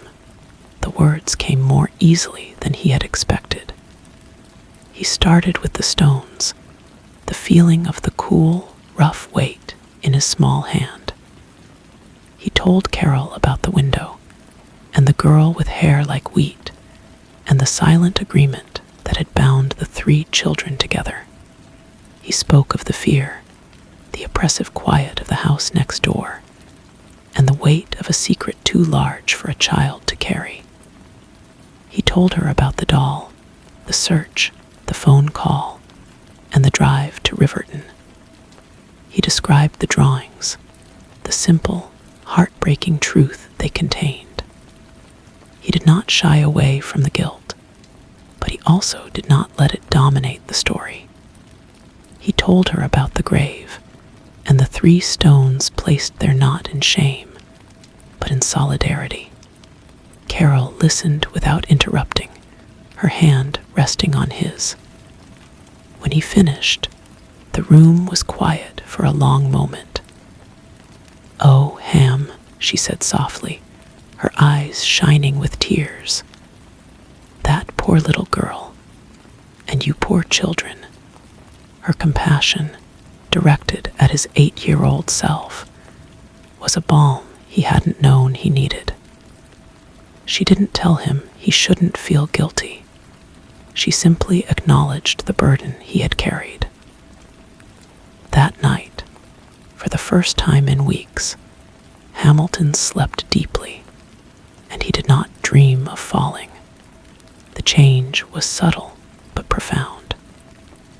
The tightness in his shoulders, a constant presence for as long as he could remember, began to ease. He found himself more patient with his daughters, more present in the small moments of their lives. He started a project he'd been putting off for years, building a treehouse in the backyard. As he hammered nails into the sturdy wood, he thought not of stones being thrown, but of a foundation being laid. A month later, Mike came over to help with the treehouse. They worked in comfortable silence for a while, the rhythm of their labor a familiar echo of their childhood. During a break, sitting on the grass with a cold drink, Mike looked up at the half-finished structure. "You know," he said, "I think I'm going to call Sarah. Not about that, just to talk. It feels wrong to let that connection fade again." Hamilton nodded. "I think that's a good idea. he understood. The three of them were now linked by a shared truth, a story that was finally complete. It was a bond that deserved to be nurtured, not buried once more. The following weekend, Hamilton drove to his mother's house. He found her in the garden, tending to her roses. He sat on the bench beside her, and without the same urgency he had felt before, asked her about the old neighborhood. This time, her memory seemed less guarded. She recalled the Brennans as quiet, kept to themselves. She remembered the little girl, Clarissa, describing her as a sad-looking little thing. She admitted she had sometimes wondered, but in those days, you didn't pry. It was a different time. Her confirmation, casual and unburdened, was the final piece.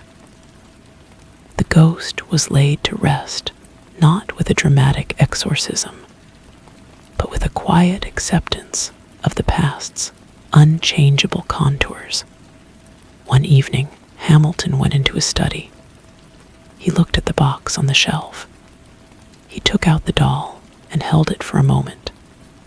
Then he picked up the framed photograph of his daughters that sat on his desk. He looked from the doll to the picture, from the past to the present.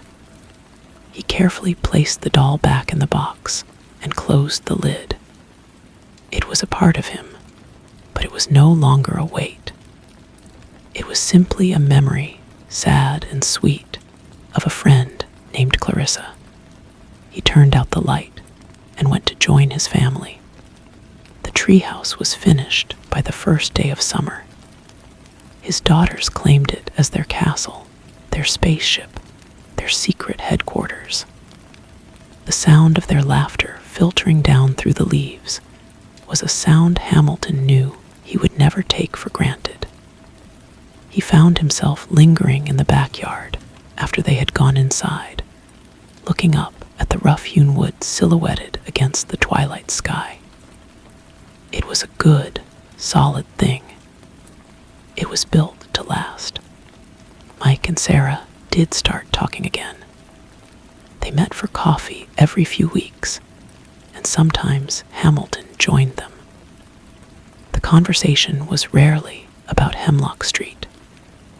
It was about their jobs, their families, the mundane and wonderful details of their lives. But the old story was there, a quiet understanding in the space between their words. It was no longer a chasm separating them, but a foundation upon which a new, adult friendship was slowly being built. On a bright Saturday morning, Hamilton received a padded envelope in the mail. The return address was Cynthia Vance S. inside, with no note, was a single drawing. It was the one of the three of them under the sun, the one labeled My Friends. She had carefully flattened it and placed it in a simple frame. Hamilton held it in his hands, a wave of gratitude washing over him. He knew exactly where it would go. He hung it in his study, on the wall opposite his desk. It was not a shrine to the past, but a reminder of the weight of silence, but also of the power of small kindnesses. A reminder that even in the darkest of places, a connection could be made. He looked at the clumsy, hopeful figures and saw not a ghost, but a lesson. Later that day, his youngest daughter came into the study while he was working. She pointed a small finger at the drawing. "Who are they, Daddy?" Hamilton picked her up and sat her on his knee. "They were my friends," he said. "A long, long time ago." "She has pretty hair," his daughter said, pointing at the yellow-haired stick figure. "Yes," Hamilton said, his voice soft. "She did." He held his daughter close, breathing in the simple, clean scent of her, and for a moment he felt the past and the present settle into a peaceful, unbreakable whole. The story was over, but its meaning would continue quietly for the rest of his life. The summer stretched on, warm and ordinary. The treehouse weathered a few thunderstorms, and the girls' laughter from within its walls became a familiar part of the backyard soundtrack. Hamilton found a strange comfort in the sound, a counterpoint to the silent memories that now felt settled and integrated. He no longer jumped when the phone rang, and the sight of a Child S drawing taped to the refrigerator brought a smile, not a pang. One evening in late August, Sarah called. Her voice was calm, but held a new resolve. "I've been thinking," she said, "about Grace Brennan." Hamilton felt a familiar tension, but it was faint, more like a reflex than a real fear. "I know she was the villain of our story, but she was a person, a deeply troubled one." I looked up the accident report from the Riverton paper. It was a single-car crash. She swerved to avoid a deer and went into a tree. She was driving. Hamilton was silent, letting the information settle. He had imagined a different scenario, something quicker, less ambiguous. "The article said Clarissa was in the passenger seat," Sarah continued. "It was over in an instant. I can't help but wonder if Grace, in that last second, was trying to protect her. Or if it was just a tragic accident. We'll never know. But I think I need to forgive her. Not for what she did to Clarissa, but for the hold she's had on me, on all of us, for 40 years. I think it's the only way to truly close the circle." Her words resonated deeply. Hamilton realized he had already begun that process, without giving it a name.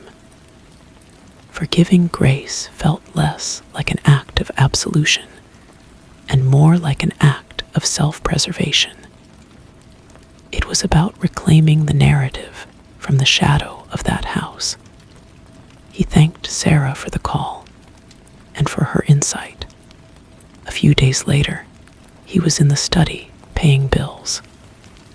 The framed drawing hung on the wall, and as he glanced up at it, his eye was caught by the doll's box on the shelf below. He hadn't opened it since the day he brought it down from the attic. On an impulse, he got up and took the box down. He lifted the lid. The doll lay there, its porcelain face serene, its dress clean. It was just an object now, stripped of its spectral power. He picked it up. It was cool and smooth in his hand. He thought of Cynthia Vance, alone in her house, with a basement full of her mother's ghosts. He thought of the kindness she had shown them, a kindness they had done nothing to deserve. He knew what he had to do. He found her number and dialed. "Cynthia, it's John Hamilton." He paused, choosing his words carefully. This might seem like an odd request, but that doll we found, the one from my attic, I think it belongs with the drawings. I think it belongs with you, if you'd like it. There was a long silence on the other end of the line. He heard her take a shaky breath. "Yes," she said, her voice thick with emotion. "Yes, I would like that very much. Thank you, John."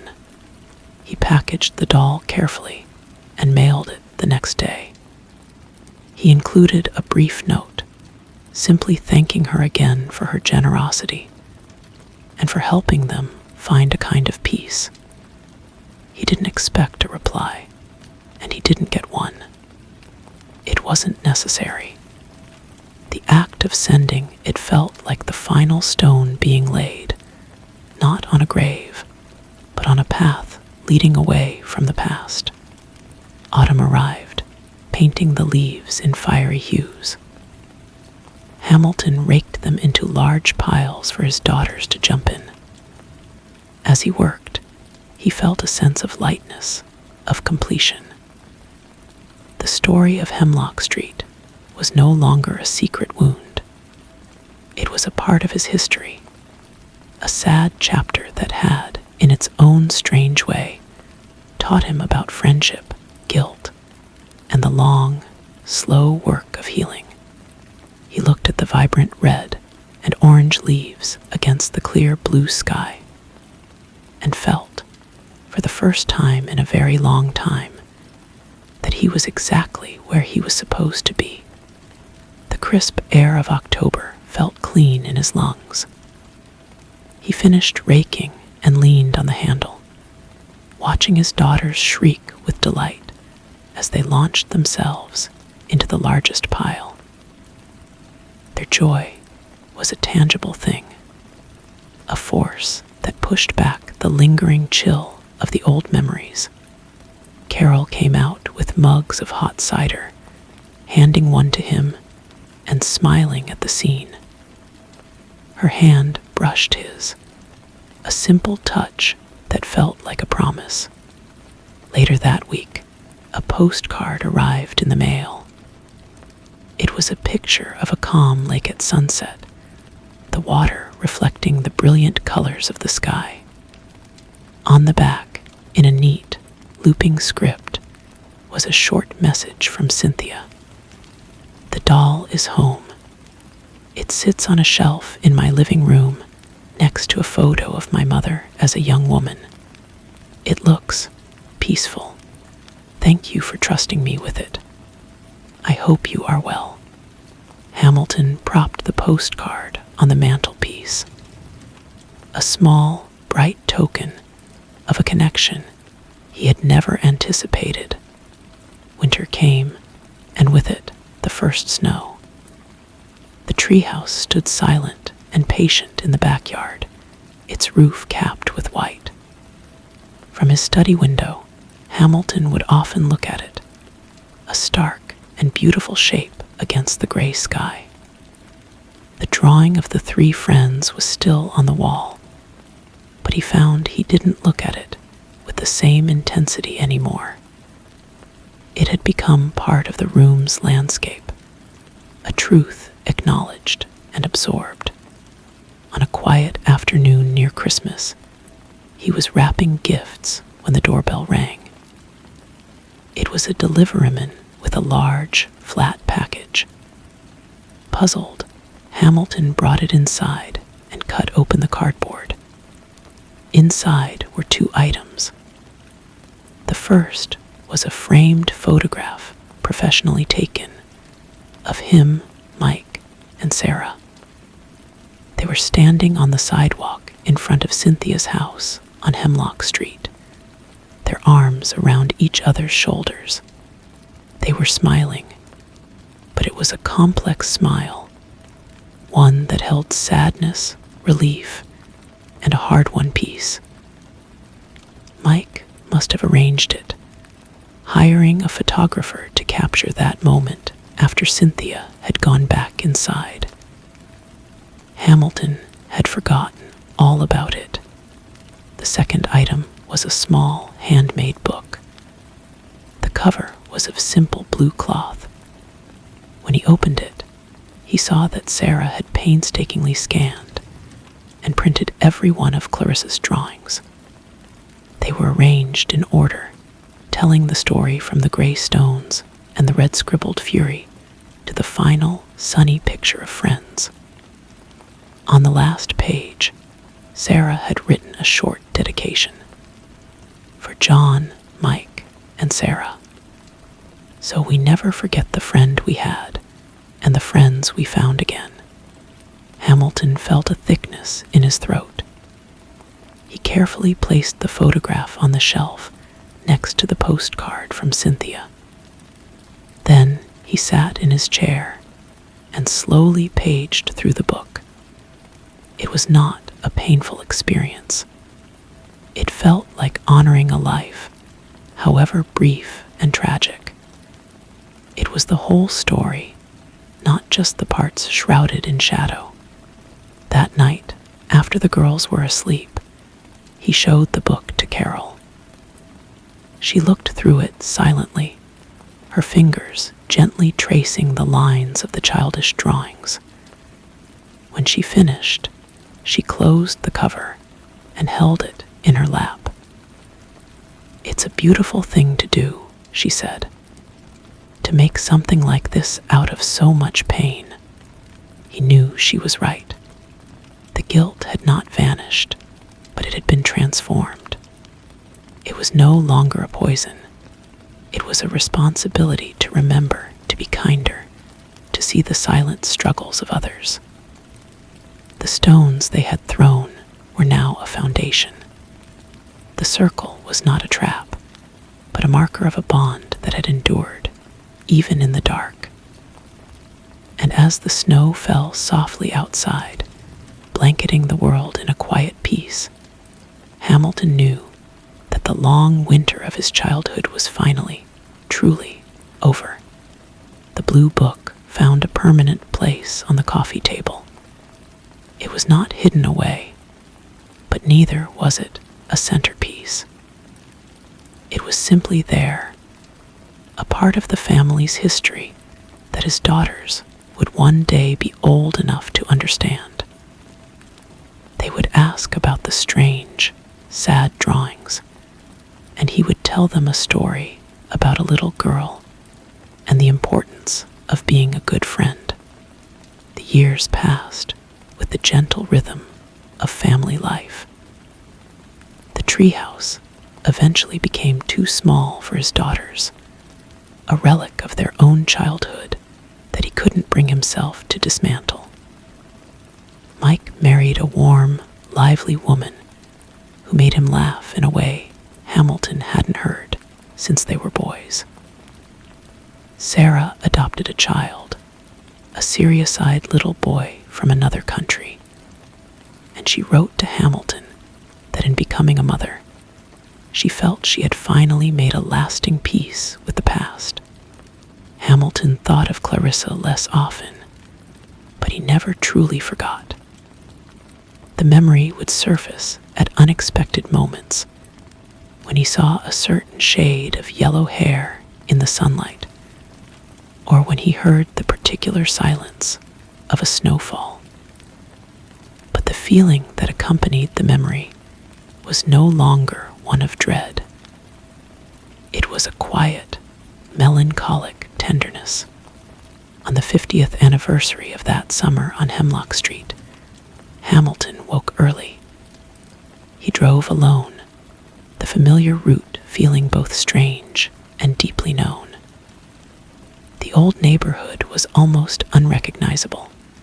The houses larger, the trees mature. The Brennan house was gone, replaced by a modern 2-story home with a bright blue front door. He parked and walked to the empty lot where the house had stood. The air was still and warm, just as it had been all those years ago. He stood there for a long time, not seeking anything, just bearing witness. Then he drove to the cemetery in Riverton. He hadn't been back since that day with Mike and Sarah. The small granite marker was still there, but the earth around it was smooth and settled. He saw that someone had been there recently. A small, fresh bouquet of wildflowers lay against the stone. Cynthia, he thought, or perhaps Sarah. It didn't matter. He hadn't brought a stone this time. He simply stood, his hands in his pockets, and looked at the name carved into the granite. Clarissa Brennan. He thought of the drawing, the one with the sun. He thought of the weight of the secret finally lifted. He thought of his own daughters, now young women, living their lives unburdened by the ghosts that had haunted him. A light breeze rustled the leaves of a nearby oak tree. It sounded like a whisper, like a sigh of release. Hamilton nodded slowly, a silent communication with the past, with the friend he had failed, and with the man he had become because of it. Then he turned and walked back to his car. The sun was warm on his back, and the road ahead was clear. He drove home, the distance feeling shorter than it had on the journey there. When he walked into the house, the quiet comfort of his life welcomed him back. Carol was in the kitchen, and the smell of coffee filled the air. She looked up as he entered, her eyes asking a gentle question. "It was a good trip," he said, and she smiled, understanding that was all the explanation he needed or would give. Later, he went into his study. The blue book was still on the coffee table, but his daughters were grown and had homes of their own now. He picked it up and ran his hand over the soft cloth cover. He then looked at the framed drawing on the wall, the 3 stick figures under a smiling sun. It occurred to him that the story was no longer his alone to carry. It was a part of a larger tapestry, a thread that had been woven into the lives of his children, his wife, his friends. It had shaped him, but it did not define him. He took the drawing down from the wall. He carefully removed it from its frame and placed it inside the blue book, on the page after the final drawing. It felt right, a full circle. He closed the book and put it on a shelf alongside photo albums of family vacations and his daughter's graduations. It was where it belonged, a record of a life, however short, that had mattered. That evening, his oldest daughter called. She was pregnant with her first child. As he listened to her talk about names and nursery colors, her voice bright with anticipation, Hamilton felt a profound sense of continuity. The world was made of stories, he thought, some joyful, some sad, all connecting one generation to the next. The secret that had once festered in the dark was now a quiet lesson in compassion, a story he would one day share with his grandchild, not as a confession, but as a reminder of the enduring need for kindness. He hung up the phone and went to the window. The old treehouse was still standing in the backyard, a dark silhouette against the twilight. It was weathered and sturdy, a testament to something built to last. He could almost hear the echoes of his daughter's laughter tangled with the whispers of a long-ago summer. The past was not a place to live, but it was a foundation. And standing firmly on that foundation, John Hamilton looked out at the present, a man finally, completely, at peace.